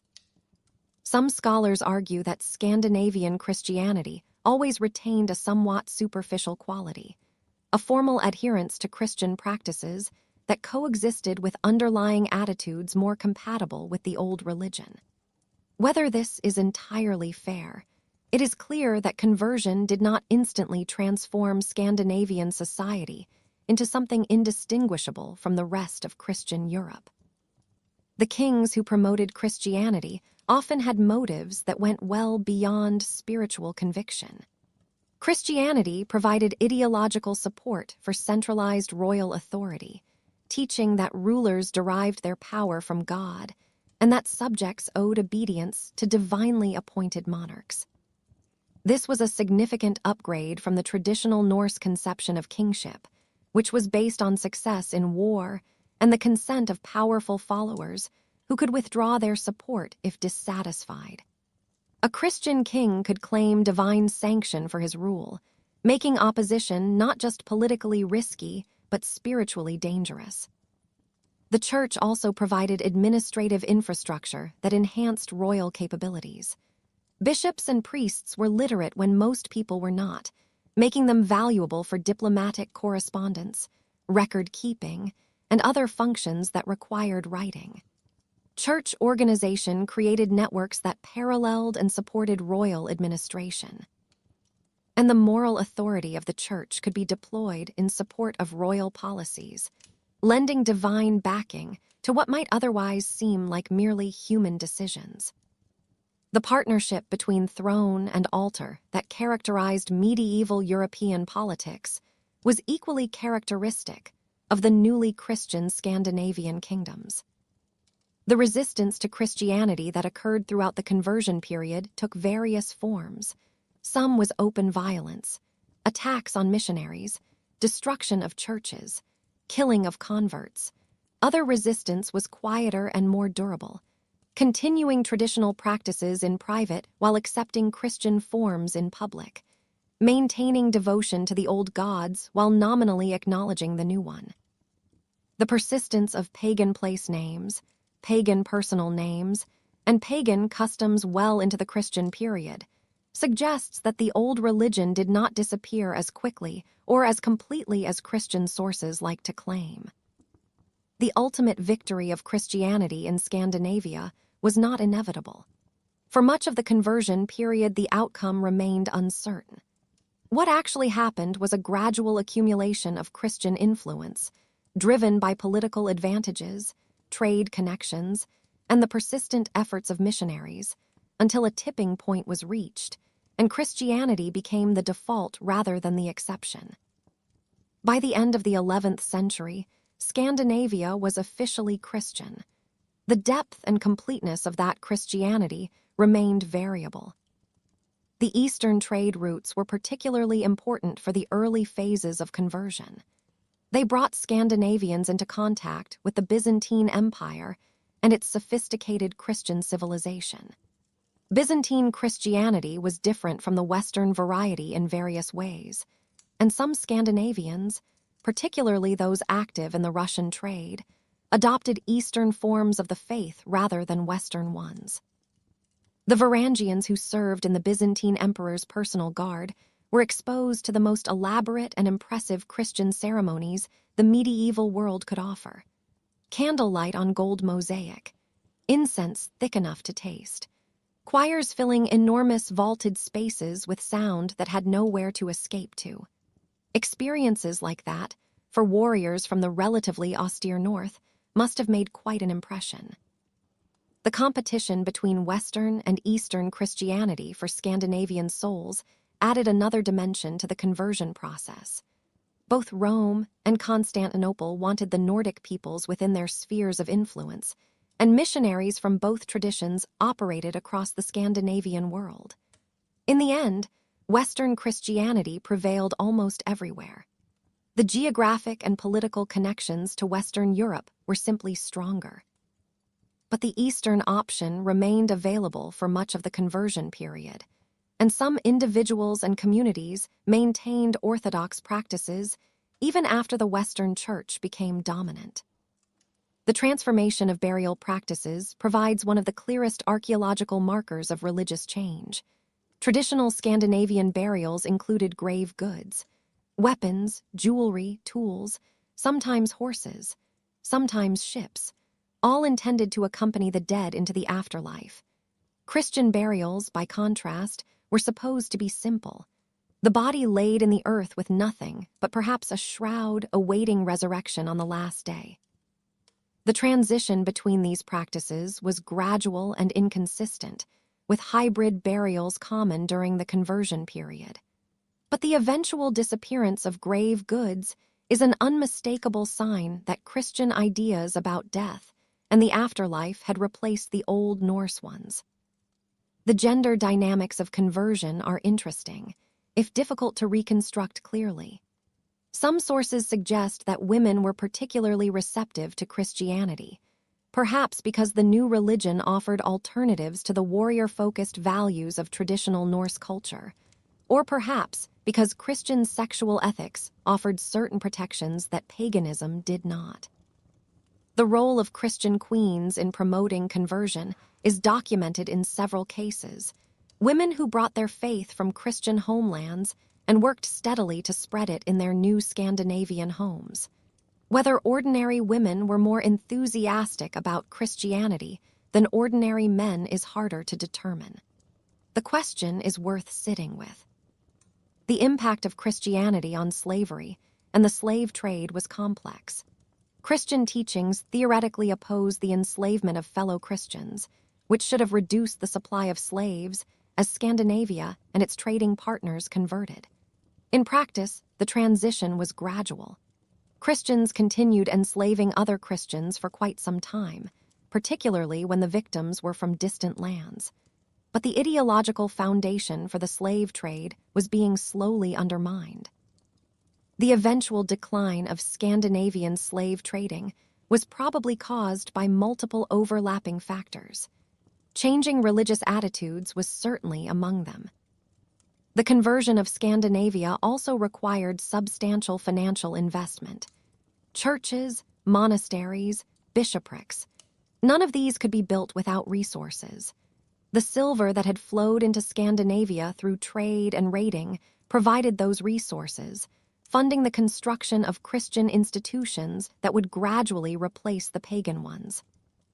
There is something quietly striking about that arrangement. The profits of the Viking Age financed its own transformation.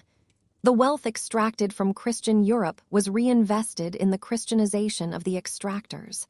The original victims probably would not have appreciated the symmetry, but it is there. The role of silver in facilitating religious change connects the economic and religious transformations of the Viking world in ways that are easy to underestimate. These two great changes were not parallel developments running alongside each other. They were intertwined, each enabling and reshaping the other. The trade networks that brought Vikings into contact with Christian merchants also brought them into contact with Christian ideas. The wealth accumulated through commerce gave Norse leaders the resources to participate in Christian political systems and the incentive to seek the legitimacy that baptism provided. And the Christianization of Scandinavia, once underway, reshaped the trade networks themselves, as the new religion brought new connections, new institutions, and new ways of organizing economic activity. The memory of the pagan past would persist long after the conversion was complete, preserved in the literary tradition that flourished in medieval Iceland, and eventually in the nationalist movements of the 19th century that looked back to the Vikings for inspiration. The old gods never entirely died. They survived as characters in stories, as elements of folklore, and eventually as subjects of academic study. Modern neo-pagan movements have attempted to revive what the conversion once suppressed. The transformation from pagan Vikings to Christian Scandinavians marks the end point of one long chapter. The Norsemen who had spent 2 centuries terrorizing Europe became part of Europe. Their descendants indistinguishable, in religion, in culture, in political organization from other medieval Europeans. The longships still sailed, but they carried Christian crews on Christian missions. The warrior culture survived, but it was now directed toward Christian goals, crusades, holy wars, the defense of Christendom against its enemies. The Viking Age had ended, and something new had begun. You are standing on a ridge in October. The air has that particular sharpness that comes before the cold arrives in earnest, the smell of damp grass and turned earth, and somewhere below you, thousands of men are moving. You cannot quite see their faces from here. You can hear the horses. Then it begins. And that is where we join this story. There is something strange and beautiful about the way history does not announce itself. The people living through the great transitions rarely know they are living through them. A merchant in Rouen who watched the first Norse settlers arrive and thought only about what it would mean for the price of grain at market. A monk in some cold scriptorium, still writing, still copying, not knowing that the world above his pages was quietly becoming something else. The trade networks and religious changes that had moved through Scandinavia for generations were doing exactly this kind of silent work, reshaping the foundations beneath people's feet without anyone quite seeing the whole picture. The warriors who had raided monasteries now attended church themselves. The merchants who had traded slaves for silver now participated in economies that ran on other things entirely. The chieftains who had sacrificed to Odin now received their authority from Christian coronation. These are not small changes. They are the kind of changes that reach into every corner of a life, into what you call your God, into who you call your king, into what you believe happens after you die. And yet the people moving through these changes were still people. They had hopes and fears and contradictions. They were not historical categories moving through abstract processes. They were tired, sometimes. They were confused, probably. They hedged their bets, which is something human beings have always done when they are not entirely sure which world they are living in. The martial values that characterized the Viking Age did not simply disappear when the crosses went up. They were redirected toward crusading, toward the holy wars that the new Christian framework offered as a replacement for the old raids. The economic networks that had connected Scandinavia to the wider world persisted as well, though their character changed as the violent extraction of the raiding era gave way to more conventional commerce. The political structures that emerged from the conversion period combined elements of traditional Norse organization with new Christian models, creating hybrid institutions that were neither purely one thing nor the other. This is how cultures actually change, not all at once, not cleanly, but in layers with old things persisting beneath new surfaces, sometimes for centuries. The gods who received sacrifices at Uppsala and at Jelling gradually faded into literary figures, their worship replaced by Christian practices that now seem eternal, but are, as the historian must quietly note, just as historically contingent as the paganism they displaced. The silver that flowed through Viking trade networks has long since been melted down and recast into other forms. But the patterns it established, the connections between north and south, east and west, persisted long after the coins themselves were gone. And the Norse religion has not entirely disappeared. In various forms, contemporary versions of practices dormant for a millennium have returned, or been reconstructed, or been imagined into being. The gods of the Vikings still have their devotees, in vastly reduced numbers and very different forms than in the Viking Age itself, but present nonetheless. There is something quietly persistent about certain ideas. The Vikings who navigated these transformations, economic and religious, personal and collective, were living through one of history's great transitions, even if they could not fully understand what was happening around them. We who look back from a distance of 1,000 years can see patterns they could not see. We can trace the consequences of their choices through centuries of subsequent history. But we should be humble about that understanding. The medieval world was strange, operating according to logics that do not always match our expectations. The people who lived through the Viking Age were not simply earlier versions of ourselves. They were different, shaped by different circumstances and different beliefs, and understanding them requires genuine effort and genuine imagination. With that reminder held gently in mind, we can turn now to the political developments that would bring this remarkable era toward its climactic conclusion. In the year 911, something happened on the banks of the Epte River in what is now northern France.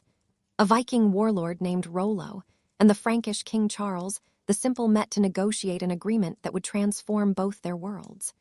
The deal they struck was straightforward in outline and extraordinary in consequence.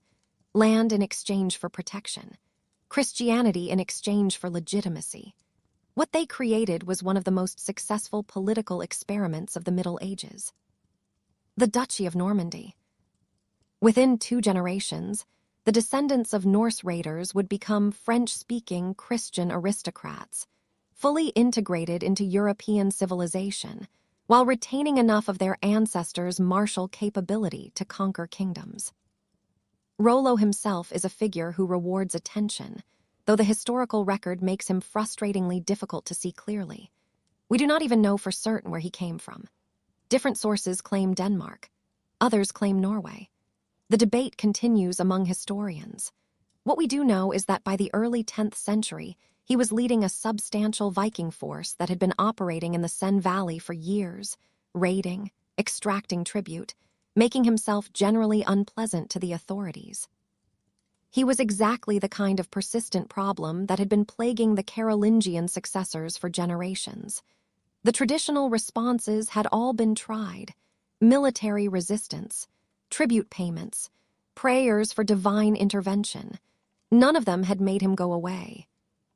Charles the Simple, whose epithet means straightforward rather than stupid, despite what one might reasonably assume, decided to try something different. Instead of fighting Rollo or paying him off temporarily, Charles would give him what he actually wanted: land, legal status, a place in the Frankish political order. In exchange, Rollo would convert to Christianity, swear allegiance to the Frankish crown, and crucially defend his new territory against other Vikings. The fox would guard the henhouse, which sounds like a terrible idea until you realize that foxes are actually quite effective at keeping other foxes away from their territory. The Treaty of St. Clair-sur-Repte, as this agreement came to be known, granted Rollo control over the lower Seine Valley, roughly the area around the modern city of Rouen. This was not the entire later Normandy, which would expand through subsequent negotiations and conquests, but it was a substantial beginning. The land was valuable agricultural territory that had been devastated by decades of Viking raiding, depopulated and demoralized, but with enormous potential for recovery under stable governance. Rollo was essentially being given a fixer-upper kingdom, with the understanding that he would repair the damage his own people had caused. The baptism that accompanied this agreement was typical of Viking conversions in its ambiguity. Rollo accepted Christianity as required, with the Frankish king serving as his godfather, creating the fictive kinship relationship that bound the two men together in the Christian social framework. But legends preserved in later Norman sources suggest that Rollo's commitment to his new faith was somewhat provisional. According to one story, on his deathbed he ordered sacrifices to the Norse gods, while simultaneously making gifts to Christian churches, apparently hedging his bets about the afterlife. Whether this actually happened, or whether it was invented later to make the founder of Normandy seem more authentically Viking, we cannot know. But it captures something true about the transitional nature of this period. The man standing at the border between two worlds, not quite sure which one to trust. The speed of Norman assimilation into Frankish culture was remarkable by any standard. Within 2 generations, by the time of Rollo's grandson Richard I, the ruling class of Normandy had become essentially French. They spoke French rather than Norse. They followed French legal customs rather than Scandinavian ones. They patronized French-style churches and monasteries and generally behaved like the Frankish aristocrats they had technically become. The transformation was so complete that later Normans who wanted to learn about their Viking heritage had to import Scandinavian teachers, having lost the linguistic and cultural knowledge that would have allowed them to access their own past directly. This rapid assimilation was driven by several forces working together. The Scandinavian settlers in Normandy were predominantly male warriors who married local Frankish women, creating mixed families where the mother's language and culture had obvious advantages in domestic settings. The children of these unions grew up bilingual at best, and in many cases probably French-dominant, surrounded by a population that was overwhelmingly Frankish in language and culture. The Vikings were not colonizing empty land. They were inserting themselves into an existing society, and that society's cultural gravity pulled them steadily inward. The practical advantages of Frankish culture also played a role. The legal, administrative, and ecclesiastical systems of the Frankish world were more sophisticated than their Scandinavian equivalents, better suited to governing a complex agricultural society with established institutions. A Norman lord who wanted to manage his estates effectively, participate in Frankish politics, and maintain relationships with the church had strong incentives to adopt Frankish ways of doing things. The Viking heritage was proud, but impractical. The Frankish present offered better tools for the challenges at hand. The church was particularly important in driving assimilation. The bishops and abbots who gradually rebuilt religious institutions in Normandy were trained in Frankish traditions and conducted their affairs in Latin and French. They educated the sons of Norman aristocrats, including future dukes, in Christian learning that was thoroughly continental in character. The monasteries that the Normans founded and patronized, partly from genuine piety, partly from political calculation, became centers of Frankish culture that influenced everything around them. Religion was the vector through which Frankish civilization penetrated Norman society most deeply. But assimilation was not the whole story.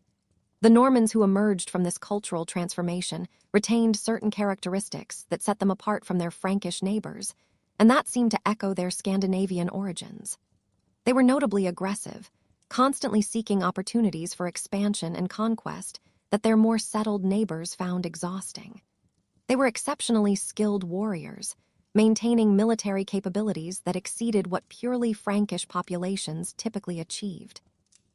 And they had a restless energy, a willingness to take risks and pursue adventures in distant lands that echoed the Viking spirit, even after the Viking language and religion had been forgotten. The military culture of Normandy deserves particular attention because it would have such significant consequences for medieval history. The Normans became masters of mounted warfare, adopting the heavy cavalry tactics that were becoming dominant in Western European military practice and taking them to new levels of effectiveness. They built castles, those distinctive motte and bailey fortifications that would spread across Europe in their wake, creating defensive strongpoints that allowed small numbers of warriors to control large territories. And they developed sophisticated approaches to combined arms warfare, coordinating infantry, cavalry, and archery in ways that consistently outperformed their opponents. This military expertise was no accident. The Norman dukes faced persistent challenges that required capable armies, rebellious vassals, ambitious neighbors, the occasional need to demonstrate to the French king that his theoretical overlordship should not be taken too literally. The competitive environment of Norman politics selected for military competence, rewarding those who could fight effectively and eliminating those who could not. The warrior aristocracy that resulted was arguably the most formidable military class in Western Europe, descendants of Vikings who had combined their ancestors' ferocity with the tactical sophistication of the Frankish military tradition. The expansion of Norman power beyond the original duchy began early and never really stopped. By the mid-11th century, Norman adventurers had established themselves in southern Italy and Sicily, carving out territories from Byzantine, Lombard, and Muslim predecessors in a series of campaigns that demonstrated Norman military capabilities on an international stage. The southern Italian Normans would eventually create a kingdom that was one of the most sophisticated states of the medieval Mediterranean, blending Norman, Italian, Greek, and Arabic elements into something uniquely cosmopolitan. The conquistador spirit of the Vikings, it seemed, had survived their cultural transformation intact. The relationship between Normandy and the English crown was complicated long before 1066. The English king Ethelred the Unready had married Emma of Normandy in 1002, seeking an alliance against the Danish Vikings who were making his life miserable. This marriage created dynastic connections that would later be exploited and disputed with dramatic consequences. When Ethelred's sons by Emma fled to Normandy during the Danish conquest of England, they were sheltered by their Norman relatives, creating debts and expectations that would complicate English politics for decades. The most important of these exiled princes was Edward, later known as the Confessor, who spent most of his early life in Normandy and absorbed Norman culture so thoroughly that he was essentially more Norman than English by the time he returned to claim his throne. Edward's reign saw significant Norman influence at the English court, including the appointment of Norman favorites to important positions and the possible, though much disputed, promise of the English succession to William, Duke of Normandy. Whether Edward actually made such a promise, and whether it would have been legally binding if he had, became the central question of 1066. William of Normandy, whom history would remember as the Conqueror, was the illegitimate son of Duke Robert I and a tanner's daughter named Herleva, a background that would have been disqualifying in many medieval contexts, but that Norman society was flexible enough to accommodate. William spent his childhood and youth surviving one assassination attempt after another, as various factions sought to eliminate a bastard duke, who, by their reckoning, should not have been ruling in the first place. This brutal education in the realities of power produced a leader who was simultaneously cautious and ruthless, patient in preparation, but devastating in execution. By the 1060s, William had consolidated his control over Normandy, defeated his enemies, and built the military machine that would soon be unleashed on England. He was widely recognized as one of the most capable rulers in Western Europe, a man whose ambitions extended well beyond his inherited duchy. When the opportunity to claim the English throne presented itself, he was ready to seize it. He had the resources, the skills, and the determination to succeed where others might have failed.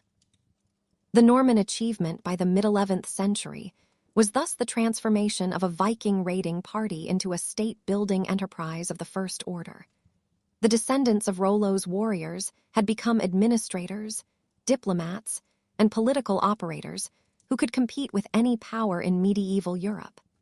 They had absorbed the best of Frankish civilization while retaining the martial capabilities that had made their ancestors so formidable.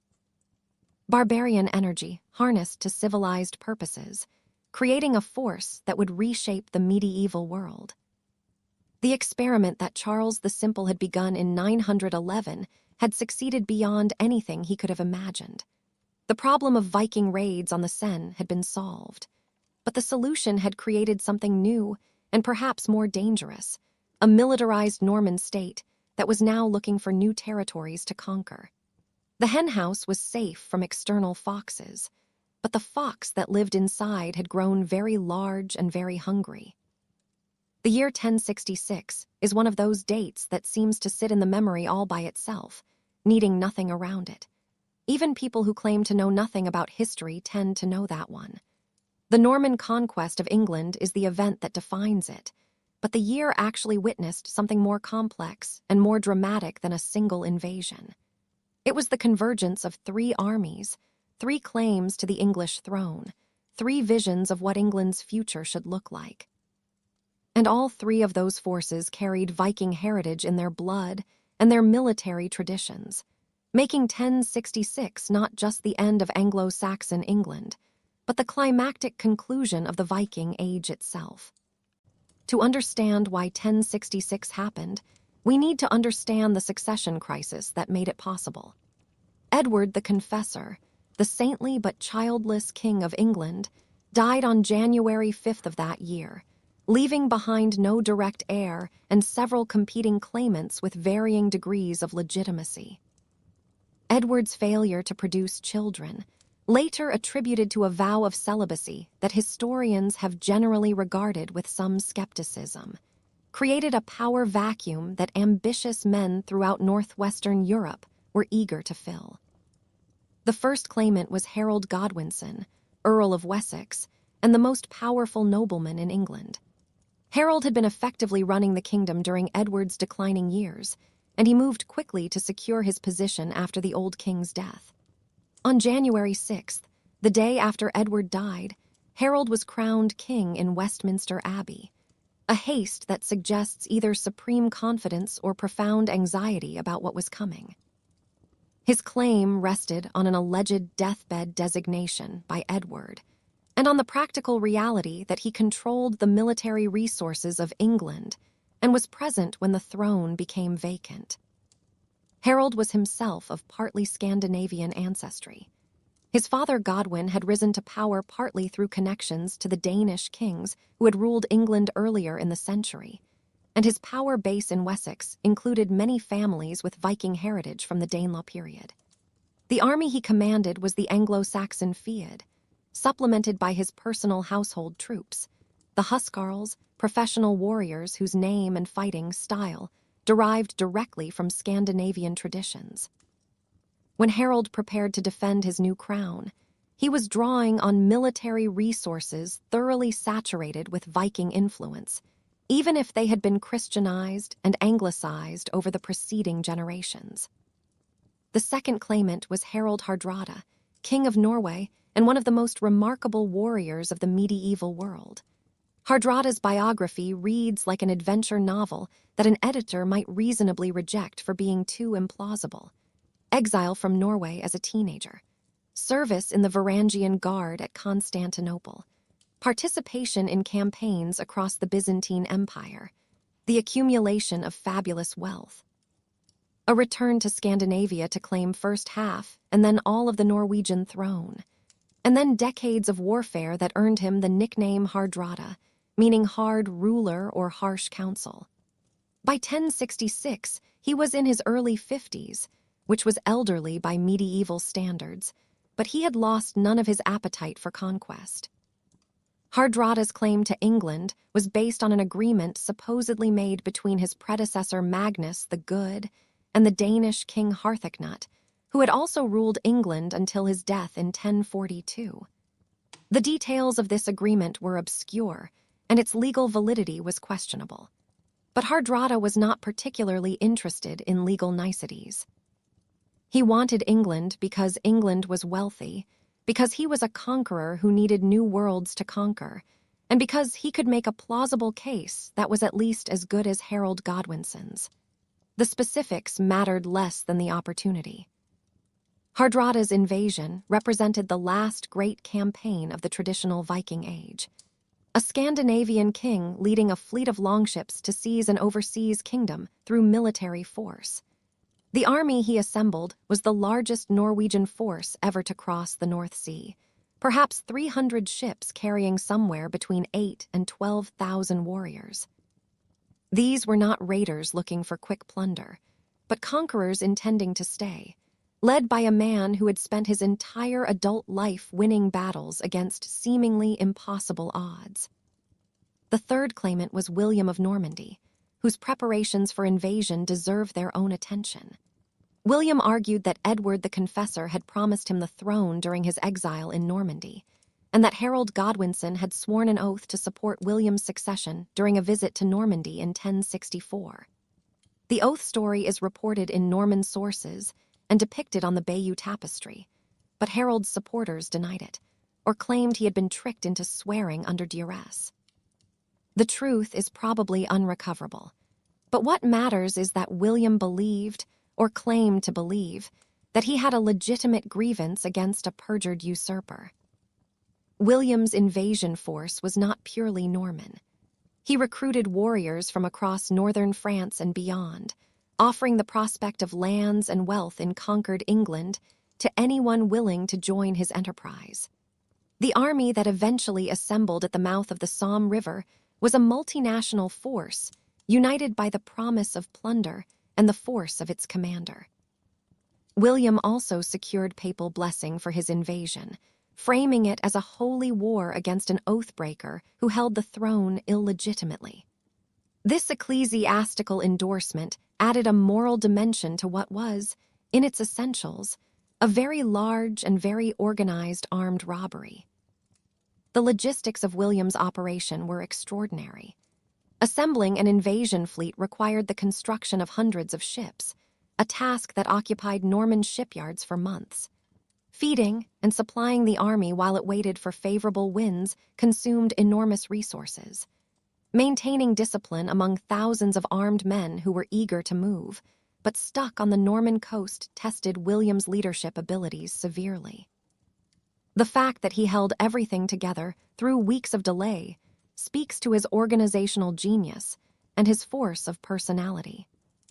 The summer of 1066 thus found Harold Godwinson facing the nightmare scenario of simultaneous invasions from two directions by two formidable enemies. His strategic situation was unenviable. He could not concentrate his full strength against either threat without leaving England vulnerable to the other.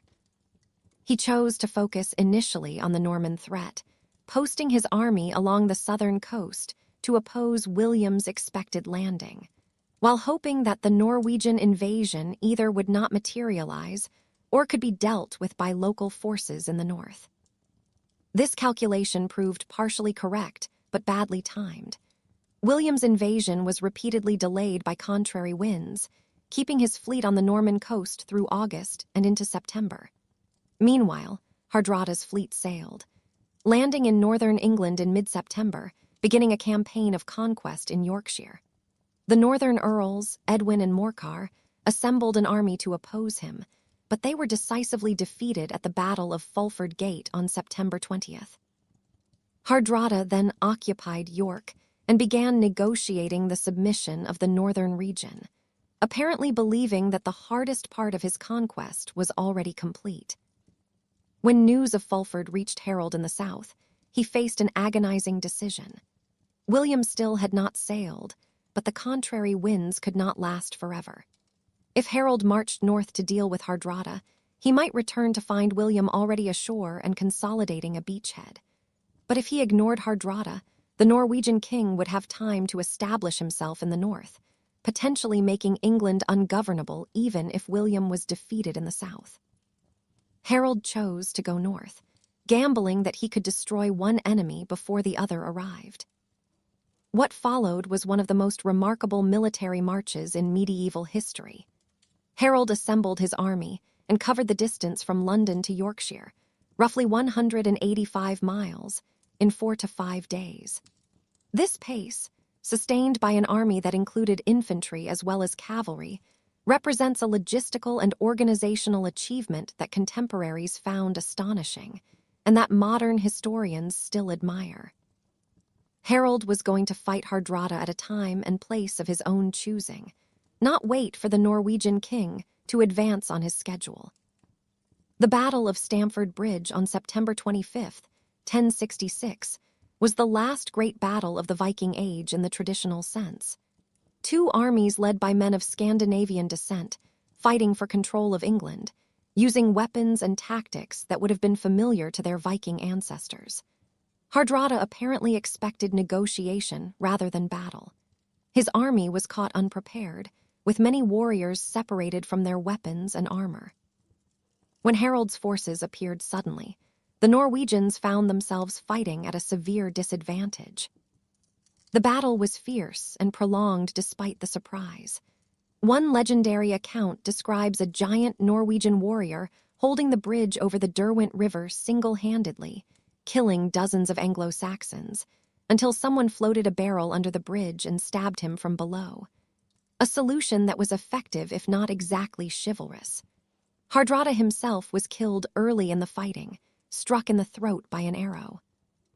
His death might have ended the battle immediately, but the Norwegians fought on, eventually being reinforced by troops from their ships who arrived too late to change the outcome. By evening, the Norwegian army had been effectively destroyed as a fighting force. Harold's victory was complete. Of the approximately 300 ships that had brought the Norwegian army to England, only 24 were needed to carry the survivors home. Hardrada was dead. His ambitions of conquest ended on a Yorkshire battlefield. The Viking threat to England, the threat that had plagued the island for nearly 3 centuries, was finally, definitively over. Harold had achieved what generations of English kings had failed to achieve, the decisive defeat of a Scandinavian invasion force. But Harold had exactly 3 days to savor his triumph. On September 28th, the winds that had kept William trapped on the Norman coast finally changed. The Norman fleet sailed, crossing the Channel overnight and landing at Pevensey on the southern coast on September 29th. William was in England, and Harold's army was 200 miles away, exhausted from forced marches and hard fighting. Harold learned of the Norman landing around October 1st and immediately began the long march back south. He was in London by October 6th, but speed came at a cost. His army was tired. His numbers were depleted by casualties at Stamford Bridge and by the desertion of troops who had been away from home too long. He needed time to rest, reorganize, and gather reinforcements. His advisors urged caution, suggesting he let William exhaust his supplies while the English built up their strength. Harold refused to wait, whether from overconfidence after Stamford Bridge, from concern about the damage William was doing to the south of England, or simply from a temperamental preference for decisive action. He chose to march immediately against the Normans. On October 13th, his army arrived at a ridge about 6 miles from Hastings, where William's forces were encamped. The next morning, October 14th, 1066, the two armies faced each other for the battle that would decide England's future. The Battle of Hastings was a clash between 2 military systems that represented different approaches to warfare. Harold's army fought primarily on foot, forming a dense shield wall on the ridge that the Normans would have to assault uphill.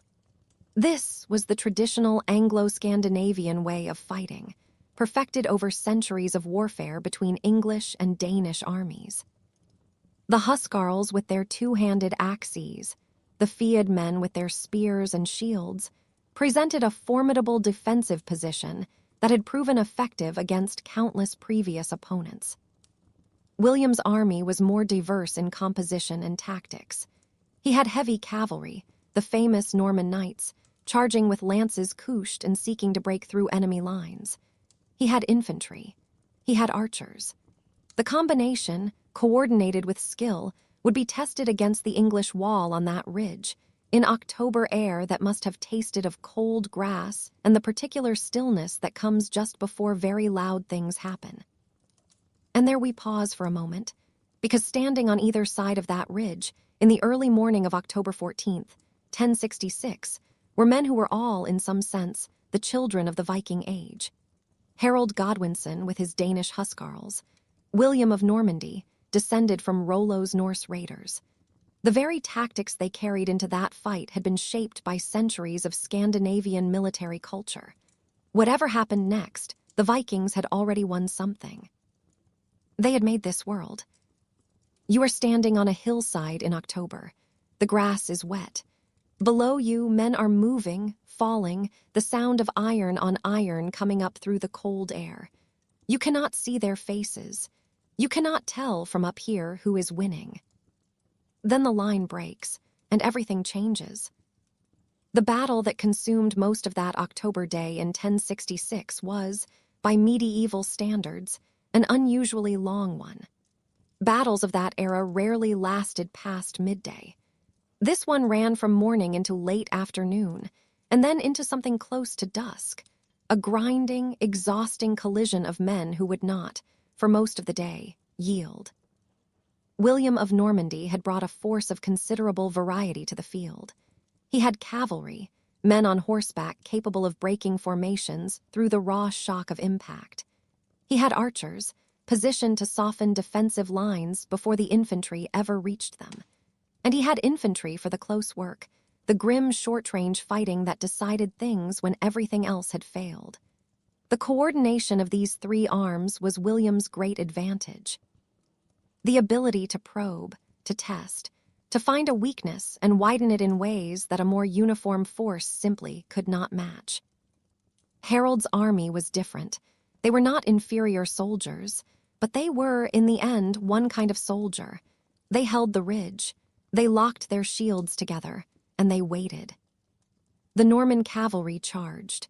Again and again, they threw themselves against the English shield wall. And again, the wall held. Horses and riders who pressed too close were cut down. The English line did not break. For hours, it simply stood there, absorbing everything. At several points, the Norman army seemed to tremble near breaking. There is a story, and it has the feel of something true, that William at one point lifted his helmet to show his face to his men. Proof that he was still alive, because a rumor of his death had begun to spread through the ranks, and rumor in a medieval battle could do what swords could not. The English defense was impressive. It was also, in a particular way, its own trap. Harold's men could not advance without losing the very advantage that was keeping them alive. The high ground, the tight formation, the shield wall, all of it depended on staying exactly where they were. And so the afternoon wore on. The turning point came late in the day, though how exactly it came has never been settled. Norman sources say William ordered feigned retreats, deliberate withdrawals designed to draw the English out of their position, a sophisticated tactical maneuver executed with precision.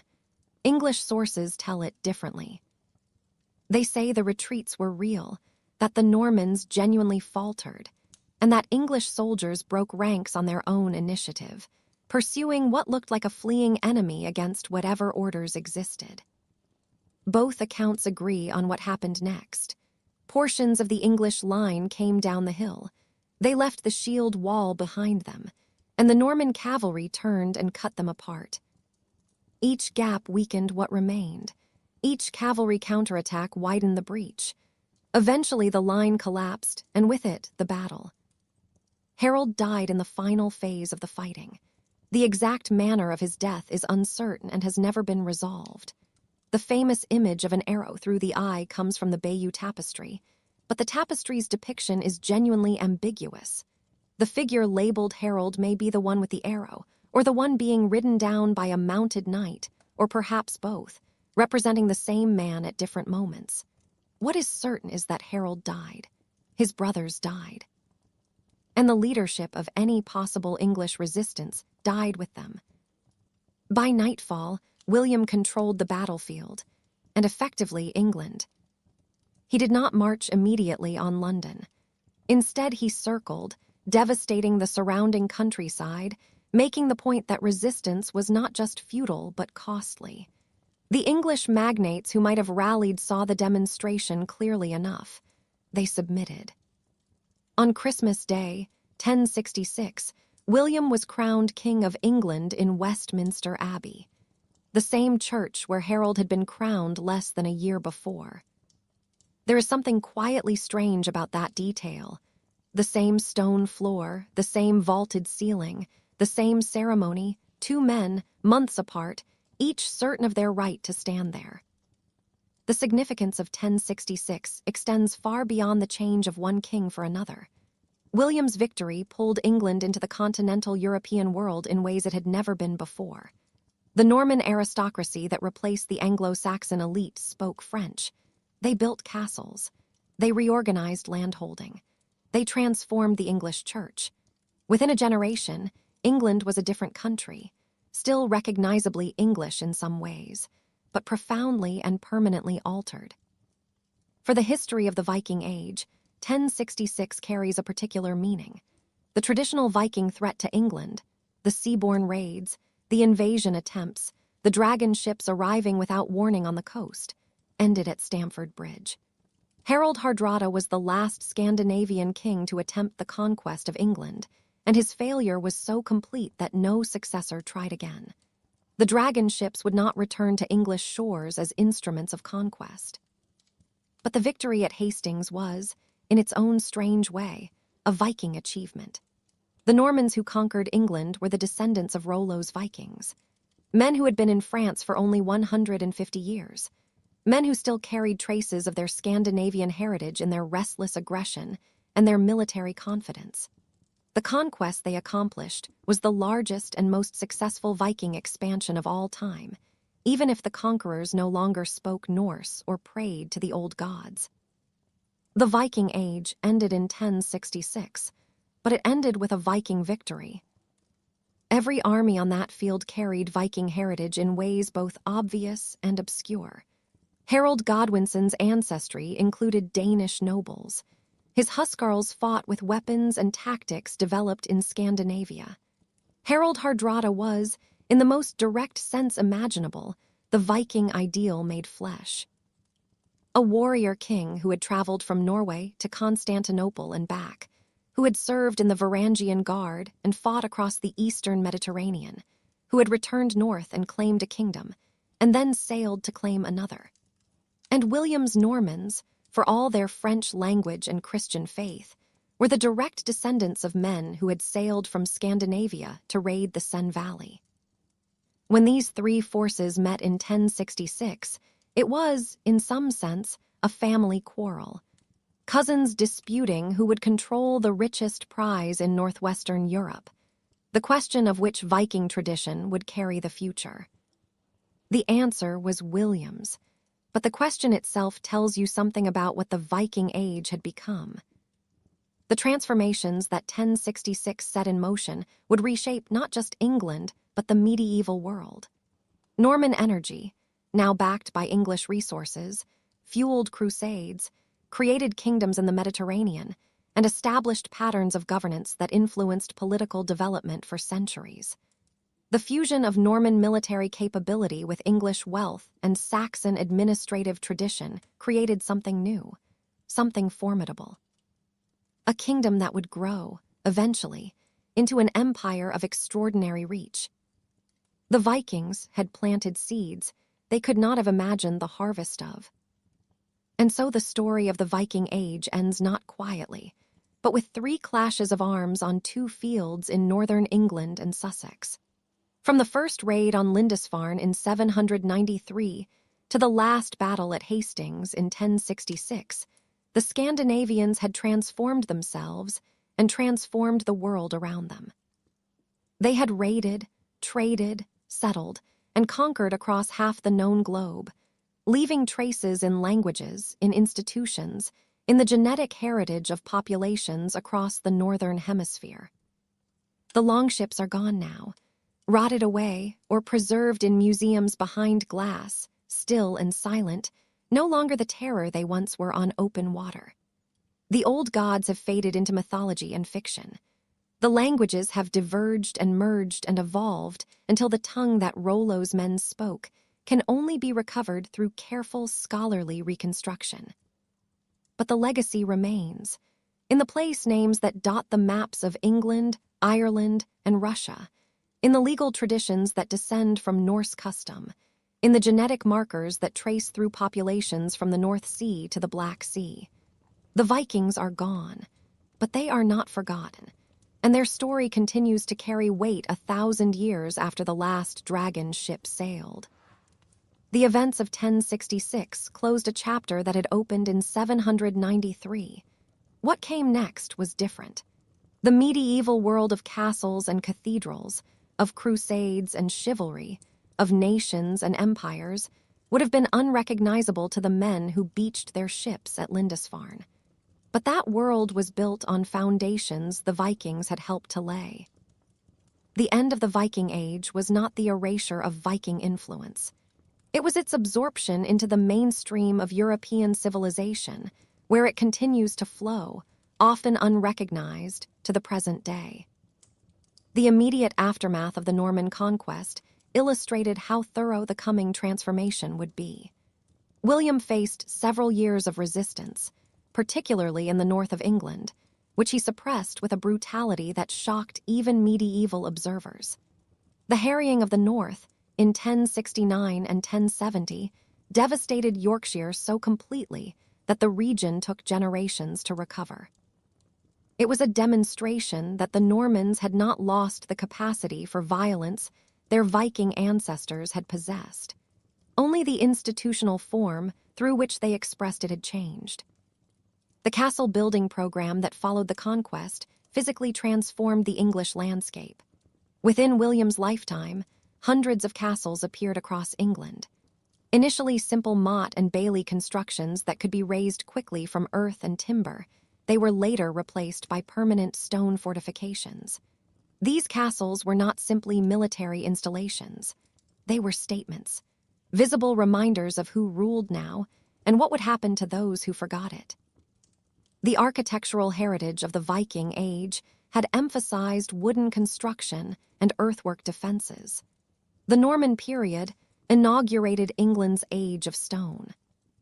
The transformation of the English church was equally thorough. Norman bishops and abbots replaced their Anglo-Saxon predecessors, bringing continental standards of organization and learning. New cathedrals rose in the Romanesque style the Normans favored, massive stone structures that dwarfed anything that had stood before them, and that still dominate English city skylines today. The monasteries were reformed, their libraries restocked with continental manuscripts, their practices aligned with those of Norman religious houses. The English church that emerged was fully integrated into the European ecclesiastical system in ways it had never previously been.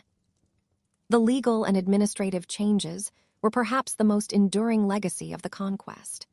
William commissioned the Domesday Book in 1086, the most comprehensive survey of a kingdom's resources ever attempted in medieval Europe. This document recorded who held what land, what it was worth, and what obligations attached to it, creating a foundation for royal administration that served English kings for centuries to come. The feudal structures the Normans imposed, the hierarchy of lords and vassals, the military obligations attached to landholding, became the framework for English society throughout the medieval period. And the linguistic consequences of the conquest created the English language as we know it today. For several centuries after 1066, English society was stratified by language. Norman French for the aristocracy and the courts, Latin for the church and for scholarship, English for the common people, the people who worked the land and kept things running and were rarely written about. The eventual fusion of these elements produced Middle English, which evolved over further centuries into the modern English we use now. A language that draws roughly equally from Germanic and Romance sources, with a vocabulary of unusual richness and flexibility. Every time we reach for a French-derived word alongside an Anglo-Saxon one, commence and begin, purchase and buy, we are, without knowing it, experiencing the linguistic legacy of that October conquest. The psychological impact of 1066 on English identity has been deep and lasting.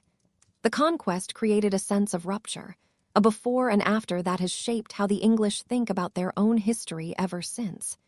The Anglo-Saxons became a romanticized, lost golden age. The Normans were cast as foreign oppressors who had stolen English liberty. This narrative is historically simplistic. The Anglo-Saxons had their own injustices, and the Normans eventually became as English as anyone.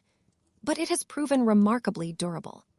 The tension between Saxon and Norman, native and foreign, freedom and oppression, has been a recurring theme in the English political imagination from Magna Carta to Robin Hood and beyond. For the study of the Viking Age, the events of 1066 provide a natural endpoint that is both historically significant and symbolically satisfying. The traditional Viking raids on England ended with Hardrada's defeat at Stamford Bridge. The transformation of Viking energy into something new was demonstrated at Hastings. The Norman conquest was the final chapter in a story that had begun with the first Scandinavian settlers in Normandy. A story of adaptation, transformation, and eventual triumph that carried the descendants of Viking raiders from the banks of the Seine to the throne of England. The three armies that fought in 1066 represented three different paths that Viking heritage could take. Harold's army showed what happened when Scandinavian traditions were absorbed into an existing society. Certain characteristics maintained, others lost to assimilation. Hardrada's army represented the continuation of traditional Viking practice. The seaborne invasion, the warrior king leading his men in person, the ambition for overseas conquest reaching across the sea. And William's army demonstrated what Viking energy could become when channeled through continental military traditions and directed by sophisticated political organization. All three paths led to England in 1066. Only one continued beyond it. The personalities of the three claimants reflected their different relationships with the Viking heritage they all shared. Harold Godwinson was a pragmatic politician who used military force when necessary, but preferred negotiation and alliance when possible. Harold Hardrada was a throwback to an earlier era, a saga hero in the flesh, a man who seems to have stepped directly out of the stories that later generations would tell about the Viking Age. William of Normandy was something new, an administrator warrior who combined the aggressive energy of his Viking ancestors with the organizational capabilities of Frankish civilization. The future belonged to William's model, but Hardrada's defeat marked the passing of something older, something that had a kind of authenticity to it, even in its violence. The battles themselves demonstrated how much military practice had evolved since the first Viking raids. The warriors who fought at Stamford Bridge and Hastings were professionals, trained to hold formation and respond to complex tactical orders.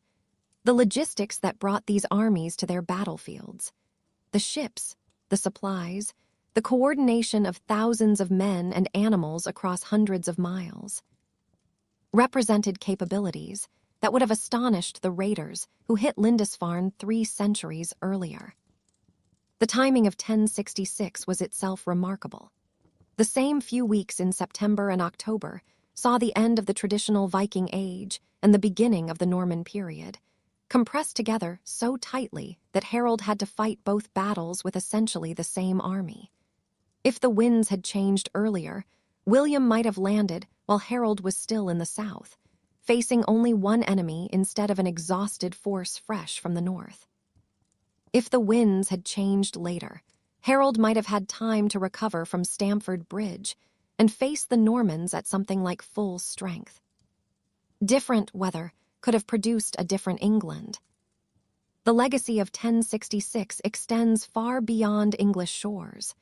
The Norman model of governance, centralized royal authority, castle-based military control, integrated relationships between church and state, influenced political development across medieval Europe. Norman adventurers carried their traditions to Sicily, to the Crusader states, to Scotland and Ireland. The English kingdom that emerged from the conquest became a major player in European politics, its resources and ambitions shaping international relations for centuries. The effects of what happened on that October day continue to ripple through history in ways that are impossible to fully trace. The story of the Vikings ends here, but it doesn't really end at all. The people who had spread across the known world from their Scandinavian homeland did not disappear.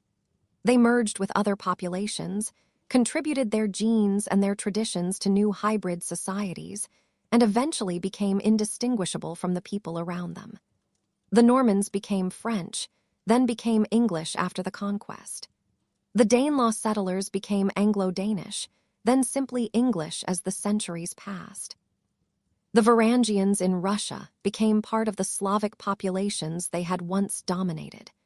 The Vikings were absorbed by the peoples they had conquered and traded with, leaving traces everywhere, but maintaining a distinct identity nowhere. This absorption was both the end of the Viking Age and its ultimate success. The Scandinavians had set out to acquire wealth and glory. They ended up helping to build the civilizations of medieval Europe. Their energy, their skills, their genetic heritage became part of the foundation on which later developments would be constructed. The cathedrals and universities, the kingdoms and empires, the languages and literatures of medieval Europe all owed something to the Vikings, even when that debt was unacknowledged or long forgotten. The dragon ships had sailed into history, carrying their crews into a future none of them could have imagined. The year 1066 stands as the marker between one age and another, a convenient date that textbooks and documentaries used to signal a clean transition.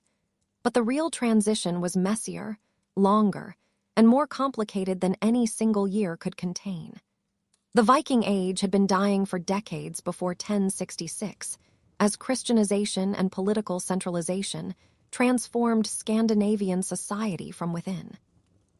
And Viking influence continued after 1066, embedded in institutions and traditions that persisted long after the last longship was dragged up onto a beach and left there. History doesn't really move in clean chapters. It flows continuously, each period growing out of the one before and into the one after. The lines we draw are for our convenience. The past doesn't observe them. Still, 1066 serves its purpose. The drama of that year, the three kings, the two battles, the conquest that followed, provides a narrative resolution that satisfies something in us. Harold lying dead on the field, Hardrada already buried in the north, William triumphant and about to be crowned in the same abbey where his rival had stood months before. The image carries power even 1,000 years later. The Viking Age deserves an ending that matches its beginning. Spectacular violence, dramatic reversals, consequences that would echo through centuries of subsequent history, and that is precisely what 1066 provided. The Northmen who had set out from Scandinavia centuries earlier to raid and trade and conquer had achieved more than they could have imagined. They had created kingdoms, influenced languages, reshaped the political geography of Europe. Their descendants sat on thrones from Sicily to Russia, from Normandy to England. The terror they had once inspired had given way to something more complex, a legacy of cultural exchange, political innovation, and the creation of new hybrid societies that blended Scandinavian and indigenous elements into things neither had been before.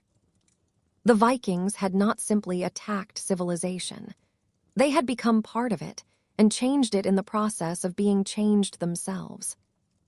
As the last warriors fell at Hastings and the Norman victory became complete, one chapter of history closed and another opened. The medieval world that followed would be more centralized, more Christian, more connected than what had come before. But it would carry within it the genetic and cultural heritage of the Viking Age, a heritage that continues to hold our attention 1,000 years later. The dragons that once terrorized the coastlines of Europe have become subjects of scholarly study and popular imagination, their ferocity transformed into legend.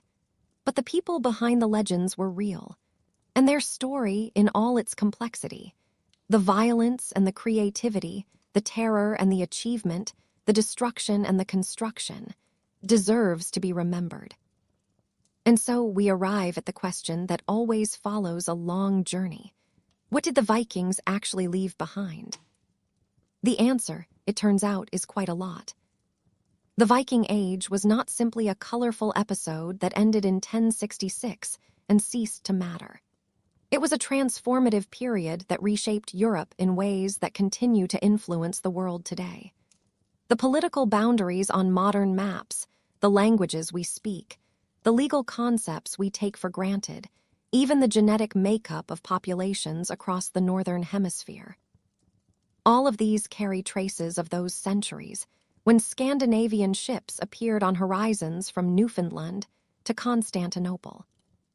The Vikings didn't just raid and vanish. They left fingerprints all over the medieval world. fingerprints that are still visible if you know where to look. Begin with the political map of Europe. The modern nations of Denmark, Norway, and Sweden emerged from the Viking Age as recognizable entities, their boundaries roughly established during the centuries of expansion and consolidation we have moved through together in these nights. Before the Viking Age, Scandinavia was a patchwork of competing chieftains with no clear national identities. By its end, 3 kingdoms had taken shape that would persist, with modifications, to the present day. Beyond Scandinavia itself, Viking activity directly created or significantly influenced several other European states. Normandy was literally a Viking creation, a grant of territory to Scandinavian settlers who would become one of the most dynamic forces in medieval Europe. The Norman conquest of England in 1066 created a new Anglo-Norman realm that would evolve into one of the most powerful kingdoms in European history. The Norman conquests in southern Italy and Sicily established a kingdom that blended Norman, Italian, Greek, and Arabic elements into something uniquely cosmopolitan. The ripples from Rollo's settlement on the Seine spread very far indeed. The Danelaw in England, though eventually reabsorbed into a unified English kingdom, left lasting marks on the regions that had been under Scandinavian control. The legal and administrative practices that developed in those areas influenced English common law in ways that scholars continue to trace. The very concept of the jury, citizens gathered to decide questions of fact, may have Scandinavian roots, deriving from the Norse tradition of the Thing assembly, where free men participated in legal decision-making. Every time a jury is impaneled anywhere in the common law world, there may be a faint echo of Viking Age judicial practice resonating through the courtroom. That thought settles strangely. All those formal proceedings, all that careful legal machinery, and somewhere in its distant ancestry, a group of Norse freemen standing in an open field, deciding together what was true. In the East, the Scandinavian contribution to the formation of Russia was even more direct. The Rus people who gave their name to Russia were, according to the traditional account, Scandinavians who established themselves along the river routes from the Baltic to the Black Sea. The ruling dynasty of Kievan Rus, the Rurikids, claimed descent from the legendary Varangian leader Rurik, and they ruled various Russian principalities for over 7 centuries, until the line finally died out in the late 16th century. The extent of Scandinavian influence on early Russian culture remains debated among historians. But there is no question that Vikings played a significant role in the political formation of the lands that would become Russia, Ukraine, and Belarus. Iceland represents perhaps the purest example of Viking political legacy, a society that was quite literally created by Norse settlers fleeing the consolidation of royal power in Norway. The Icelandic Commonwealth that emerged in the 10th century was a remarkable political experiment, a society without a king, governed by a system of chieftains and assemblies that maintained order through legal processes rather than centralized authority. The Althing, established in 930, has a reasonable claim to being the oldest parliament in the world still in existence, though it has obviously evolved considerably over the past 1,000 years and more. Icelandic political traditions preserved elements of Viking Age governance that disappeared elsewhere as medieval kingdoms became more centralized and hierarchical. There is something worth sitting with in that. A small island in the North Atlantic, cold and volcanic and remote, preserving something about how free people might organize themselves, something that larger, warmer, more powerful places had already forgotten. The linguistic legacy of the Vikings is perhaps even more pervasive than the political one, woven into the everyday speech of hundreds of millions of people who have no idea they are using Scandinavian words. English, in particular, absorbed enormous quantities of Norse vocabulary during the centuries of Scandinavian settlement and rule. Words as basic as they, them, and their, the third-person plural pronouns, entered English from Old Norse, replacing the original Anglo-Saxon forms. Think about that for a moment. Every time you use they in a sentence, you are using a word that Vikings brought to England over 1,000 years ago. The Scandinavian linguistic contribution is literally built into the grammatical structure of modern English. Beyond pronouns, hundreds of common English words derive from Old Norse. Sky, egg, window, husband, knife, anger, happy, wrong, take, call, die. The list goes on, encompassing vocabulary for everyday objects, emotions, actions, and concepts. In some cases, both the Norse and Anglo-Saxon words for the same thing survived, creating the pairs that give English its characteristic richness. Skill alongside craft, skin alongside hide, raise alongside rear.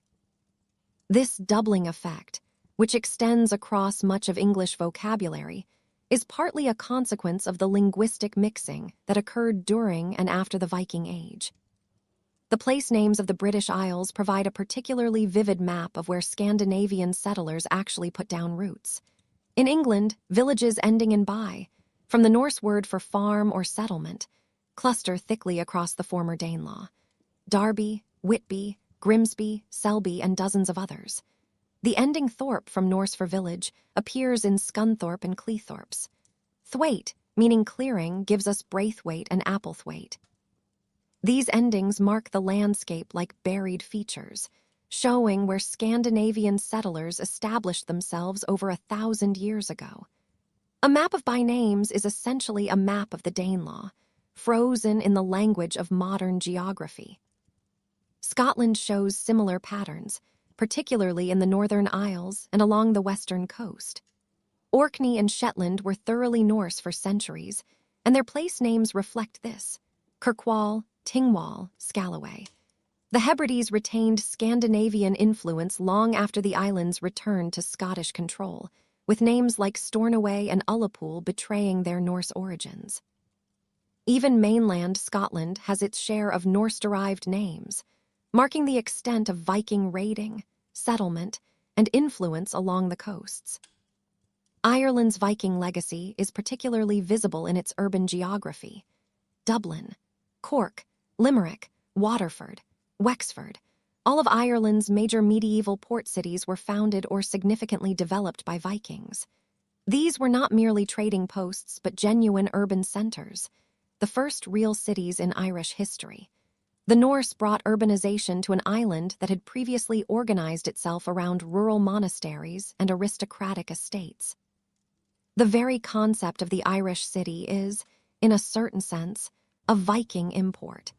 And the names of those cities preserve fragments of the Old Norse language in which their founders would have spoken.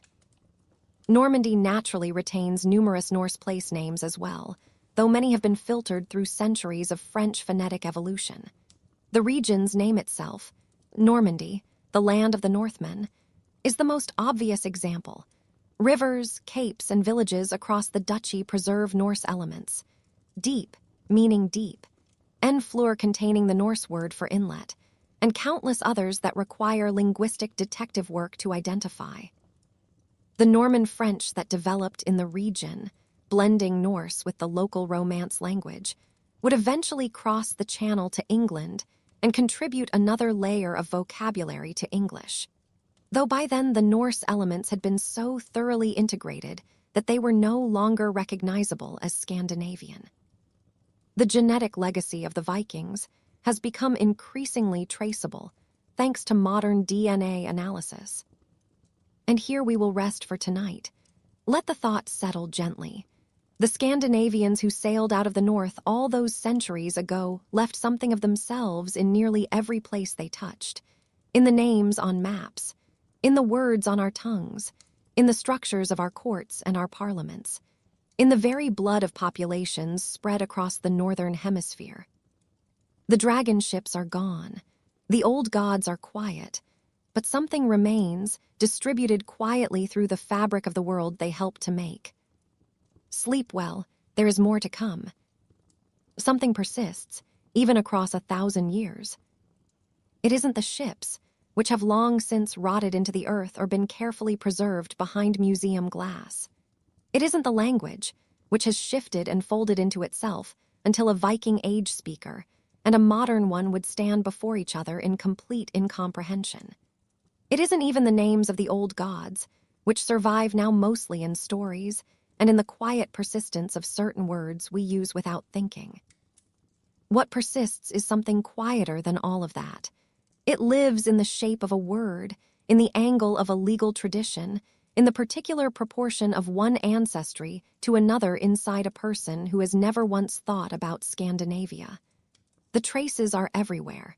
You just have to know how to look. Geneticists began looking in earnest some decades ago, and what they found confirmed what the historians had long suspected. The Vikings didn't simply pass through. They settled.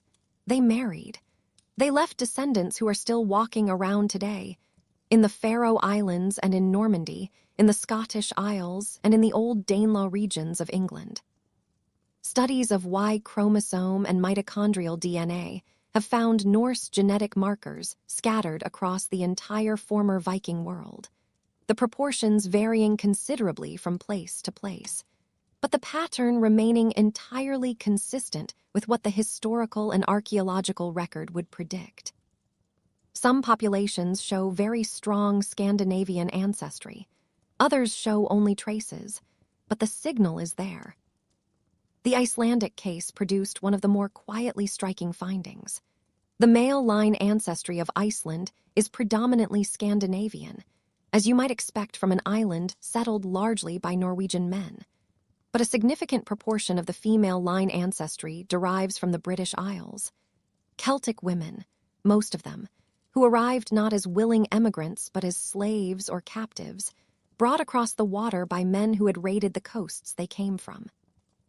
The founding population of Iceland was never purely Norwegian. It was a mixture, Scandinavian men and Celtic women, and that genetic signature has been preserved across 1,000 years of subsequent history, invisible to the people who carry it, legible now to the instruments of modern science. You can feel the weight of that if you let yourself. Somewhere tonight, a person in Reykjavik carries the mitochondrial inheritance of a woman who did not choose to cross that ocean. Her name is gone. Her story is gone, but something of her remains. Similar patterns appear elsewhere. The Orkney and Shetland Islanders show strong Scandinavian genetic influence. As you would expect from islands that were Norse possessions for centuries, their very place names still carrying the sound of Old Norse in every syllable. The populations of northwestern England and eastern Ireland show elevated levels of Scandinavian ancestry compared to other parts of those countries.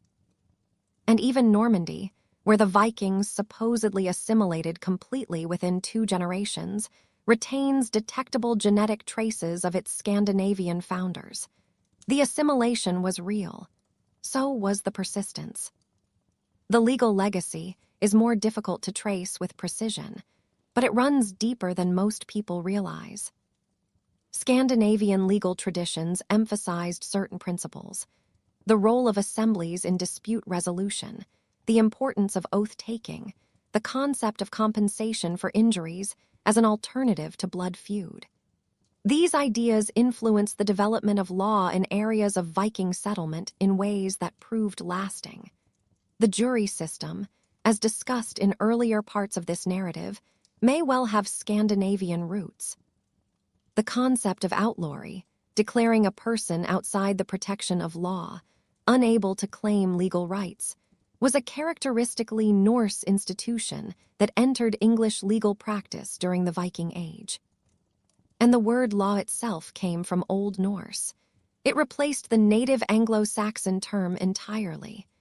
Every time a court convenes in the English-speaking world, it does so under a word the Vikings brought with them. The medieval Scandinavian law codes, particularly those of Norway and Sweden, included provisions for women's property rights that were relatively progressive by contemporary European standards. Daughters could inherit, typically receiving smaller shares than sons, but they could inherit nonetheless. These traditions persisted and evolved, contributing to the notably more egalitarian gender norms that characterize modern Scandinavian societies. Whether there is a direct, unbroken connection between Viking Age practice and contemporary Scandinavian social democracy is genuinely debatable. But the cultural continuity is at least suggestive, and perhaps more than suggestive. The religious transformation we traced in earlier chapters left its own lasting marks. The conversion to Christianity brought Scandinavia into the mainstream of European civilization, creating connections to Rome and to the broader Christian community that would shape Nordic history for the next 1,000 years. But elements of the old religion persisted in folklore and superstition and cultural practice, creating a distinctively northern Christianity that retained traces of its pagan past. The old gods survived as characters in stories, their myths preserved by medieval Icelanders who recorded them even as they professed Christianity. Without that literary preservation effort, our knowledge of Norse mythology would be a fraction of what it is today. Someone sat down with vellum and ink in a Christian Iceland and chose to write down the stories of Odin and Thor and the great serpent that encircles the world. That choice, quiet and deliberate, across the distance of centuries, is one of the more generous things one age ever did for another. The sagas themselves represent one of the most remarkable literary legacies of the Viking Age. These prose narratives, composed in medieval Iceland, but drawing on traditions that extended back to the age of the longships, constitute one of the genuine achievements of medieval literature. They are not exactly historical records. They are literary works, shaped by artistic conventions and the concerns of the times in which they were written. But they preserve memories and perspectives that would otherwise be entirely lost. The saga tradition emerged from the unique circumstances of Icelandic society, a literate culture with strong oral traditions, geographic isolation that preserved older practices, and a ruling class that took pride in its connection to a heroic past. What that combination produced was prose narrative as a serious literary form, the straightforward telling of stories about people and events without the formal constraints of poetry. This was a Scandinavian innovation, and it distinguished the saga tradition from most other medieval literature. Some scholars believe the saga tradition may have influenced the eventual development of the novel, that most modern of literary forms. The connections are complex and genuinely debated. What is not debatable is that the sagas themselves remain readable and compelling 1,000 years after their composition, which is more than can be said for most of what the medieval world produced. The cultural legacy of the Vikings extends beyond what they created to include how they have been remembered, and that is its own complicated story. You are standing in a theater in the 1870s. The orchestra is tuning. The costumes on stage are magnificent, outrageous, and almost entirely invented. The helmets have horns on them. They always have horns on them. And the audience finds this completely natural because that is what Vikings look like. Everyone knows that. Except that it isn't true, and wasn't then either. Actual Vikings did not wear horned helmets. The archaeological evidence is clear on this point. The horned helmets that appear in 19th century artwork and on every Halloween costume rack today were a product of Romantic-era imagination, probably influenced by ancient Scandinavian artifacts that actually predated the Viking Age, and by the costumes designed for Wagner's operatic ring cycle. The image took hold with such thoroughness that it has proven almost impossible to dislodge, despite the sustained efforts of historians who take a quiet professional pleasure in pointing this out. The Romantic era discovered Vikings as noble savages and symbols of national identity, particularly in Scandinavia and Germany. The Victorian era was fascinated and appalled in roughly equal measure, finding in Viking brutality both cautionary tales and something that might be called a secret thrill. The 20th century gave us Vikings as comic book heroes, as movie villains, as football team mascots, and eventually as the protagonists of prestige television dramas. The Viking image has proven endlessly adaptable, shifting to serve whatever purpose the current moment requires. That adaptability is itself a kind of testament to the original culture, which was, as we have seen, nothing if not flexible. The modern fascination shows no signs of abating. Television series, video games, novels, and films continue to find Viking settings irresistible, drawn by the combination of exotic culture, dramatic conflict, and moral ambiguity that the era provides. The Vikings were neither simply heroes nor simply villains. They were complex historical actors who did terrible things and remarkable things, often simultaneously. That complexity makes them compelling in ways that more one-dimensional historical figures cannot quite match. We can admire their courage and their seamanship while acknowledging their brutality and exploitation. We can find their society genuinely interesting while recognizing that we would not want to live in it. That double vision is not a contradiction. It is honesty. The scholarly study of the Viking Age has evolved enormously since the 19th century. Archaeology has revealed physical evidence that supplements and sometimes contradicts the literary sources. DNA analysis has opened new windows into migration patterns and population mixing. Comparative studies have placed Viking societies in broader contexts, revealing both their distinctiveness and their connections to other medieval cultures. The Vikings we understand today are more complex, more interesting, and probably closer to historical reality than the Vikings understood by any previous generation, though future scholarship will undoubtedly revise our picture still further. It is the nature of history. Every generation sees more clearly than the last, and every generation leaves something for the next to correct. The global reach of Viking activity deserves a final moment of attention, because it is easy to underestimate how far that reach actually extended. This narrative has focused primarily on Western Europe, but the Vikings reached much further than that. The eastern routes through Russia connected Scandinavia to the Byzantine Empire, and beyond it to the Islamic world. Scandinavian traders reached Baghdad. Scandinavian mercenaries served in Constantinople, in the famous Varangian Guard, men from the frozen north carrying their axes through the corridors of the most sophisticated city in the medieval world. Scandinavian coins have been found in archaeological sites from Central Asia to India. The Vikings were participants in a global medieval economy, connecting the far north of Europe to trading networks that spanned the known world. The stereotypical image of provincial barbarians arriving by longship to smash and burn does not begin to account for the full picture. And then there is the other direction entirely.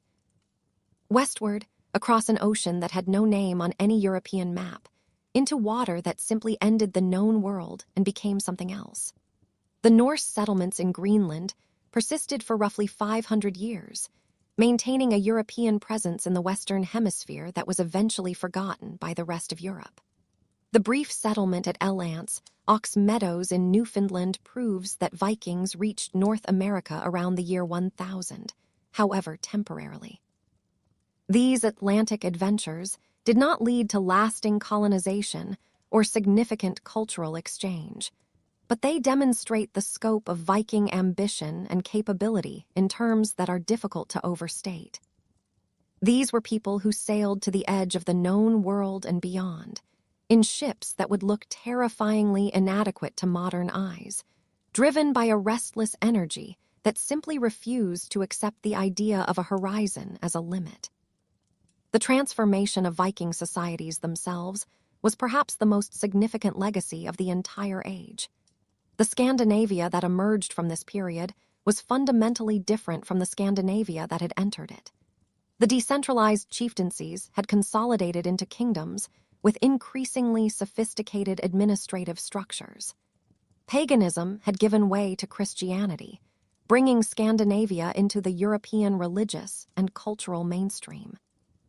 The rural agrarian society had developed urban centers and commercial networks that connected it to the wider world. The Vikings had changed Europe, but Europe had also changed the Vikings, absorbing them into a civilization they had once seemed to threaten with destruction. That mutual transformation is perhaps the key to understanding the age's real significance. It was not simply a matter of Scandinavian raiders attacking and then being defeated or absorbed. It was a complex process of cultural exchange, military competition, and gradual integration that reshaped both sides. The Europeans who faced Viking raids developed new defensive technologies and new political arrangements. The Vikings who settled in Europe adopted Christianity and continental governance practices. The result was not the triumph of one side over the other. It was the creation of something new, a medieval European civilization that incorporated Scandinavian elements into its very fabric. The question of when the Viking Age really ended has no definitive answer, because the ending was a process rather than an event. The traditional date of 1066 makes sense as a marker, because it represents several simultaneous closures. The last major Scandinavian invasion attempt, the Norman conquest that brought one branch of Viking heritage to a kind of final triumph, the transformation of England that symbolized the integration of Scandinavian elements into medieval European civilization. But the Viking Age had been ending for decades before 1066, as Scandinavian society Christianized and centralized. And it continued to echo for decades afterward, as the consequences of 3 centuries of expansion worked themselves out across the map of the world. Perhaps it is more accurate to say that the Viking Age did not end, but evolved. The restless energy that had driven Scandinavians across the seas did not disappear. It found new channels. The military prowess that had made Viking warriors so formidable was redirected toward crusades, civil wars, and the endless border conflicts of medieval Europe. The commercial networks that Vikings had established continued to function, feeding into the broader patterns of medieval trade. The genetic heritage spread through populations that no longer identified as Scandinavian, but carried Viking DNA nonetheless. The ending was less a death than a metamorphosis, a transformation from one form of existence into another. The maritime traditions that Vikings developed continued to influence seafaring long after the last longship was beached. The clinker construction technique, that distinctive overlapping plank method, remained standard in Northern European shipbuilding for centuries. The understanding of wind and wave, of navigation without instruments, of how to survive and thrive on the open sea. These skills were passed down through generations of sailors, eventually contributing to the European age of exploration that began in the 15th century. When Columbus sailed west and da Gama sailed east, they were building on traditions that Vikings had helped to establish, even if the connection was indirect and unacknowledged. The ocean those later sailors crossed had already been crossed, once, in smaller ships, by men who left no permanent mark on the western shore, but left their knowledge somewhere in the long chain of seamanship that connects one generation to the next. The agricultural practices that Scandinavian settlers brought to places like Iceland and Greenland represented hard-won adaptations to difficult environments. The knowledge of how to farm in marginal northern conditions, how to preserve food through long winters, how to manage livestock in subarctic climates. All of this accumulated wisdom was Viking heritage, though it was rarely labeled as such. The farmers who eventually colonized the northern fringes of habitable land were following paths that Vikings had pioneered, using techniques that Vikings had developed, facing challenges that Vikings had first encountered. The artistic traditions of the Viking Age left their own lasting impressions. The intricate animal ornamentation that characterized Scandinavian art, those interweaving beasts and serpents that decorated everything from ship prows to jewelry, influenced medieval European decorative arts in ways that extended well beyond the areas of direct Scandinavian settlement. The Romanesque and Gothic art that followed absorbed elements of this northern style, blending them with Mediterranean traditions to create something new. Every medieval manuscript illumination that includes knotwork patterns, every carved doorway that features intertwined creatures, may owe something to the artistic innovations of the Viking Age. The debt is rarely acknowledged. Debts rarely are. The diplomatic traditions of the Viking Age, the treaties and the hostage exchanges, and the marriages that sealed alliances, became part of the standard repertoire of medieval European statecraft. Vikings were not the only ones who used these techniques, but they employed them extensively, and their innovations influenced subsequent practice. The concept of Danegeld, paying tribute to buy-off raiders, became a recognized, if not exactly admired, option in medieval diplomacy, a precedent that would be invoked in various contexts for centuries afterward. The military innovations were studied and applied with equal seriousness. The fortified bridges that Frankish defenders built against Viking raiders evolved into the sophisticated military engineering of the High Middle Ages. The castle-building traditions that the Normans developed and spread across Europe had roots in the defensive needs created by Viking attacks. War is always a teacher, however cruel, and the lessons of the Viking Age were not forgotten. The economic networks that Vikings established continued to function in modified forms long after the age itself had ended. The trade routes through Russia to the Byzantine Empire and beyond remained important arteries of medieval commerce. The urban centers that Vikings had founded or developed, Dublin, York, Novgorod, remained significant cities, their commercial functions evolving with changing circumstances but never disappearing. The very concept of the trading town as a distinct type of settlement, separate from administrative centers and religious communities, was spread and reinforced by Viking activity across the medieval world. The integration of the North Atlantic into European consciousness was another lasting contribution. Before the Viking Age, the islands of the North Atlantic, the Faroe Islands, Iceland, and beyond, were essentially unknown to the rest of Europe. The Vikings put them on the map, both literally and figuratively, creating European presences that would persist and grow. The fishing industries that developed in those waters, the whaling operations that followed, the eventual strategic importance of North Atlantic sea lanes, all of this built on the foundation that Viking settlers had laid. The cultural exchanges that the Viking Age facilitated left traces that are difficult to quantify but undeniably significant. Ideas, technologies, artistic styles, and religious concepts moved along Viking trade routes in both directions. The Islamic world influenced Scandinavian art and material culture. Scandinavian slaves carried their own cultural practices into the societies where they were forced to live. The Byzantine Empire gained military manpower. The Scandinavians gained sophistication and lost some of their distinctive traditions. These exchanges were often asymmetrical and rarely voluntary, but they contributed to the interconnected medieval world that emerged from the other side of the age. The environmental legacy of the Viking Age is perhaps the least discussed, but it deserves mention. The Norse settlements in Greenland and Iceland altered local ecosystems in ways that are still visible today. The deforestation of Iceland, the cutting of trees for fuel and building material and charcoal, transformed the landscape so thoroughly that reforestation efforts continue to this day. The grazing practices that Scandinavian settlers introduced changed vegetation patterns across the North Atlantic islands. Even the Vikings' impact on wildlife populations, the hunting of walrus for ivory, seals for oil, various species for food, left marks that ecologists can still trace if they know where to look.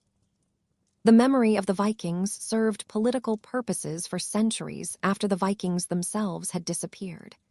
Scandinavian national identities, which developed in the early modern period, drew heavily on Viking Age heritage, finding in the sagas and the archaeological record evidence of ancient greatness that could inspire contemporary pride.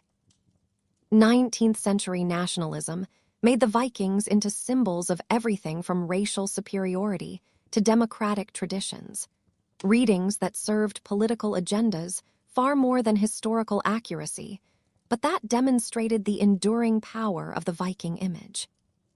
Even today, claims about Viking heritage serve various purposes, from tourism promotion to more troubling ideological movements. The image is powerful enough to be appropriated, which is itself a kind of testament to the reality that produced it. The academic field of Viking studies now employs hundreds of specialists worldwide, producing a steady stream of books, articles, and documentary films. Conferences, museum exhibitions, and public lectures devoted to Viking topics attract audiences that few other medieval subjects can match. Something about these Northmen continues to capture the contemporary imagination in ways that seem to resist easy explanation. The Vikings we have encountered across this narrative were not the cartoon barbarians of popular imagination. They were complex people living in complex societies, facing challenges and making choices that shaped their world and ours. They were capable of great cruelty. The historical record leaves no doubt about that, but also of great creativity, great courage, and great adaptability. They were explorers and exploiters, traders and raiders, settlers and conquerors. They built ships that were marvels of engineering and poems that were masterpieces of literature. They worshipped gods who seemed alien to their Christian contemporaries, and then adopted Christianity with the same pragmatic flexibility they brought to everything else. The world they lived in was harsh by any modern standard. Life expectancy was short, violence was endemic, disease and famine were constant threats. The comforts we take for granted, central heating, abundant food, medical care, the rule of law, were either non-existent or available only to the privileged few. The Vikings succeeded in this world not because they were superhuman, but because they developed technologies, social structures, and cultural practices that gave them advantages in the specific conditions they faced. Their longships, their military organization, their flexible religious attitudes, their willingness to take risks. All of these were adaptations to a challenging environment, and all of them contributed to the remarkable expansion we have traced. Understanding the Vikings requires holding two things at once, and this is worth sitting with for a moment. It requires understanding their context without using that context to excuse the suffering they caused. They were not merely products of their time, to be judged only by the standards of their era. They were moral agents who made choices, and some of those choices caused immense harm to innocent people. The monks of Lindisfarne did not deserve to be murdered because the 8th century had different norms about violence. The slaves who were captured and sold and brutalized did not deserve their fate because slavery was common in the medieval world. We can understand why Vikings did what they did without pretending that what they did was acceptable. Historical empathy is not the same as moral relativism. At the same time, we should be careful about holding the past to standards that the people of the time could not possibly have met. The Vikings lived in a world where violence was a normal part of political and economic life, where slavery was accepted by virtually every society, where religious diversity meant polytheism rather than modern pluralism. They were neither better nor worse than most of their contemporaries. They were simply more successful at certain activities that happened to leave vivid records. If we are horrified by Viking behavior, we should probably also be horrified by the behavior of Frankish, Byzantine, and Islamic societies of the same era, and for that matter by a great deal of human behavior throughout history. The Vikings are not uniquely evil, they are uniquely visible. The legacy they left is our inheritance, whether we acknowledge it or not. Every time we use a word derived from Old Norse, the word law, the word sky, the word window, the word husband, we are engaging with that legacy. Every time we exercise rights descended from medieval Scandinavian legal traditions, every time we look at a map shaped by Viking Age political developments, we are standing on ground that they helped to shape. The Vikings are part of the foundation on which our world is built, one layer among many, but a significant layer nonetheless. They lived through climate disasters and demographic crises. They navigated cultural clashes and religious transformations. They balanced tradition and innovation, identity and adaptation, violence and commerce. Their solutions were different from ours, but the problems they faced were not entirely alien. There is a kind of recognition available across that 1,000-year distance, if you are willing to look for it. The ships are gone now, rotted or preserved in museums, no longer the terror of coastlines from the Irish Sea to the Caspian. The old gods have retreated into mythology and niche religious movements, their worship replaced by Christianity, and then by the more secular spiritualities of the modern world. The languages have evolved beyond recognition. Modern Scandinavian speech would be unintelligible to a Viking Age speaker, just as theirs would be to us. But something remains. In genetics and language, in legal traditions and place names, in the stories we tell and the quiet fascinations we carry. The Vikings are gone, but they are not forgotten, and their story continues to be worth telling.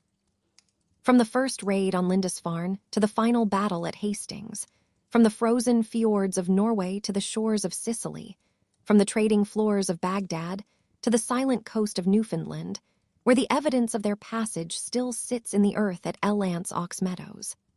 The Northmen traveled further, in every sense, than anyone who first watched those ships approach from a monastery window could possibly have imagined.